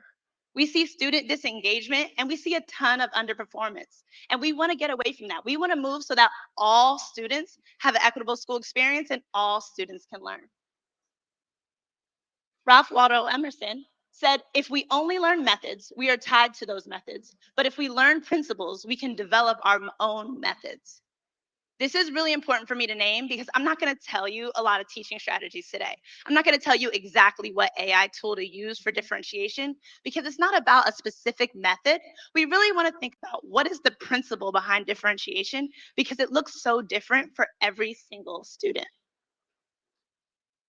So what I do want to talk about is multimodal representation, multimodal expression, and accommodations and modifications, and how these three things can really support with differentiation in your classrooms and in your schools. I'm going to move really fast, so please feel free to take pictures or email me at the end, and I will send you these slides as we think about these three concepts. So first, multimodal representation. That is, how are we providing the learning to our students? How are they accessing the education? We want to think about the different modes and channels that may present in. We might think about visual learning, auditory learning, kinesthetic learning. How do we present our information to our students through images, through music, through hands-on activities, through text, to make sure it's what's best for that individual student. Oh, sorry. Connecting this back to artificial intelligence and how we can use AI to support us with this, we can use AI to create these personalized learning paths. We can use AI for resource curation, lesson planning assistance, real-time feedback, and accessibility. Thinking about what are the alternative formats that we can put our information in to support individual students based on their language or learning difference. So putting this into context in your classroom, what this might look like is we use AI to suggest a combination of videos, interactive simulations, materials for a history lesson. The students then receive personalized assessments based on their preferred learning modality. And then the teacher uses AI analytics to monitor progress and adapt their teaching strategies. So this is a very practical way to use AI all throughout the process, not just as a check, not just to do data analysis, but to really implement it into your school system for the purposes of differentiation and reaching all of our students. Multimodal expression is very similar, but in this case, it's how the student is demonstrating to you that they understand. Some students are more visual. They may want to do an art project. They may want to do a video. They may want to do a podcast. If they are more auditory or an oral presentation, as many of you raised your hand and said you would rather do than write a paper versus students who are more textual. And then, as we discussed yesterday, play-based learning is huge. Some students are more kinesthetic, particularly in our early years, and we want to give them multiple opportunities to express themselves, to demonstrate understanding outside of just a paper and pencil test or some of the more traditional formats. Again, we can use AI for this. Personalized project suggestions, resource provisions, feedback and assessments, collaboration, and again, accessibility for learners who are different. So AI can suggest a different project format for a science fair. It may not be the trifold that's traditional. Students use AI tools to create the videos, the podcasts, and models. And again, teachers continue to use the AI for analytics, to progress monitor, and really assess the effectiveness and engagement of each project type without necessarily having to be the expert on every single type of project that a student might want to express themselves through. So I want to come back to this because, again, students learn differently. We all learn differently. But I want to take a moment very specifically to talk about special education and students with special needs because we don't have that conversation a lot. When we think about this disability classification, there's a few different types of disabilities, and we should think about all of them. We often discuss learning disabilities, or we often discuss developmental disabilities, autism, Down syndrome, disabilities that might impact your success in an inclusion environment. And those are important disabilities to discuss and make sure that we are scaffolding instruction to make sure that all students are still getting access to the appropriate material. But we should also think about all the different disability types. Learning disabilities, dyslexia, dyscalculia, physical disabilities, hearing, vision, mobility challenges. Also thinking about executive functioning, ADHD, behavioral difficulties. How are we thinking about what the classroom experience is like for all types of students, not just those who may have a physical tell that they need something different or may have intellectual tell, but all the different ways that we learn different, and we really want to support those students through personalization and individualization. And that brings me to accommodations and modifications. We often talk about these in special education as changing how a student learns information and demonstrates their understanding versus modification is changing what a student learns in the classroom.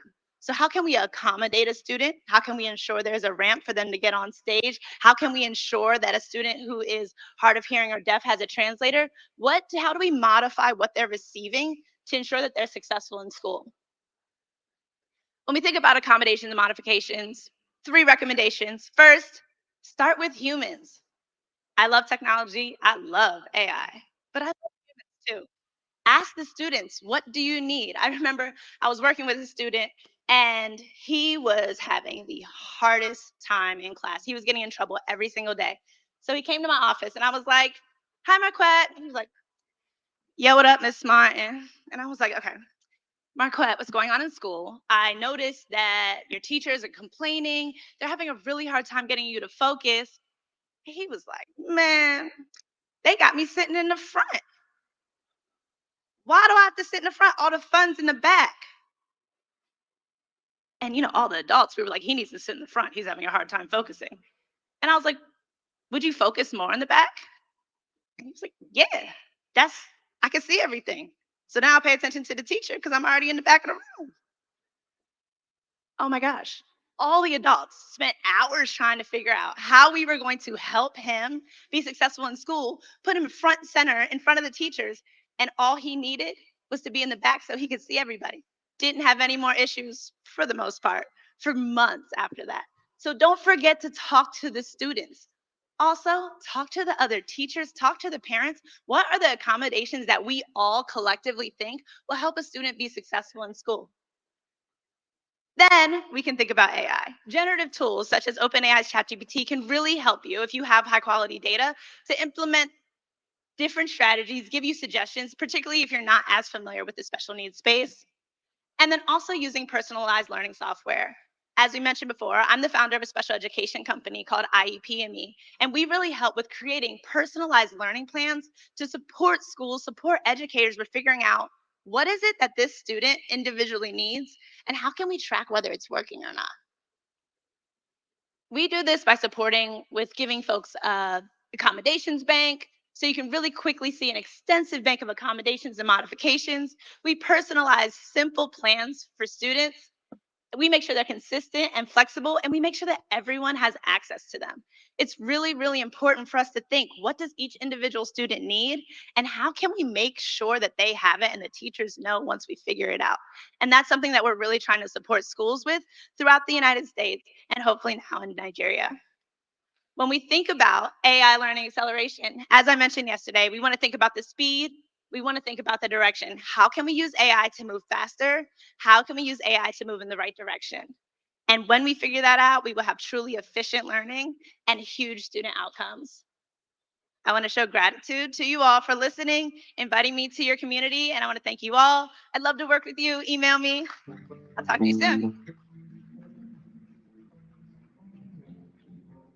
Thank you. I think Correct Martin deserves a better round of applause. Thank you very much.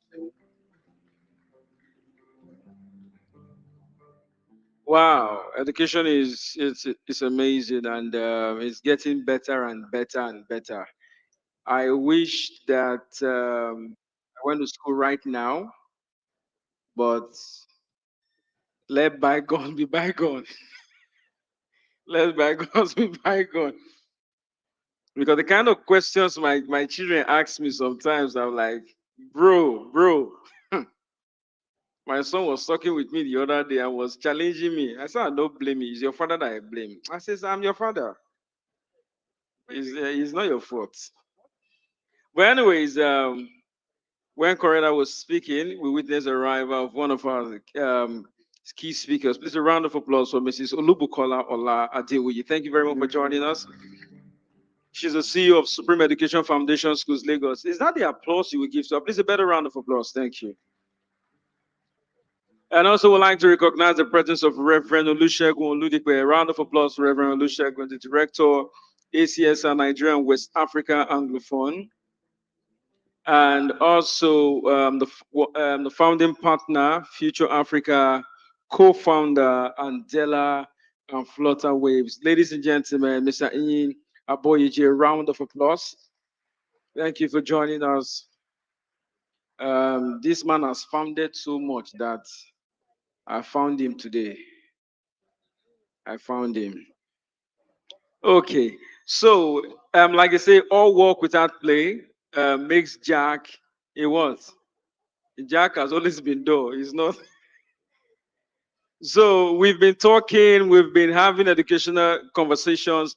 We just want to have a bit of entertainment. And the next guy I'm about to introduce is one of the top 4 finalists for The Voice Season 3. I believe that there are people here who probably voted for him. And he has one of the finest voices you will ever listen to. Ladies and gentlemen, Edves Catalyst 2024. Please put those hands together as we welcome on stage Dakpo Pelma. A round of applause for Dakpo Pelma.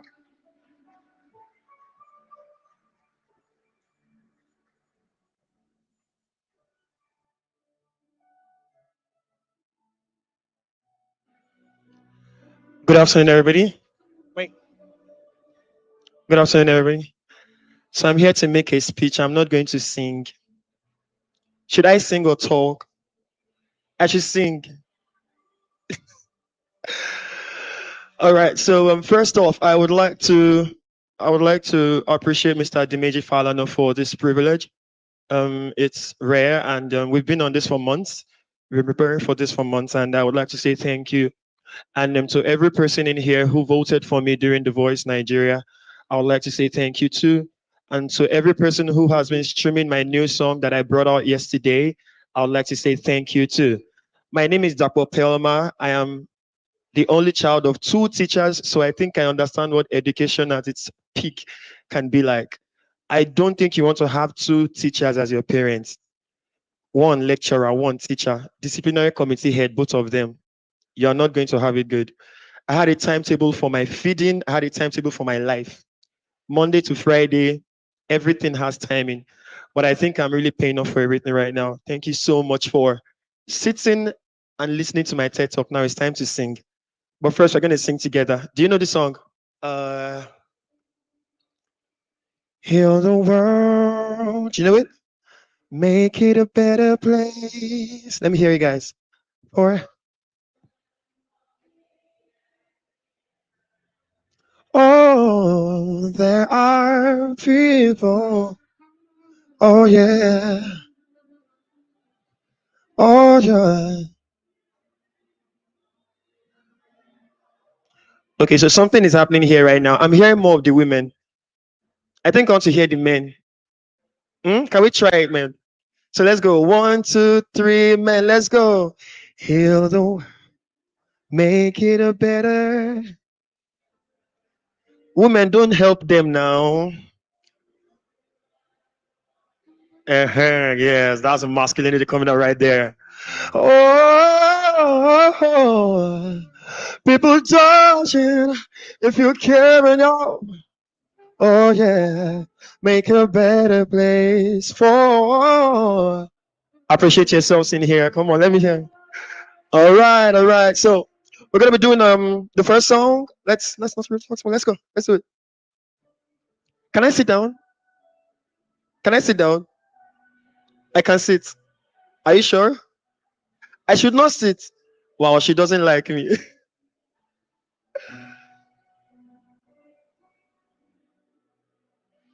I'm trying to hold my breath.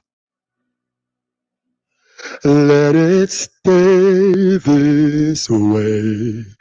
Can't let this moment end.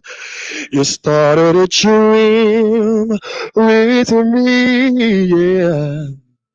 It's getting louder now. Can you hear it echoing?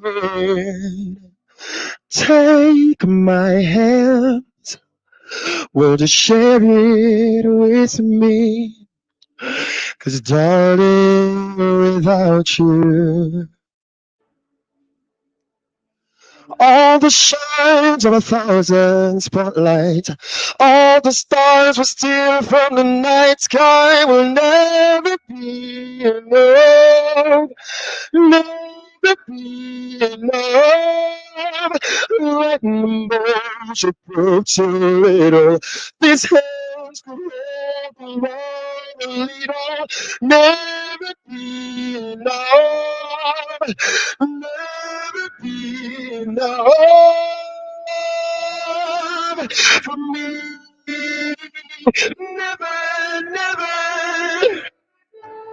Never, never, oh, never for me, never enough,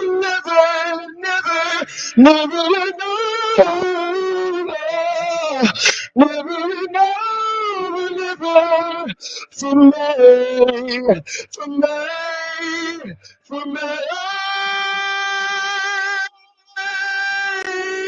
All the stars from the deserts burned, all the shining tears from the night sky will never be enough, never be enough.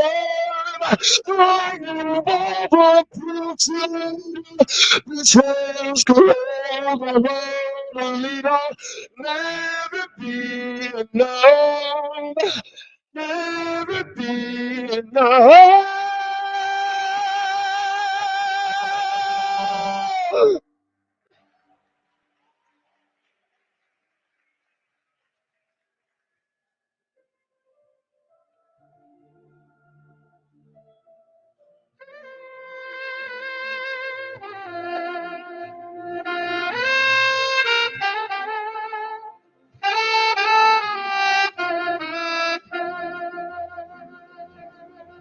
When I am down and my soul sorry.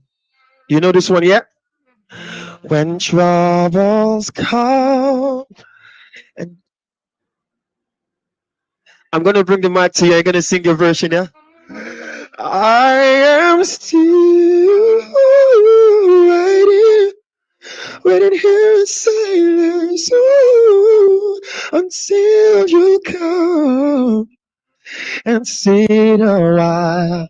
All right, you know this part. You raise me up, say, you raise me.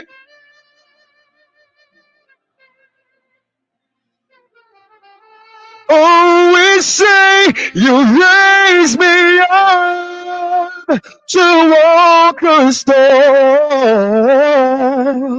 Oh, I am strong when I am on your shoulder. You raise me. Yeah, you raise me up.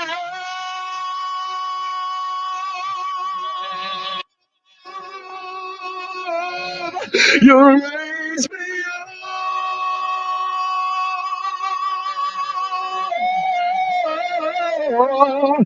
I'm strong.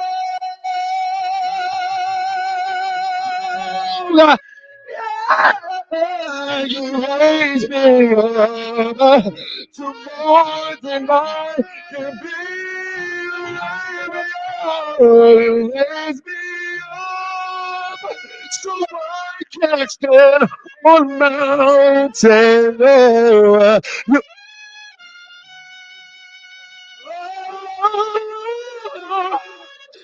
and I am strong. When I am on your shoulder.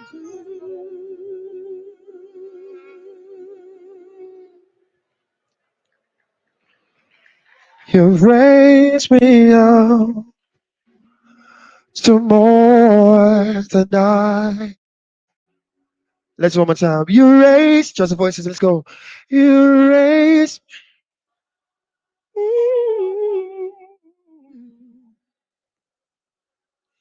Oh, you raise me up. Oh yeah. Not with artificial intelligence, but with their hands.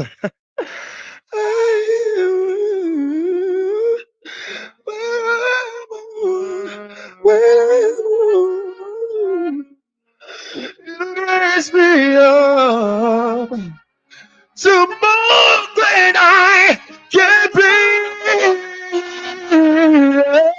Oh yeah.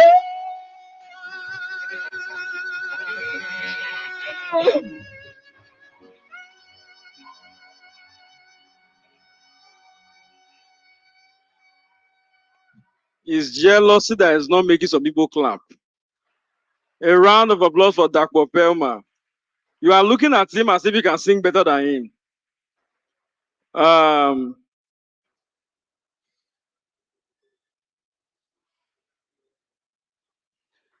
Yeah, Dakwapelma, one of my guys, I trained him. I was the one that trained him how to sing. I should sing. No, in the process of training him, I lost all my voice. I used everything to train him. You are telling me jealousy?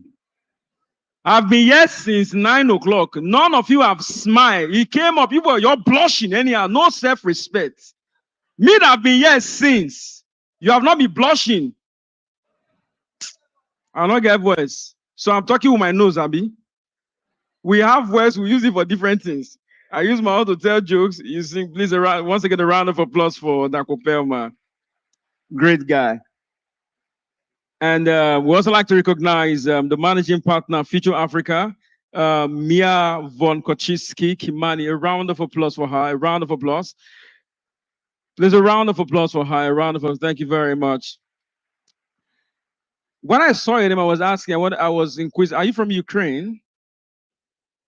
Where are you from, please? Germany. Yeah. I feel safer now.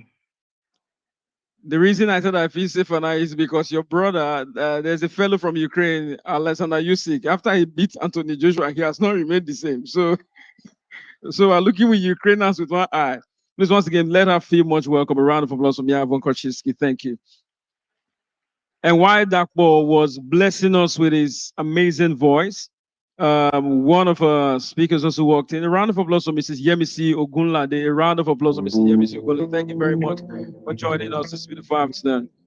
And right now, one of the men who has changed the face of Nigeria in terms of technology, IT,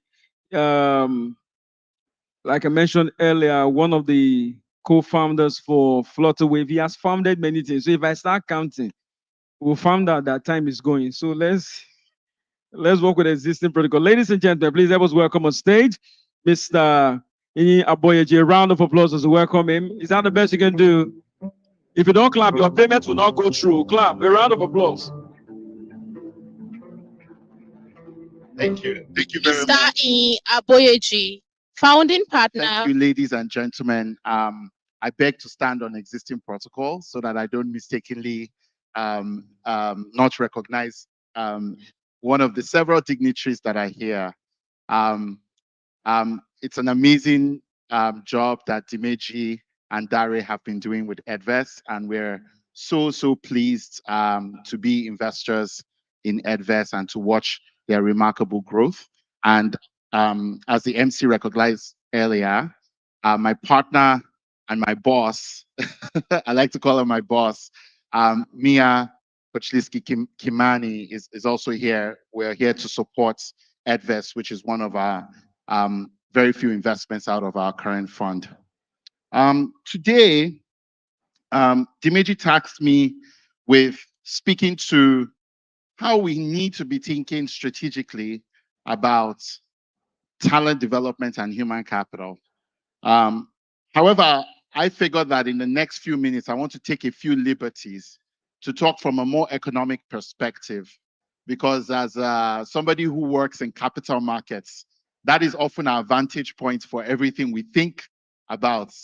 And unfortunately, when many of the people in this room show up in conversation, there is a tendency to think of them as lower priority than perhaps those that are coming from the finance ministry or healthcare.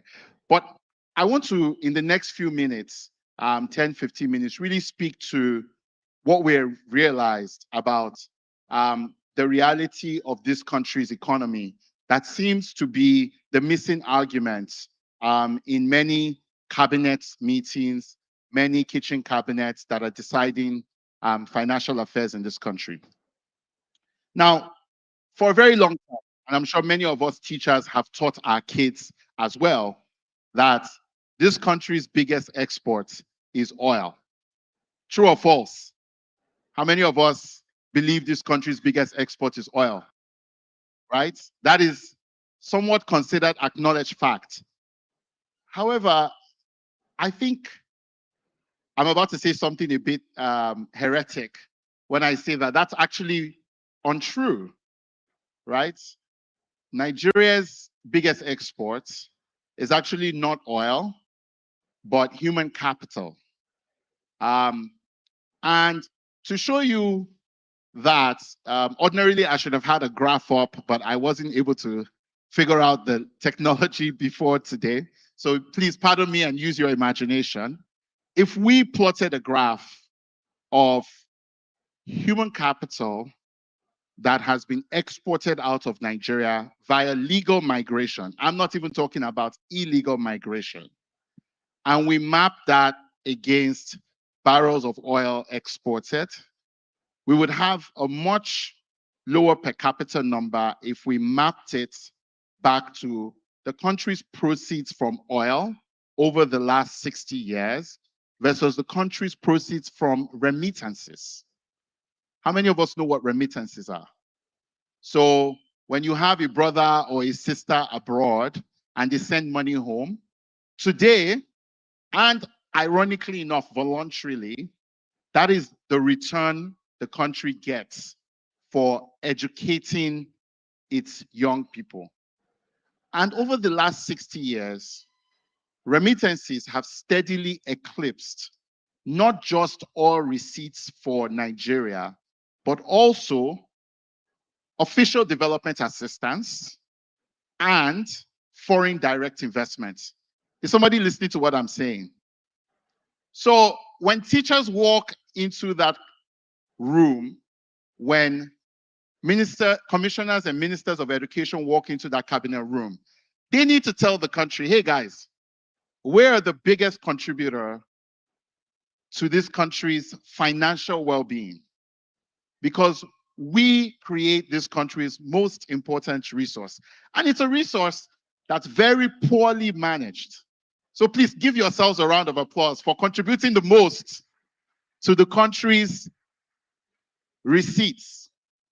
Now, more seriously speaking, how can we be more serious as a society about doing this in a more intentional way? Because for a very long time, we've done this in a haphazard way. You know, we educate so many young people. From the vast majority of young people in this country go to public schools, right? We educate them to the extent that we can. We then they go to universities, which if you've ever seen the fees, I'm sure our American guests would ask me, which currency? Even today, I was talking to a friend of mine and I said, you know, I'm again, the right to protest, government should provide education. It's like, oh, you know, there's protests in the country because the fees are now 130,000. And he was like, yes, they should protest. That's so expensive. You know, in the US, I was like, yes, but you know, it's Naira. It's like, okay, what is that in dollars? And I was like, it's $100. And he's like, $100? That's it for tuition? Again, it's a worthwhile investment. But again, these are the areas where we have failed to properly align the markets with the investments that we're making in human capital.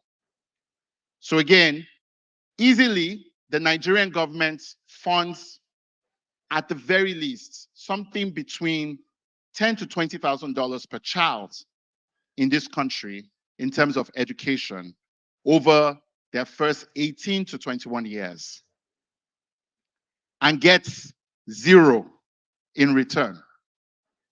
I mean, you can argue taxes, but by the time somebody then leaves Lutz as a medical doctor, takes the M labs and shows up in America, even though they're over there earning $100,000, Nigeria government gets how much? Zero. And that's why you're seeing this public conflict between, well, we're publicly funding your education, why are you jackpying? And how do we fund the education of the next set of people so that they too can jackpot? And I always say about the jackpot argument, by the way, for those who are not, we have some American guests here. Jackpot means emigration. That's our local slang for emigration. And it's such a hot button topic in this country because, again, we have failed to align the capital markets to our investments in human capital. And like everything else, aligning capital markets to investments is a function of first acknowledging the value you are creating. And I don't think government has done enough work in that respect. Government severely undervalues the investment it makes in education because it lacks data. It doesn't have any data. It doesn't know how many children it's educating. It doesn't know what those children go on to do. It doesn't know how much the children contribute in taxes or not. It has no clue. So every year, it assumes a zero-based budget, even though the reality is that it's probably doing much better. And this spills over into making the case for directed investment from the capital markets. You know, one of the bold initiatives that this government has taken on is the student loan program. And while I might have my quibbles with how it's been organized, the core function of the student loan program should be to align the capital markets to the government's investment in education. Because the truth of the matter is, education is a 20-year investment. No matter how you slice and dice it, you fund a child today when they start primary 1 at 5. You don't see anything for 25 years. If anybody who's telling you otherwise is not telling you the truth. And so there needs to be a capital market that can finance that. And in a country that is the youngest population in the world, that exports so much human capital to the rest of the world, there is a need for a convening where critical education stakeholders can pull in those of us in the capital markets and say, hey, we are the future of your business because nothing can run without human capital. How about we structure a way for you to invest? And that is partly what brought us into Edves today. Because for us, we want to begin by making the case with data. And that's why Edves products like, the Nedis and all of that, they start to make that case. They start to track the kids from as early as possible so that over the next 3 to 5 years, we can start making a financial case. Well, guess what? Here are the number of kids in your system. Here is how much money you actually need per child. Well, on the off chance that even one of them is incredibly successful, their taxes can cover the fees for a lot of other children who may not be so fortunate. And that way you have a system that works for everybody. So I want to encourage us to start to have this conversation. I know my time is fast spent. And to start to reframe the conversation around education. We are not a cost center. We are not a social investment. We are human capital, and our human capital is what drives returns. And if the private sector and the investment community is not willing to fund education properly, they will end up not being able to deliver returns. But because people like me are not very moved by emotional arguments, we need to build that base with data. We need to be able to track our students with 20-year longitudinal studies. We need to be able to build financial products that help our children to be able to be financed, because education is expensive. Done right, I'm sure all the administrators here can attest. Done right, education is not what? It's not cheap. So we need to build a capital market for education. And I think industry recognizes this. But they're waiting for somebody to bring them to the table. Because without a capital market solution for education, we cannot pay teachers better. We cannot build good infrastructure that enables children learn. And most importantly, we cannot adapt our curriculums to be relevant so that our kids are learning the skills that industry needs, not the ones that are stuck on our curriculum for the last 20 to 50 years. So all in all, everything will start by buying Edves products. because it will give you the data to be able to make this case at the cabinet meetings. Thank you and God bless you.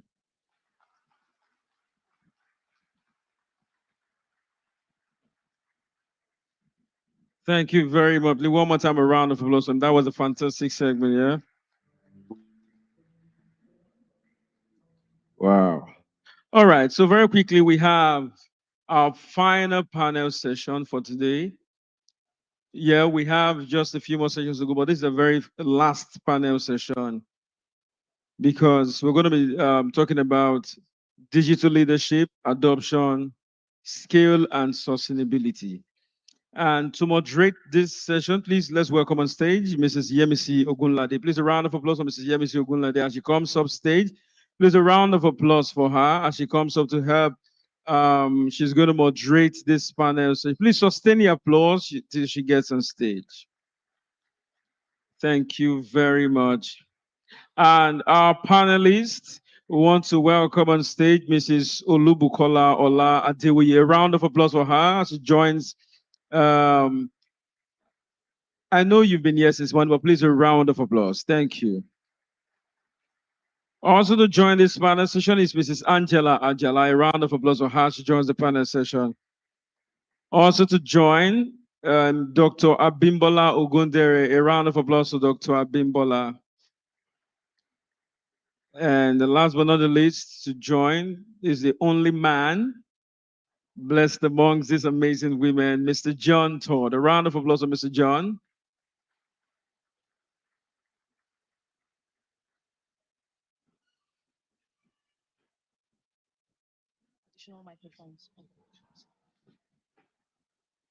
Good afternoon, ladies and gentlemen. It's my pleasure to be moderating the panel session today, sitting amidst industry heavyweights. Topic for discussion, digital leadership in education, adoption, scale, and sustainability. It's a bit of a meaty topic. We'll try and see how we can do that justice in about 15 to 20 minutes and hit on the really key points. I believe that it is incontrovertible that digital leadership is a very important component for success in any educational environment.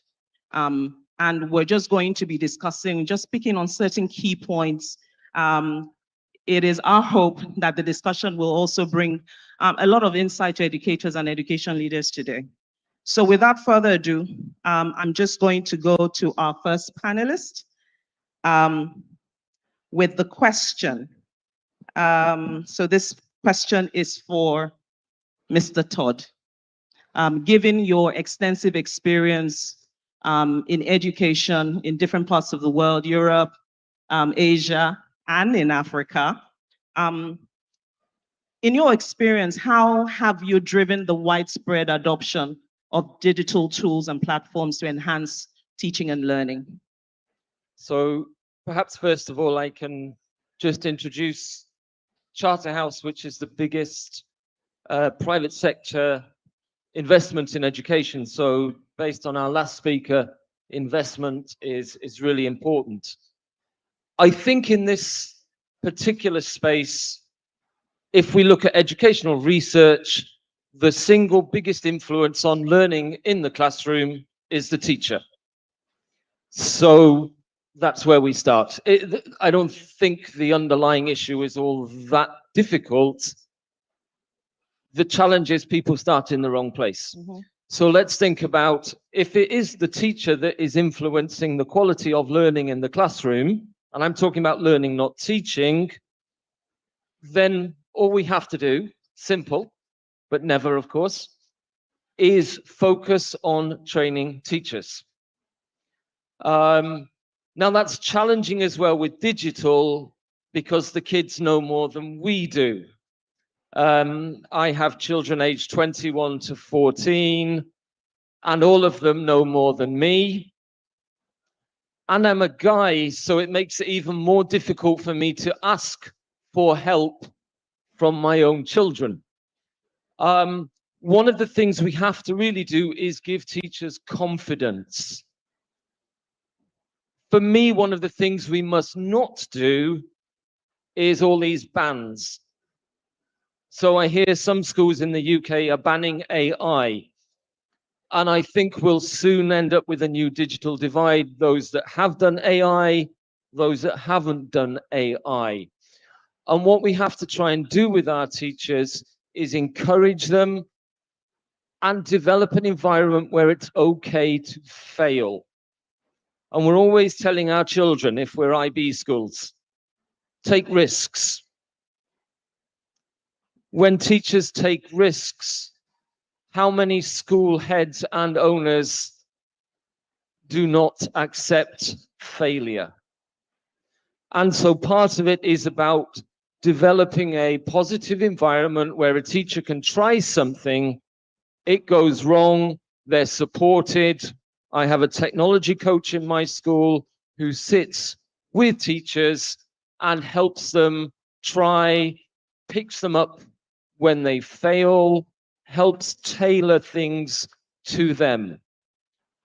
And I'll also perhaps finally say, pick a small piece. And so we saw earlier that set of apps. How many? In reality, I think I saw the other day, 29% of people only use ChatGPT on a daily basis. We all talk about it. So pick a few things and use them a lot. Don't pick 50 things and not use them at all. So pick a small amount, give your teachers confidence, allow them to fail by offering them a very supportive environment where that's allowed. Thank you so much, Mr. Todd. I love the direction that you took that question, making it very practical and making us look at the fundamentals, to being able to generate that widespread adoption, and which is a good way to tag on to Dr. Ogundere's question, which is also related to how we can get every teacher in the school involved in that digital journey. I know Mr. Todd has touched a bit on that. Yes, he I has. would like in your response to, because I know you work with a lot of teachers building capacity and mentoring and coaching. What typically are those challenges to making that happen, and how do you think that that can be overcome? All right, thank you. Good afternoon, everyone. It's great to be here. And well done to Edves team and the founders. So to answer that question, I typically think of 5 things. The first would be to enlightening. So we need to enlighten the people. We need to enlighten the teachers. There has to be visionary leadership. There has to be a measure of buy-in. There has to be, when you want people to be part of a journey, you have to invite them and you need to let them know why they are going to be on that journey. What is the reason for that journey? So that big why is important. Fostering buy-in amongst all stakeholders, especially the teachers, like Mr. Todd has said, they are the ones that are doing the work, right? The next thing would be to empower. So we must teach. We cannot assume that. And of course, in the enlightening, we have to focus a little bit on mindset, because we have a lot of teachers now who still think we really don't need all these things. The children are still going to learn. They are still going to pass the exams. And because the structure of examinations we have now, right, they are still old school. They're still, so you're still going to go and do a lot of paper-based work. People are going to ask you questions at the bottom of Bloom's taxonomy. You really don't. So you have to sort of get that buy-in, convince the teachers why this is important, in this generation. And of course, we empower them. We train and continue to train. We do a needs assessment. We need to know where they are, and then we train and continue to train. And I like what Mr. Todd has said, you can also have an instructional coach, a tech team, an IT team, who they can run to in the school. Because we must understand that it is native for the children, is not native for us, technology. Sometimes I pick up the laptop and my heart skips a bit. Okay, what am I supposed to do with this laptop now? and then something glitches, and I start calling my daughter, Motuayo, see, and I'm on it, you know. So there's a journey, and we must understand. And I think that's what Mr. Stott was saying, that let's give them permission to fail, you know. Let's make failure okay, even as they move. So let me quickly move along. So there's enlightening, there's empower, right? And you must equip, right? There's no way. The Commissioner for Education for Katsina said how there's internet access. They've given everybody a tablet. Everybody has a laptop. They cannot get better with a tool or using something that they don't have tools for, right? There's no way. So your school has no internet. Nobody has a laptop. 5 people are sharing one laptop. The children don't have any access to any of those infrastructure. There's no adoption. And of course, when you've equipped them, then you enable. That is where the support system comes, and it must be continuous. Lastly, you have to evaluate, because at the end of the day, if there's a vision, if there's somewhere we're going, how we have to constantly measure where we are on the journey to that place that we're going. And if at any point we feel like we need to go back to equip or go back to empower, then we do that. So I see it as a cycle that just never ends until, and of course, we know what technology is. Today is AI, tomorrow it might be DI. So it's going to be a continuous journey of just enabling, empowering, supporting, enabling, empower, supporting, and of course, making sure that the mindset of the teachers, they understand the why of all these things that we're doing. That technology is here to stay, and it's not really removing anything, it's adding to the impact of their work. They must understand that. Thank you. Thank you so much, Dr. Gundere. I'm sure you can all see why there's a doctor in front of her name. She's taking us through a PhD class in less than 5 minutes. Thank you so much for your response. And we're actually going to stay on here. And I like the way the conversation is going. We seem to have rewritten the whole premise for the panel session. So we're still on adoption, which indicates that in a lot of respects, with digital advancement in education, we still have quite a long way to go. Yes, there have been advances to be made, but it's not as widespread as we think it should be. And we have also pinpointed the critical factor in terms of those who are the vehicle for delivering this digital adoption, which are the teachers. So, Mrs. Ajala, I'm going to, another question as well in that respect. So we're saying the teachers are the enablers, right? What about the scenario where, which we're currently experiencing, the huge teacher shortage, which has also impacted on the quality of the academic provision now? Is this a barrier to digital tech adoption? I would say yes. How have you handled that in your own peculiar environment? Thank you very much. And just a shout out to Edves for always doing this every year. Yeah. I think Edves is one of the edtech companies that listen to what the schools need and they carry us along. So I just want to say thank you to them for the great work they're doing. Now, in terms of the teacher shortage and in terms of keeping your digital learning going on in the school, what has worked for us has been a lot of partnerships and collaborations. We have partnered with those that already have the expertise, those that already have the resources, those that can help us to adopt and to scale in a low-cost manner. The digital journey can be very overwhelming for a school. You wonder where to start from, and you wonder what to begin and what to give the school. And so it's normally important to take it in bits and pieces, just as everyone has said. What are the first things that are crucial and critical to the direct learning and teaching of the children and even to the running of the school? It could be just 4 or 5 items. We take those ones and we begin to perfect them.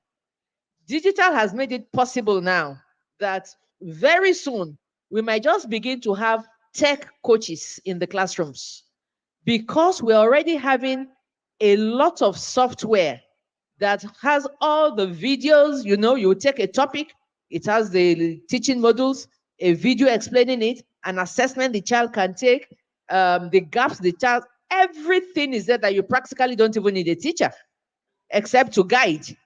And so it's important that we begin to see that even with this technology, how do we begin to make sure that the human connectivity that is still important for social skills and building of relationships is still present. And so we begin to look at affordable tech resources. At times, it could even be refurbished laptops. I remember the last time, together with a group of school owners, we went to Finland to see what's so special about what they're doing in education. And we had the opportunity to meet with their tech division, where they promised that they could give laptops if we could bring them to Nigeria. So you must begin to seek out those collaborations, those partnerships that will reduce the cost for you in the things you are trying to do, because technology is expensive. Then teacher training. There are a lot of free teacher training courses, a lot online that teachers can begin to tap into. And together, we can have team teachings. We can take one, we all learn it, move on to the other one, we all learn it. And these are the things that have been helping us to survive what we need to do. Then community and parental involvement and engagement. If your parents and your community don't buy into what you are doing, it will be difficult. And I remember when COVID first came, the first thing we did was to offer all our parents digital learning. This is the way we are going to be interacting with your children, with Google, with Microsoft, with Zoom. These are the things we're doing. If you are not familiar with it and you need to guide your children at home, we can teach you. So we began to take digital classes for parents so that they can make our work easier and so that they could support their children at home and not be frustrated, because many of them are not aware and they got frustrated along the line. And so with all that, we all became a community of teachers, making sure that our children are succeeding. And so with many of that, we're able to keep the space going, irrespective of the Japa syndrome. Thank you very much. Thank you so much, Mrs. Ajala. I see a masterclass loading. Digital adoption, scale, and sustainability, low-cost option. You sort of tagged into Mrs. Adewuyi's question, and I think you've probably got the meatiest of the lot, yeah? But I know you're going to do it justice. So painting a picture here, currency fluctuation, economic challenges, migration of parents from Africa to America and other parts of the world, schools losing parents, foreign exchange not helping. In the midst of this challenging economic and societal factors, how have you continued to sustain digital education in your school? Thank you. Just as everyone has said, shout out to Edves, well done. I'm so happy to be here. We were together last year, right? And then this year, well done. We are really gaining a lot from this.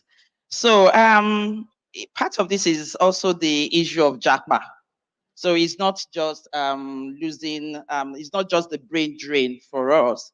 It's also even with students as well. We're losing students, we're losing teachers. The digital divide is very wide. You have to find ways to close gap. The first thing we did at Supreme was we had an audit. We first checked with what is the proficiency levels, because they're all different. We have comfortable teachers with IT, with Internet of Things. We have those that are learning. And like you said, giving them room to fail. So we had all our teachers. So every member of staff, every teaching staff is Microsoft certified at Supreme.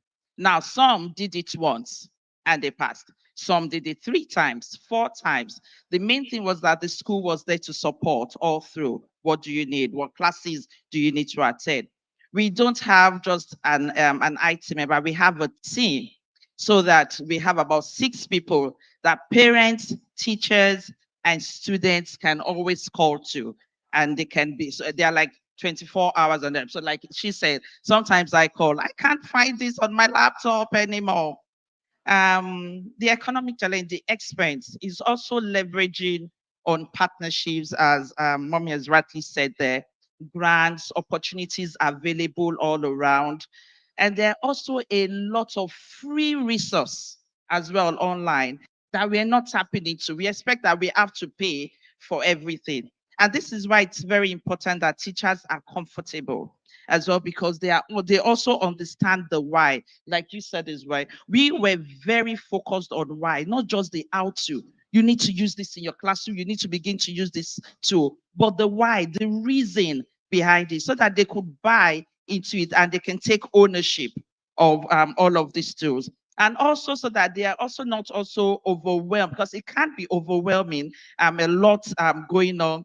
And the students also seems to be more capable than we are.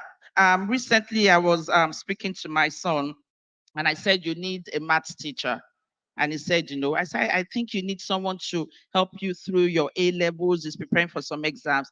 And he said, it's only a lazy student that needs a teacher now. In fact, Mommy, I think classes are a waste of time, because I could have achieved so much in the morning rather than sitting down. So really, our teachers are becoming facilitators in the classroom, and they also need to begin to take on board that role, understanding that there is so much. Also, it was important for us to help our teachers see that embracing technology makes life easier for them. They could use that energy to understand the children better, the needs, to differentiate better in the classroom, rather than sit down all through the weekend and planning lessons. And then we also taught them prompt engineering. It was important that when you understand the use of AI, it was easier to prompt and get fast and quick results in the classroom. We went paperless because it made things cheaper for us as a school. So almost everything in school is send it to me via mail, send it to me via WhatsApp, using all the online tools. We had a scheme as well where every member of staff was able to get their own laptop as well. So everyone had a tool to work with, because like you said as well, it's impossible if they were not equipped to do this. We had issues with internet. We all know about internet fluctuating. It's up, it's down. So we needed to have a backup system in school. So we had very strong internet connections. And every member of staff is sure that once I get into school, I'll be able to work. So all you need to do is make sure you're within the school environment, within this environment, you will get things done. Which also means that whether we have students in the States or in the UK, they can join us virtually and be part of the classroom. So we have parents that have jackpot, but they still want the Nigerian child. They still want that education. They believe, education in Nigeria is better, it's stronger. So they could join online and have real class time. And all of this has really, really helped and helped us to be secured with it. Thank you. Thank you so much, Ms. Sadewi. There's a lot to take from there. Before I invite the panelists just to give us their last words, and by last words, kind of the motivational, encouraging ones, huh? So in the short time we have, rewritten the story, focus in order to adopt, to scale, and ensure that digital leadership is sustainable. We first have to go to ground zero, which is teachers.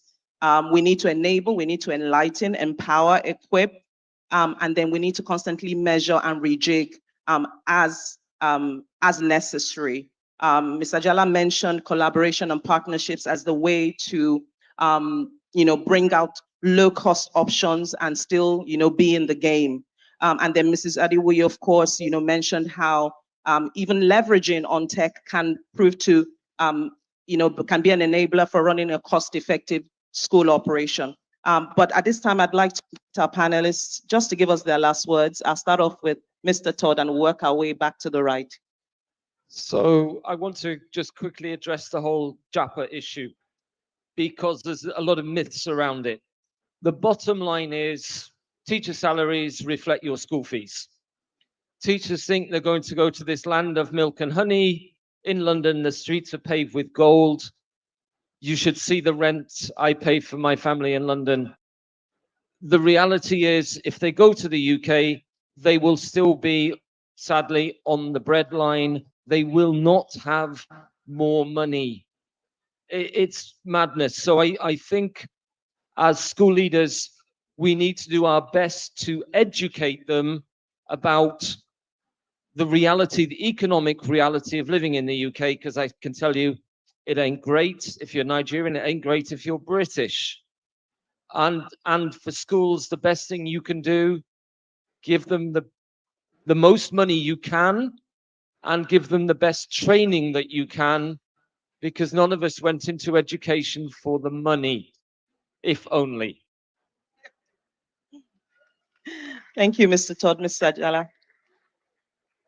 Yes. Okay. I want to encourage us as educators that this digital journey, it's possible. We can. Behind the AI, they've told us is a human being. So why won't that human being be me?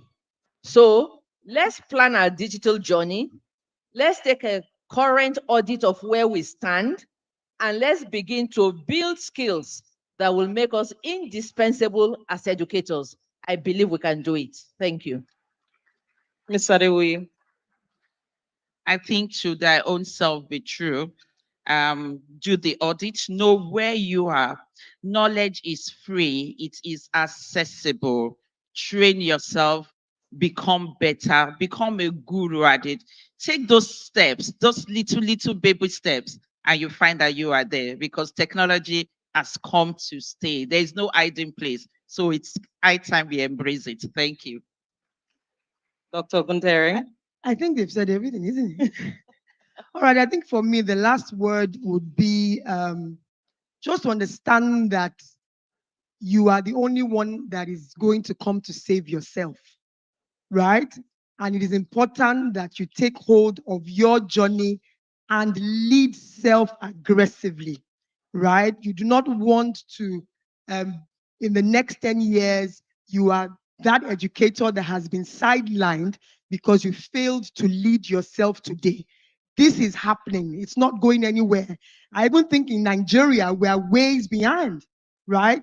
So if you are going to be an international educator and you are not taking hold of that, leading yourself through this path, then I don't know what I mean. So the truth is, you need to get it done, and you are the only one that can help yourself do it. That's it. Thank you. Thank you so much, Dr. Gundere, Adewi, Mrs. Ajala, and Mr. Todd. Thank you so much for your time. And a big shout out to Edves for giving me the opportunity to rub shoulders with people that typically I would need to fill a visitor's form for. Thank you so much, Edves. Ladies and gentlemen, a round of applause for this amazing panel session here. Let's a quick photograph by the panelists.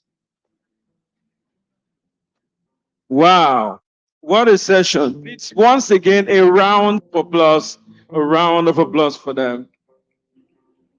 Yeah, I learned quite a lot. Mr. Todd said his kids know more than him currently.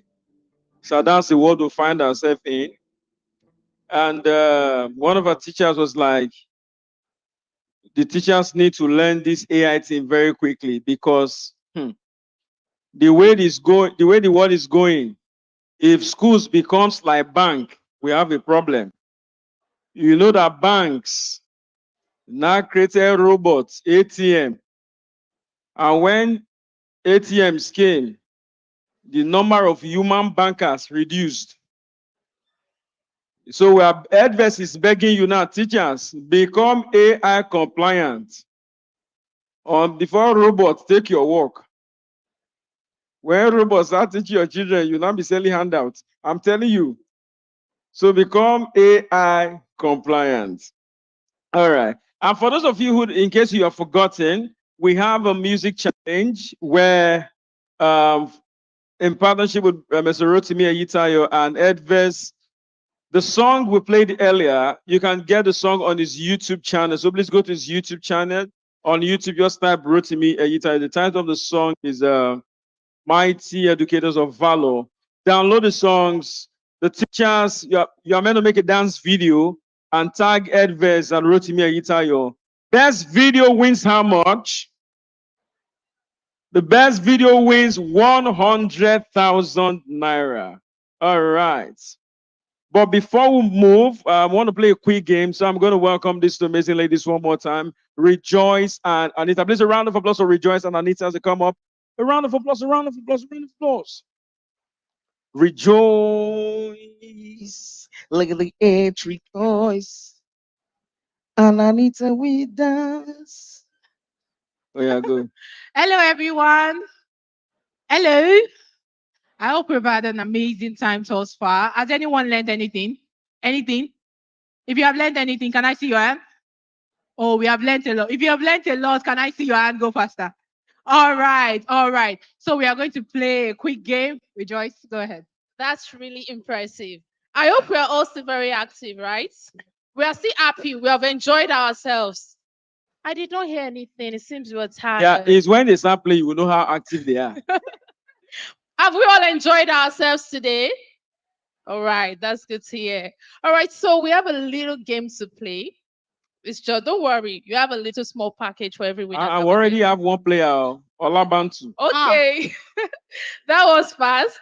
All right, so we're going to play a little game now, and we're going to start shortly. And like I said, Wait, who is Wahala? All right. So since people are already joining, please go on your browser, right? Type in kahoot.it, www.kahoot.it. You're going to see the part to impute the game pin. This is the game pin right here. 6721062. I think the game allows the first 20 or 25 people. So fastest finger. So I think we have 11 players already. Oh, that's good. Yeah, we need 14 more, and there is a prize. The person that scores the highest mark, courtesy of Edves, is winning a brand new iPhone 15 charger. Is the charger, the charger. The charger. Okay, are we ready?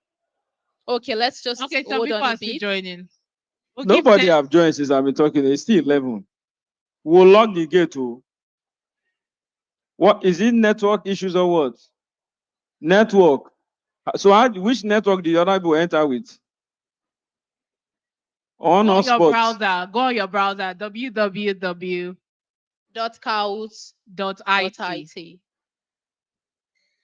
This game is the fastest finger game. Fastest fingers. Fastest most correct, please. It's not. All right, still just 11 people. Should we go ahead or we should wait for some people? We should wait. And so what will happen is we'll play with those already there. Those of you that could not log in, just be typing your answer on your on your phone. You send it to Edves through WhatsApp. All right, because of time, let's go. I think we have to go. So we have 30 more seconds for those who are trying to join in. If we don't get in the 30 seconds, we move on. It has stopped working. All right, yeah, no problem.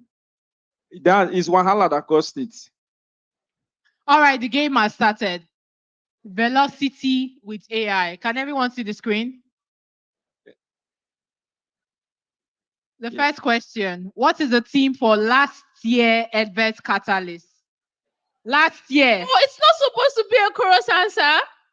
Just get on your device and the shape. input your answer. Pick the shape. Because we are using AI does not mean Kahoot understands your voice. Use your hand to press your phone. All right, so 8 people got it correctly.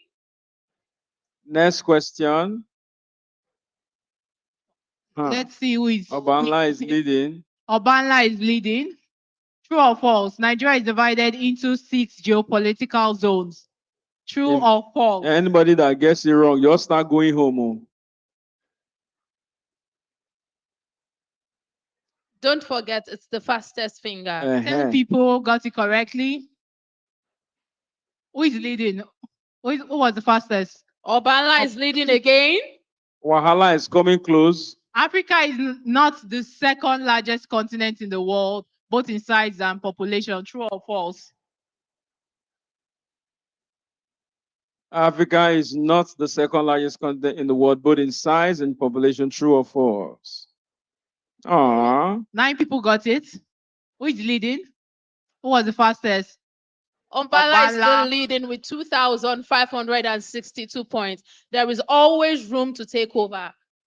Don't Yes. The forget world's that. longest river in Africa is River Benue, River Niger, River Congo, River Nile. What of Top Mainland Bridge?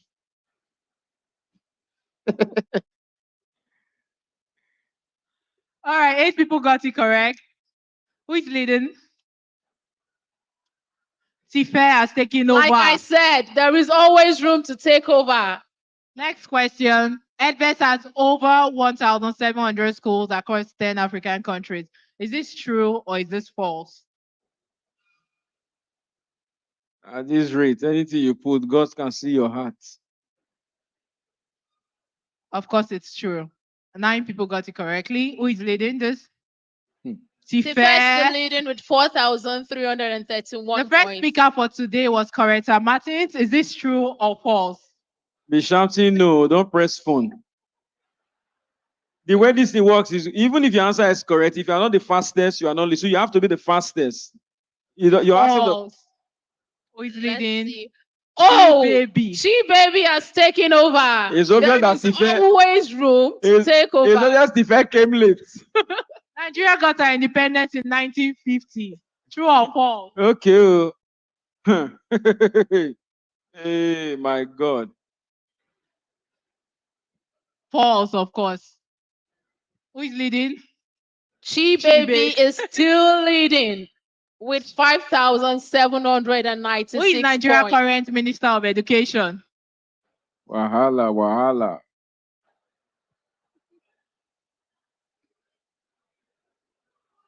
They've given you 2 serious Oshofri answer here. Who is leading? Oh, another person has taken over. Olami has taken over. Overtaking. This person has passed one way. What's the Overtaking. full meaning of AI? Abakaliki. You can always take over. Wait, somebody really chose a day intelligence. Olami is still leading with 7,222 points. This is the. What edition is this Edves Catalyst? Okay, let's see. Is it the 7th? Is it the 1st? Is it the 8th? This is the final question, right? This is the 8th edition. Ladies and gentlemen, we're about to get. The 3rd position goes to She Baby. 2nd position, Raymond. And the 1st position, Spotlight. Let's see. With 8,073 points. Who is Olami? Who is Olami? Please, the three of you, please come out. Madam, do you want the gift or you want that saw in Naira? Olami and Raymond, please come out. Please, a round of applause. Please, a round of applause for them. I'm very curious. Please, who is Wahala? Who is Wahala? Okay, you are Wahala. You see the name you answered. You started well low. At the end now you saw Wahala. You see it, Abi? Congratulations, Raymond. Congratulations. Stand like Olympics. 2nd position to Olami's right. 3rd position to her left. Madam, face your fans. 3rd position, please. 3rd. Thank you. Congratulations. Put your hands together for her. All right. On behalf of us, Raymond. original copy received by me. Please put your hands together for him. He did well. That was a really nice one. Ladies and gentlemen, our winner of the Kahoot game, Edves Catalyst 2024. She didn't start at number 1, but she ended at number 1. Make some noise for Olami. Woo! Congratulations. Congratulations. Madam, Thank you, everyone. Madam, send me your account number. I will send it to her. So you are owing her. You don't want to talk again, Abi? The mic is not working. Mic that has been working. So please a round of applause to them. Thank you very much. All right. So very quickly, we have just to We want to quickly go for our product discovery brought to you by Edves. So please, a round of applause as we welcome Mr. Ahmed. Please put those hands together as we welcome Ahmed. And after Ahmed, we have one more session, and then we have a vote of thanks, and then a refreshments and all the gifts. Please, a round of applause for Ahmed. We can make the applause louder. Thank you very much.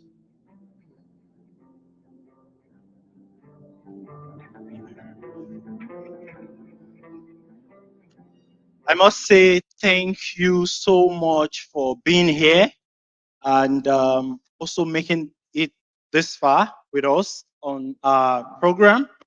The path where we have gotten to is where we get to show you what we have done innovatively to advance the products that we have as Edves, right?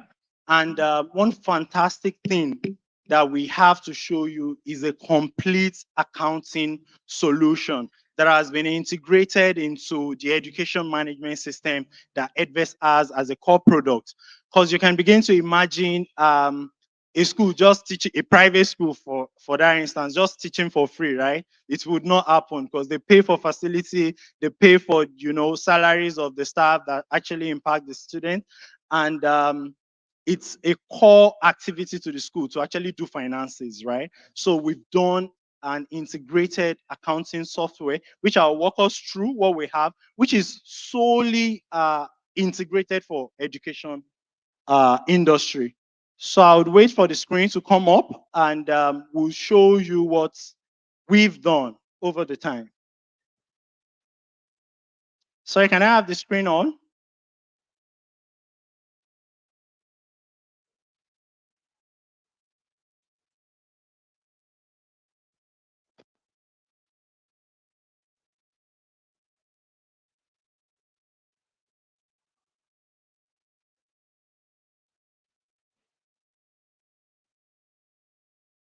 Can I have the screen on?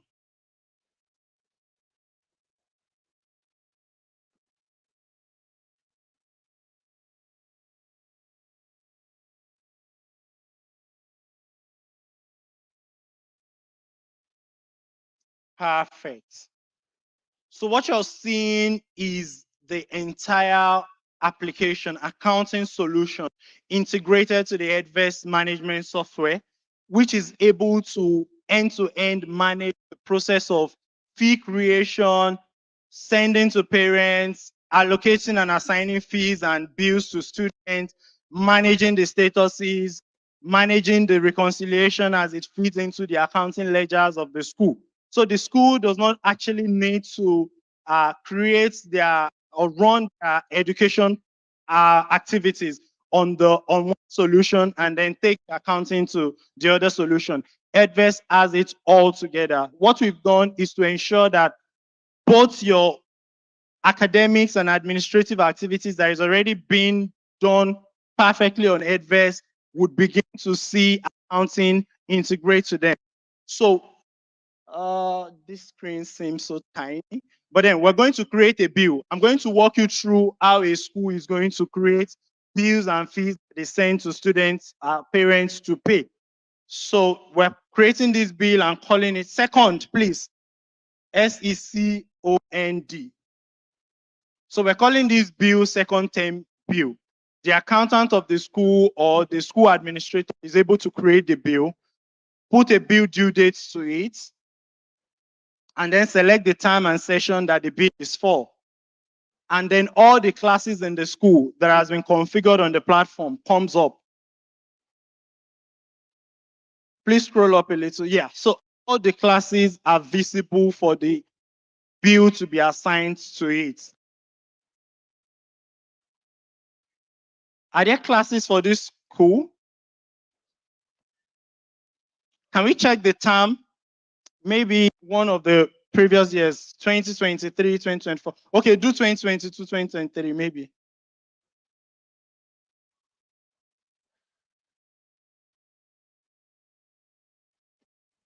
Okay, let's play with the term. Maybe second or third term. Let's do third term.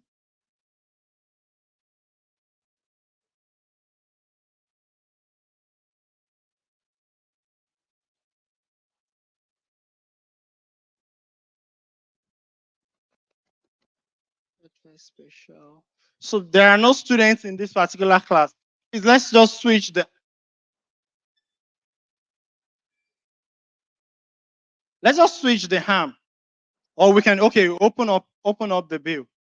Good. So this is how the bill configured for a school begins to show. So you're able to create different fees.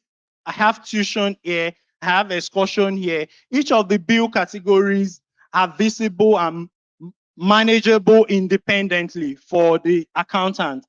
And they can select whether the fee is compulsory or is optional for the student and parent to see. They can also give discounts to the students based off maybe previous year performance or previous term performance, or maybe they are a ward of the staff in the school. So they're able to assign discounts to all these fees, right? And let's go to the payment status. So the accountant is able to view payment status. He's able to view it per class and per bill level.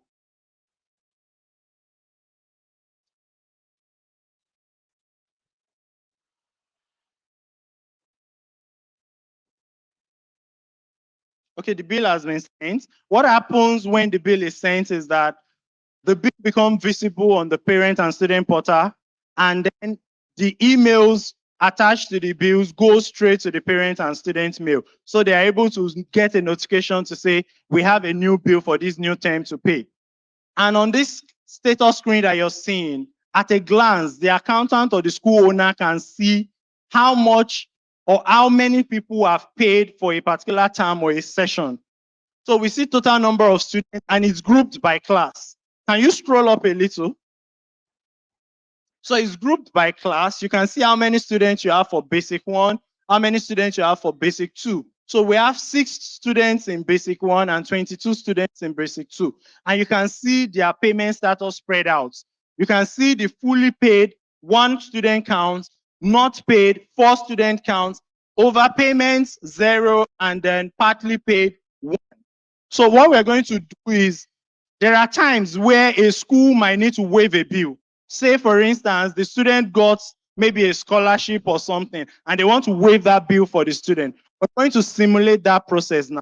So please click down under the not paid. Good. So these are the students that have not paid a particular bill. We have the opportunity to select options of activities we can perform on it. Please drop down that tab. From that menu, we're able to view the student bill. Please click it down. And on a student basis level, you're able to see all the fees that that student has to pay for all the terms and all the fee categories that are assigned to the class.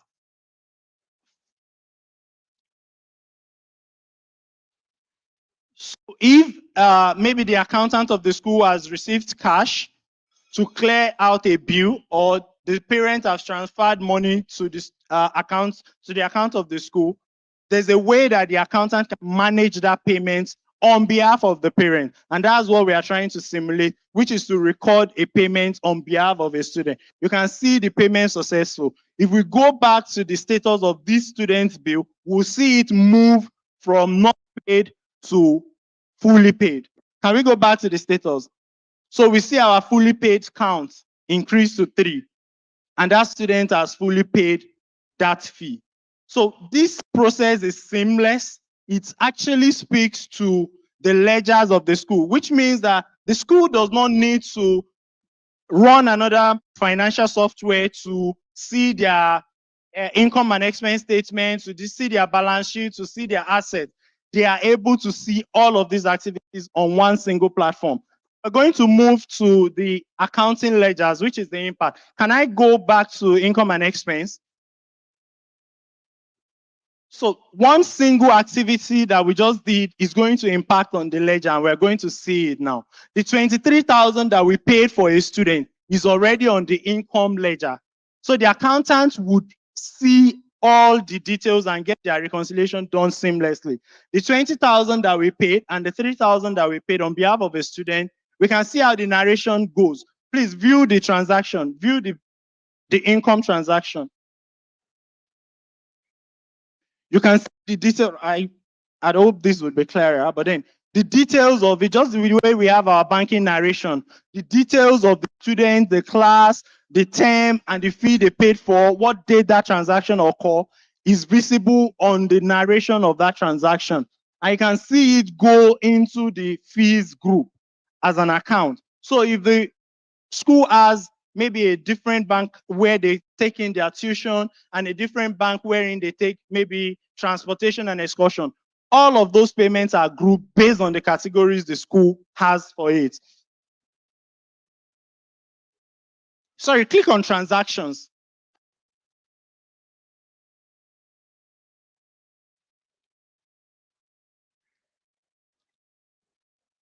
Income. Please go back. Let's create an income. So we understand that income might come from other sources that may not even be tuition and the main activities of the school. So there's a place where the accountant can come in and record an income for the school, and it impacts the ledger. Maybe gain on an asset disposal. There's a long-term asset that has been disposed of finances, and it is recorded on the platform. We'll see it sink into the ledger. And that's what we're doing now. We are creating the income, put an amount like, yeah. Thank you. Interest on asset disposal.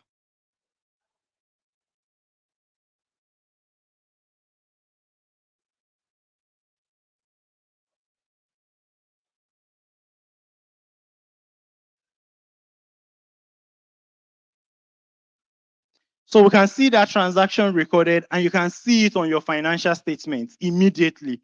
So there would be no single need for a school who is already on Edves to have another accounting software. Everything they will do on their Sage, on their QuickBook is already integrated to Edves accounting software.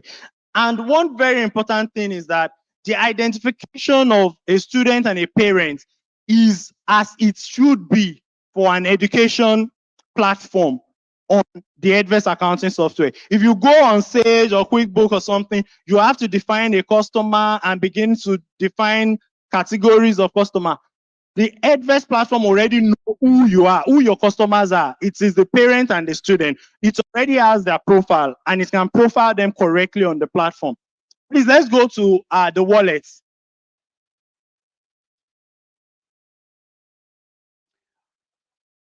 One part of this software is the ability for each parent and child to manage their wallets. So if a parent is unable to clear a bill at a go, they have the liberty to fund a wallet, keep paying there on installments, and eventually use it to settle a bill. So you can see some of these parents' details. You would be able to see the phone number of the parent, the admission number of the students attached to them, the name of the child, the account number of the child, the balance in that wallet, and also the name of the parents on a particular dashboard. The school is able to see all of this, right? They can check how much do we have in our wallet balance, how much has this parent contributed in the wallet balance. They can see it all at a glance. We now have a fantastic integration with Globus Bank, which allows us to provide static virtual accounts for all the parents, which becomes their wallet account. At an instance, you can send money, you can set that account as a beneficiary on your phone, send money to it, and you see it go into your wallet directly. Your wallet balance begin to impact, which is what we'll simulate now. Can I have the parent portal, please? Good. So this is the parent portal on Edves, right? This shows the bills that the parent or the child has as outstanding, and you can see them as unpaid, right? Please open the wallet balance. If you look through your right, you see the wallet. So this wallet gives an account number that is a static account, is fixed. If the parent transfer money to it, you will see the balance increase automatically. So we're going to simulate a transaction into it right now. We're going to fund that wallet, which means that the school has received cash to save into the wallet of a child or a parent, right? That they want to use for transaction in future, or to clear a particular bill that is maybe more than the wallet balance. We just funded that wallet. If you go back to the educators portal, you will see that balance increase. We should have 300 and something thousand now. So we have that balance increase. If a transfer is made into that account, you see that wallet balance increase. And in turn, when the parent needs to settle a bill, they can access this money in their wallet to actually clear bills. And the school also have liquidity at any point to gain access to those money that have been saved to the wallet balance because it settles into the school's account. So we're going to clear out one of the bills. Sorry, go to transaction again. Would need to show the impact of that transaction.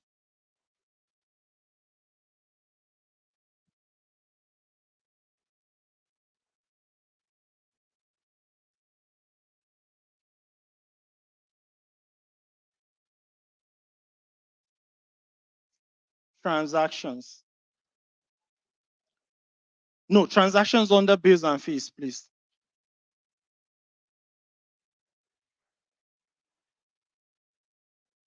Yes, transaction.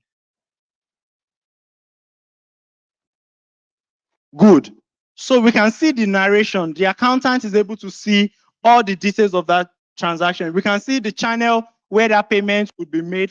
Global's bank, it's paid into the wallet, the amount paid, the reference number, all of the details of how the transaction and the status of that transaction, whether successful or failed.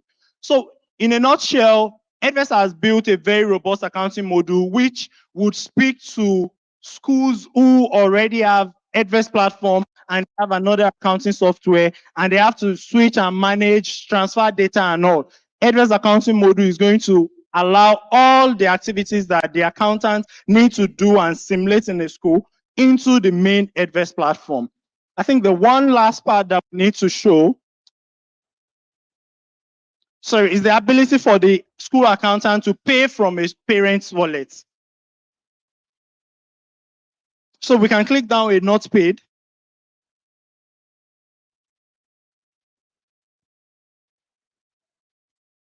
Yes, please record payment.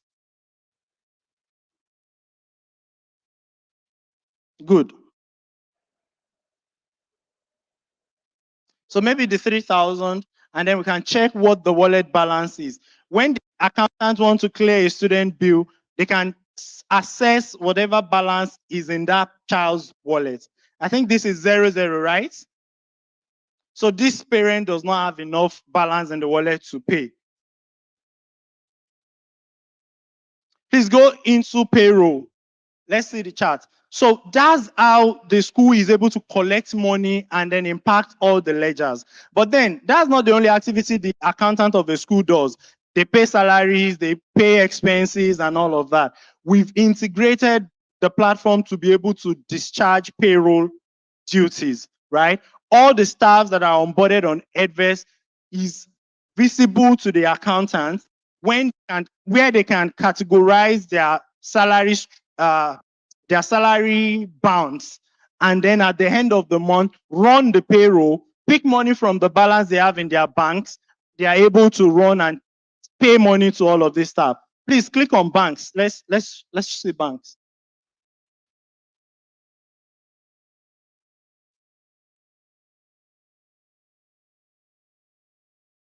Yes. So all the bank accounts that a school has is possible. It's possible on the new Edves accounting module to have all the virtual copy of it on the platform, whereby they are able to take real money record into this accounting module, right? At a glance, you can see what you have sitting in your bank account because all the money that is going into the bank, which are real money, is being recorded on the platform. Please view one account. Oh, sorry, open up that account menu. So you can record a transfer, you can move money from one account into the other, and you can record a bank deposit. And these are money that actually happens outside of the fee collection. Because once it happens within the fee collection, it will settle into the bank balances automatically. Please, let's go to assets and liability. And this is where I'll be wrapping this product discovery. So at a view, there's a dashboard to actually see all the assets of the school, all the liabilities, and all the equity. Please go to assets.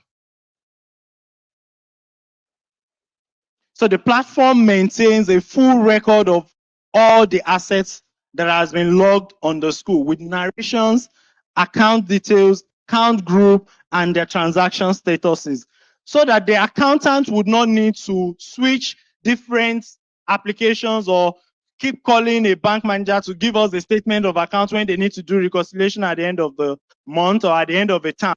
They come on Edves platform and they are able to see all their reports, how money have been paid into the school account, how students are paid, and at a glance, they can print for class teacher. Maybe the class teacher is in a class and they want to know how many students have paid. They just go to the payment status, see for a particular class, 20 students have paid, these other students have not paid, and fire out a notification for their parents to pay their balances.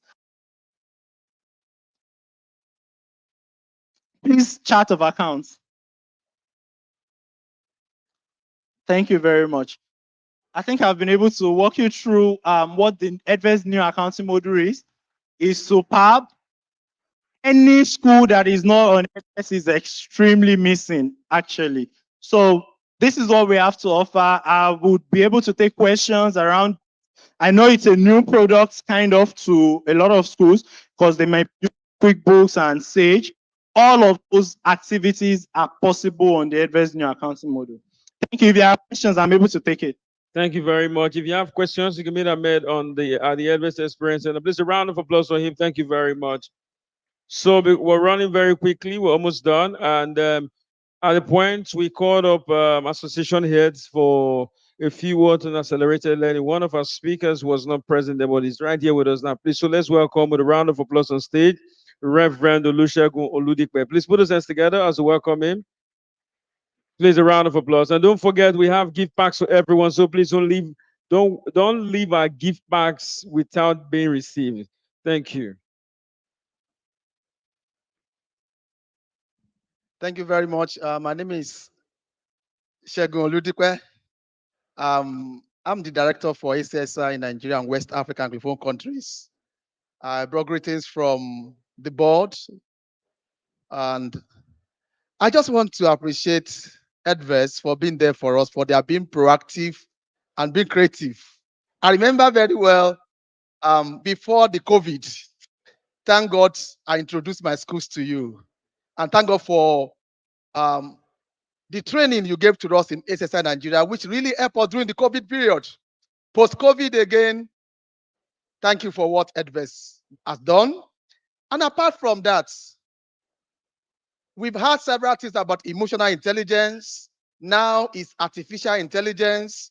We don't know what the next one will be. Maybe it's going to be BI, like someone said. But the joy we have is Edves, they are always ahead. Can we put our hands together for Edves? They meet the needs. I don't know, you are into technology, but they've met our needs in the education mountain. We want to appreciate you. And I remember when I introduced you to ACSI in Ghana, we've had good reports about you. Keep it up. And I see expansion beyond what you are doing in Nigeria. Let's speak about Edves, Edves, Edves, and Edves. And Edves is nothing but, let's use Edves for everything. Thank you. God bless you. Thank you very much. The message is Edves to everyone you can. And right now, we'd like to welcome on stage Mesh Saka. Please put us together as we welcome Mesh Saka. A round of applause for Mesh Saka. I know you guys have had so much, but please a round of applause for Mesh Saka. Thank you very much. Thank you very much. My name is Olaoluwa Ali. So I'm just going to say a very little story before I start my presentation. I'm a former employee of Edves. I used to be the head of growth, and I left a couple of months ago, and I run a company called Mexaka. So Mexaka is an auto tech company, And basically what we do is we give complete automobile access to businesses and individuals. When I mean business and individuals, I mean, for example, schools. But before I start, I want to ask, do we have any school owner here that has never had a problem with your fleet of buses? You've never had a problem with your fleet of buses? Do we have any school owner here? Do we have school owners here that have had issues with their buses, their vehicles? I just want to know. Me teachers, can you raise up your hand? I want to know. Okay, so I'm talking to the right. Yeah, talking to the right people. So what we do at Mexaka is we help you through the repair journey from start to finish. So, and how do we do that? We have a platform, and what that platform does is it helps you. It helps you from the starting in terms of mechanical, electrical, your licensing, everything, the automobile, the everything from start to finish. So that's what we do basically. So can we change the slide? Yeah. The slides. All right, so these are some of our services: dent repair and painting, preventive and corrective maintenance, road assist. So basically, what we do is, for example, you have a. So I think I was talking to somebody. I was talking to someone there, and the woman told me that I think last week she saw a school bus that the school bus like had an issue on the way, and all the students stepped out of the bus and they were waiting for a mechanic to fix it. So if that kind of school is like we onboard that kind of school, they will not have that kind of issue. So basically, we have a fleet management platform where we manage that. And apart from managing that, what we do is when we onboard you, we check everything from start to finish, all your fleet of vehicles. We come to your school, scan all your fleet of vehicles. Apart from scanning the fleet of vehicles, we come like every month to do like a check on all your fleet of vehicles. Next slide, please. Next slide. Next slide, please. So there are a couple of clients that we have right now. We have Covenant Child Academy, T-Tops. We have Omotaya Colors, Trade Gates, Hillside. So what we do for some of these schools that we've onboarded is managing all their life cycle from start to finish.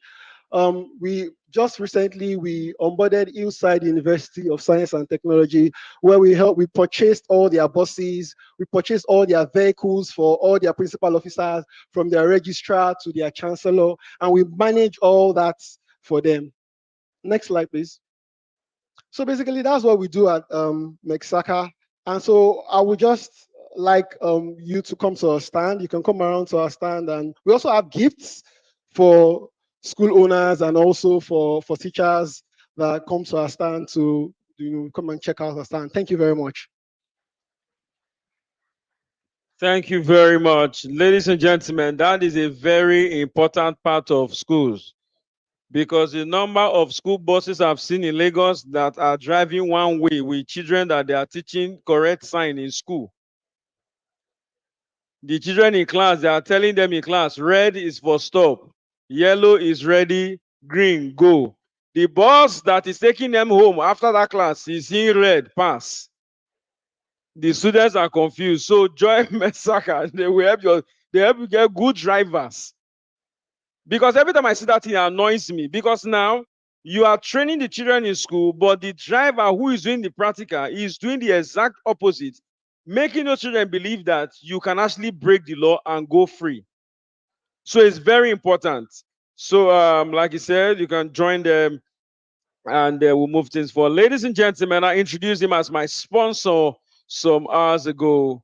When you look at him, he has the billionaire look. We save the best for the last. My sponsor, let me sound like Nigerian people that want to have you. My daddy, my helper. The guy had to remove his hat. Okay, wait back, wait back. Am I putting pressure on you? If this is pressure, expect more pressure. More pressure is coming. Ladies and gentlemen, our final speaker for the night, for today, is speaking on strategic alignment for accelerated learning using AI. Please put us hands together as we welcome Dr. Motala Adogi. Please a round of applause for Dr. Motala Adogi. You can do better for my sponsor. Make the applause louder. Make it louder. How I think you are sponsored. Well done. You have done well for the day. Thank you so much. Hello. Hello. Hello. Please don't mind him. Oh. He's been saying so many things. Sponsor. I'm also a teacher. So just have few slides here to look at what is very important. Even though it's the last session before the closing remark, those that stay to this moment, I hope and pray you will benefit from something here, because it's going to be a very interesting 4 to 5 slides that try to connect what Edves is doing and what other part of the world is also doing. Please, can we have the slides? So one of the challenges we have in Nigeria at the moment is learning poverty. Learning poverty is an ability or is an inability of a child at the age of 10 not being able to read and write. We will not say that child is suffering from learning poverty. So Nigeria ranked amongst a country that have highest number of children that find it difficult to read and write. And the Nigerian statistic is 70%. 70% in public schools, because the data focus on public schools. It's a World Bank and UNICEF data that said 70% of children at the age of 10 are finding it difficult to read and write. Already we have 2 crises on ground: out of school children, school safety, and now we have learning poverty. So how can we address learning poverty in Nigeria? What Edves is doing are basically one of the solutions to addressing learning poverty. But let's look at lessons from other parts of the country. Next slide. So if you look at it next, if you look at the next slide, you would see where I try to mention enabling factors, either private school or government. In Nigeria, a governor has only 2.5 years to work. If you are elected as a governor, you have 4 years. In that 4 years, you have only 2.5 years to work. The remaining 1.5 years is for you to do another election process. But in these 2.5 years to work, what is it required for you to deliver? Let me tell you one thing. Nothing will happen in Nigerian education sector without the number one, leadership. Even at the private schools owner and the government school, any crisis that we want to address in Nigeria, we must look at the enabling factors. So if Edves is working today with the governor of Kaduna State, the governor of Kaduna State will ask a simple question: what are the enabling factors? You are coming with a technology, but what other factors are very important? If you are engaging the owner of the biggest private school in Abuja, you ask you the same question. You are bringing technology, but what other factors are very important? Number one is the leadership. Number two is the data. You need data to take a decision, and that is why the education management information system of every state, every school, every local government is very important. Then number three, teacher training and support. You cannot be able to deliver anything in education without training the teachers to have the competency to be able to deliver. The aim of this session is basically to look at the strategy and the framework for addressing learning poverty by using artificial intelligence. But applying artificial intelligence alone will not solve the problem. That is why all these factors are very important: access and equity, policy and governance, assessment and evaluation. That will really help. Next slide. So the implementation framework or the implementation roadmap, as the owner of a private school, or as a commissioner of education, or as a governor of a state, if you want to go with AI, you need to have your own implementation framework or roadmap. Number one is planning and pilot program. Don't inject technology into your state at a go with the 44 local government like in Kano. Start with pilots in 3 local government and see the impact before you scale up. If you have 10 private schools as a owner, start with 2 private schools as a pilot to see the impact before you can be able to scale up. So the first one is the planning and piloting. And you have primary 1, primary 2, primary 3, primary 4, primary 5 to 6. Which one are you starting with? JSS 1, 2, 3, or primary 1? In the school system, we have what we call 5 rates. We have the enrollment rate. number, say 1. Enrollment rate, 1. We have survival rate. From survival rate, number. We have retention rate, number. We have transition rate, number. Then we have another survival rate at senior level, number 4.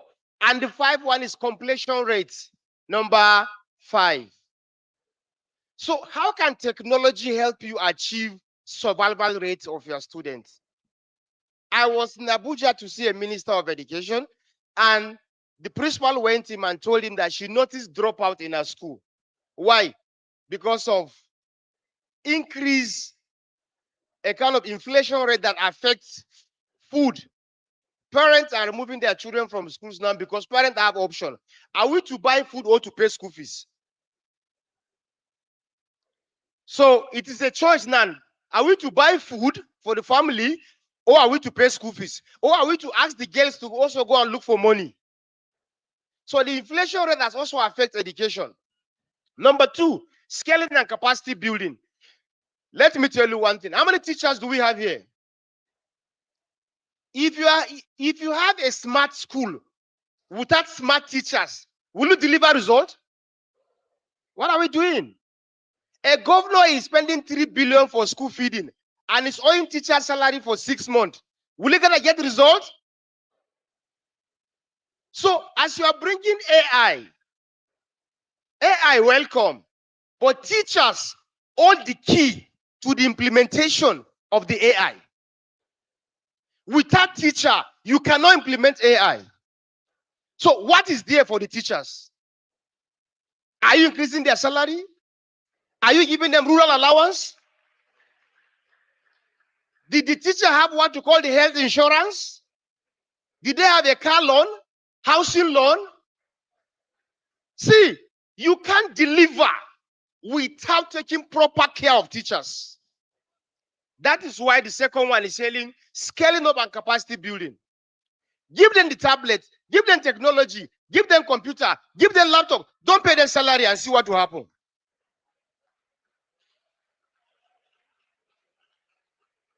So, you are bringing technology.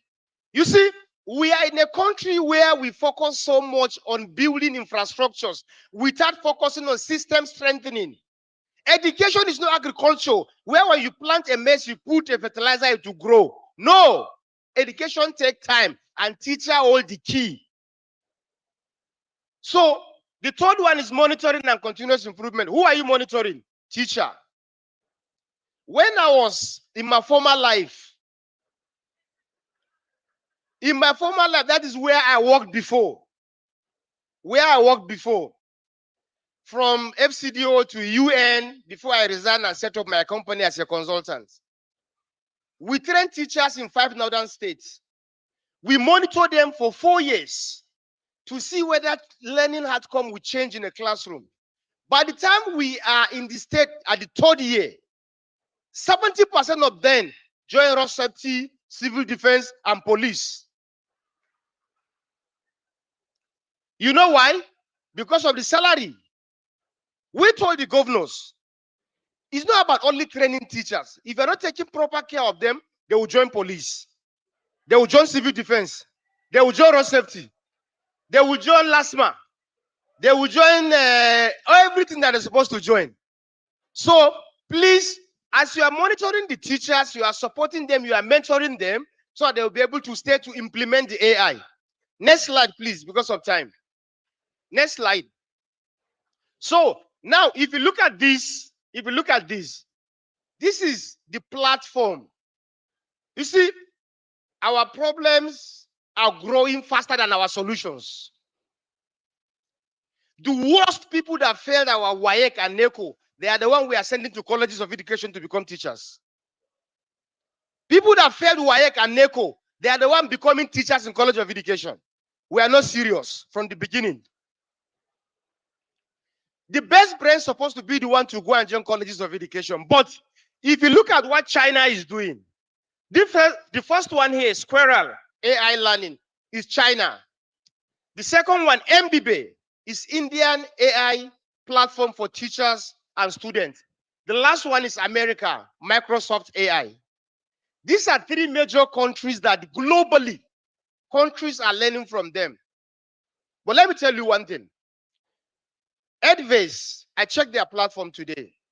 They have something almost very close to what MBB are doing in India. But the only problem with what Edves are doing is that they did not give it a local name. So I'm recommending today, Edves, if you look at your platform, there are something you put there called AI pedagogy. That AI pedagogy, change it. Get a name with Hausa, Yoruba, Igbo, and give it. So that at least next time we can put it here. Because if you check the Edves platform, they have AI pedagogies. And it's amazing, almost similar with what Indian are doing with MBB. But when you mention MBB, it's Indian. You mention Squirrel, it's China. Microsoft AI, America. Nigeria, uncle. Eh? Next slide, next slide, next slide. Okay, because of time, maybe they will share the slide with you. I try to put some lessons learned here. What China are doing with Squirrel, and what India are doing with MBB, and what USA are doing with Microsoft. So in the China, they use their own in a whereby students' performance has increased from 10 to 30%. And how did they do it? They do the lesson plan. And if you check Edves platform today, check their platform under AI pedagogy. You select subject, select classroom, select lesson. It will generate a lesson plan for you. The same thing China are doing with Squirrel. Edves is doing it. But Edves don't even know that they have this platform that they can take Nigeria to the global space. So, what we need to do, is to package and market what Edves is doing to the global level. The way we are packaging and marketing what China and India are doing. And another thing again, in the Edves platform, they have what we call like administrative support or something. While in India, they call it individual learning. In Indian own ABB, they use it if teacher finish the lesson, the student will submit their assessment. When they submit assessment, they will use algorithm. When they use algorithm, they will know every student deficiency. Edves are something similar to that. So it's just to learn from what China and India are doing. While the USA, they call it access. The AI in USA is access. People with learning disability can be able to convert their text to word. If you cannot hear, you convert text to word, word to text using artificial intelligence. Next slide. So, quick one, please. Okay, now, why do we need to deploy AI into our schools? More space to offer personalized learning, efficiency and productivity, enhanced student engagement, customized support for students, and preparation for the future workforce. What the Enugu governor is doing with Smart School is to produce a human capital base for the Southeast Nigeria. But you know the fear? He has only 4 years. After 4 years, he might win another 4 years. Another party will come. They will move to another direction. That is our problem with Nigeria. The issue of sustainability. So, but there's a solution. You know, when you embed it with the local people, as he's designing it, let him carry teachers along. Let him work closely with teachers so they can be able to be part of it. Next slide. Okay, now, if I'm a governor of Lagos State, and Edves come to me with a proposal, and I'm going to give Edves 1 billion naira. Do you know the question I'm going to ask them? I'll ask them that what is success in the next 4 years? So even private school owner, governors, they will ask similar question of what is success. So please, as we design to work with AI, we need to factor this as a success. Because before you bring in technology, you need to have a baseline.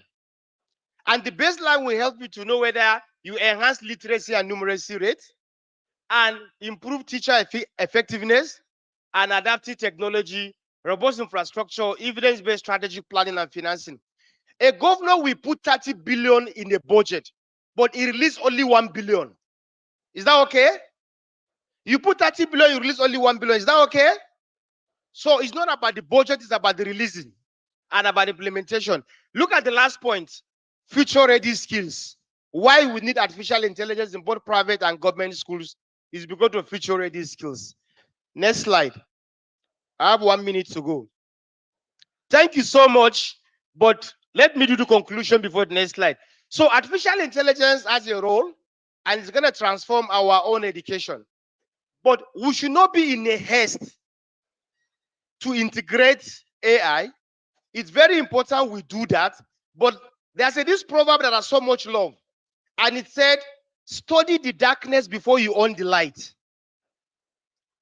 Study the darkness before you own the light. You may own the light and see what you are not supposed to see. So if you enter any room that is there, if you enter any room and that room is very dark, calm down. Maybe wear some noise. Some noise. From the noise, you can know what is happening in that room. So study darkness before you on the light. So we need to study the system. The darkness I'm saying here is the acceptability of the teachers and the willingness to compensate the teachers. Last slide, which is the last one. So thank you so much for opportunity given to me. Edves, I sincerely appreciate the opportunity given to me to come and share 1 or 2 points with you here. Thank you. Ladies and gentlemen, make some noise for my sponsor. Wow, wow. Have you learned a lot so far today? All right, so to make Edves 2024 have a lasting legacy, we'd like to request that every picture you've taken, every video you've made, when you're posting them on social media, please don't forget to tag Edves. Their handle is Edves Suits on all social media platforms. That is Edves, SUITE, one word, EDVES, Edves Suits on Instagram, on Facebook, on X, which is Twitter, and every other platform. So all the pictures you've taken, all the videos you've made, when you're posting them, tag Edves Suit and also use the hashtag Edves Catalyst 2024. So it's easy for us to find those pictures, to follow up on those videos. Thank you very much. And also I'd like to say we have exhibitors still around. Many of them have gifts that you can win. So even after we close, we appreciate if you visit their stands and get to know what they have in store for you. Also, for the gift pack that we have for everyone, I believe everyone has a voucher, right? Do you have? If you don't have a voucher, wave your hands. Let's see. On the. We have a people. If you don't have a voucher yet, please wave your hands. So I think somebody will get a voucher to you. So what you need to do is present your voucher when you are about leaving, and then you get your gifts back. Have you had a good time in Edves Catalyst 2024? That is not the sound of people who have been made better in the past few hours. Have you had a good time, Edves Catalyst 2024? And please don't go yet now. Mr. Dimeji have not come to say vote of thanks. If you rush now, I cancel that gift pack. And also don't forget, we have 100,000 naira up for grabs. Teachers, make a video with the song. I've forgotten the title of the song. If AI remind me. Mighty Educators of Valor, yes. So go on YouTube, search for Rotimi Eyitayo on YouTube, download the song, make a video, whatever video you post, tag Edves Suit and Rotimi Eyitayo. The best video wins 100,000 naira. This one, I would like to welcome Mr. Dimeji Falana to please come up, say for the vote of thanks. A round of applause. Thank you very much. And it comes up for the vote of thanks. Yeah.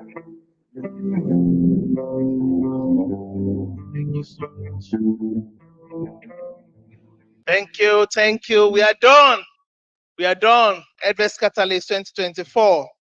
We want to appreciate our sponsors, Globus Bank. We are signing partnership today, and we are announcing a lot of things we are doing together. And expect messages on your inbox, please. And our partner, the Joshua Okeowo Foundation. They gave us 450 bags of gifts. And let's put our hands together for them. Incredible, incredible organization. Thank you so much, Joseph Okeowo Foundation. And to our sponsors, EdTech, Oguntoye and Oguntoye, Yeto Foundation, Latana, Rapid TV, TCK Zone, 1 million teachers, vets, NAPS, APEN, ACSI, League of Muslim School, Teacher Aid, System Strategy and Policy Leaders, Policy Lab. Thank you so much for supporting us, and to our incredible speakers 2024. We are so happy. Thank you so much to the commissioners of education in Ekiti, Commissioner of Education in Kwara State, in Katsina, in Enugu, Mrs. Ajala. Thank you so much for being a mentor to so many mentors. And all our speakers. I won't be able to mention all the names, but we really appreciate you, and for the teachers. Some people have come to me, oh, this is taking long. It happens once in a year. So that's why it's like a well-packed day. So before we will have this kind of event again, it's going to be first Saturday of 2025. So that's going to be 1 year. So everything we have loaded up today, we should go back home, digest them, and begin to take actionable plans. I think by 2025, we will do something to put everybody on spot. What you have learned this year, what have you done? How have you accelerated learning? How have you combated learning crisis with everything you have learned? So if you don't want me to ask you a question, don't come next year. That's just by the way. So we really appreciate you. The bus service outside for those that came with buses. Please don't let it be rowdy. Just show your gift card. Be on queue if they want you to be on queue. Let's have different service points so that everybody can get their gifts safely and securely, and then go to the bus, and so that we can have a safe drive home and we can get home early. So on behalf of the board of Edves, on behalf of the management staff of Edves and the team, we so much appreciate you. Those that have watched online, those that have come in person, we appreciate you. Thank you so much. Thank you so much. We have come to the end. Edves Catalyst 2024. Safe journey home. Let's connect online. Watch the video. Share the video. Take the lessons home. Share with your colleagues. Interact before you go. Make friends. Share notes. And most importantly, practice what you have learned. Don't be the hearers of the word, but be the doer of the word. Thank you so much. Safe trip, everybody. Bye-bye.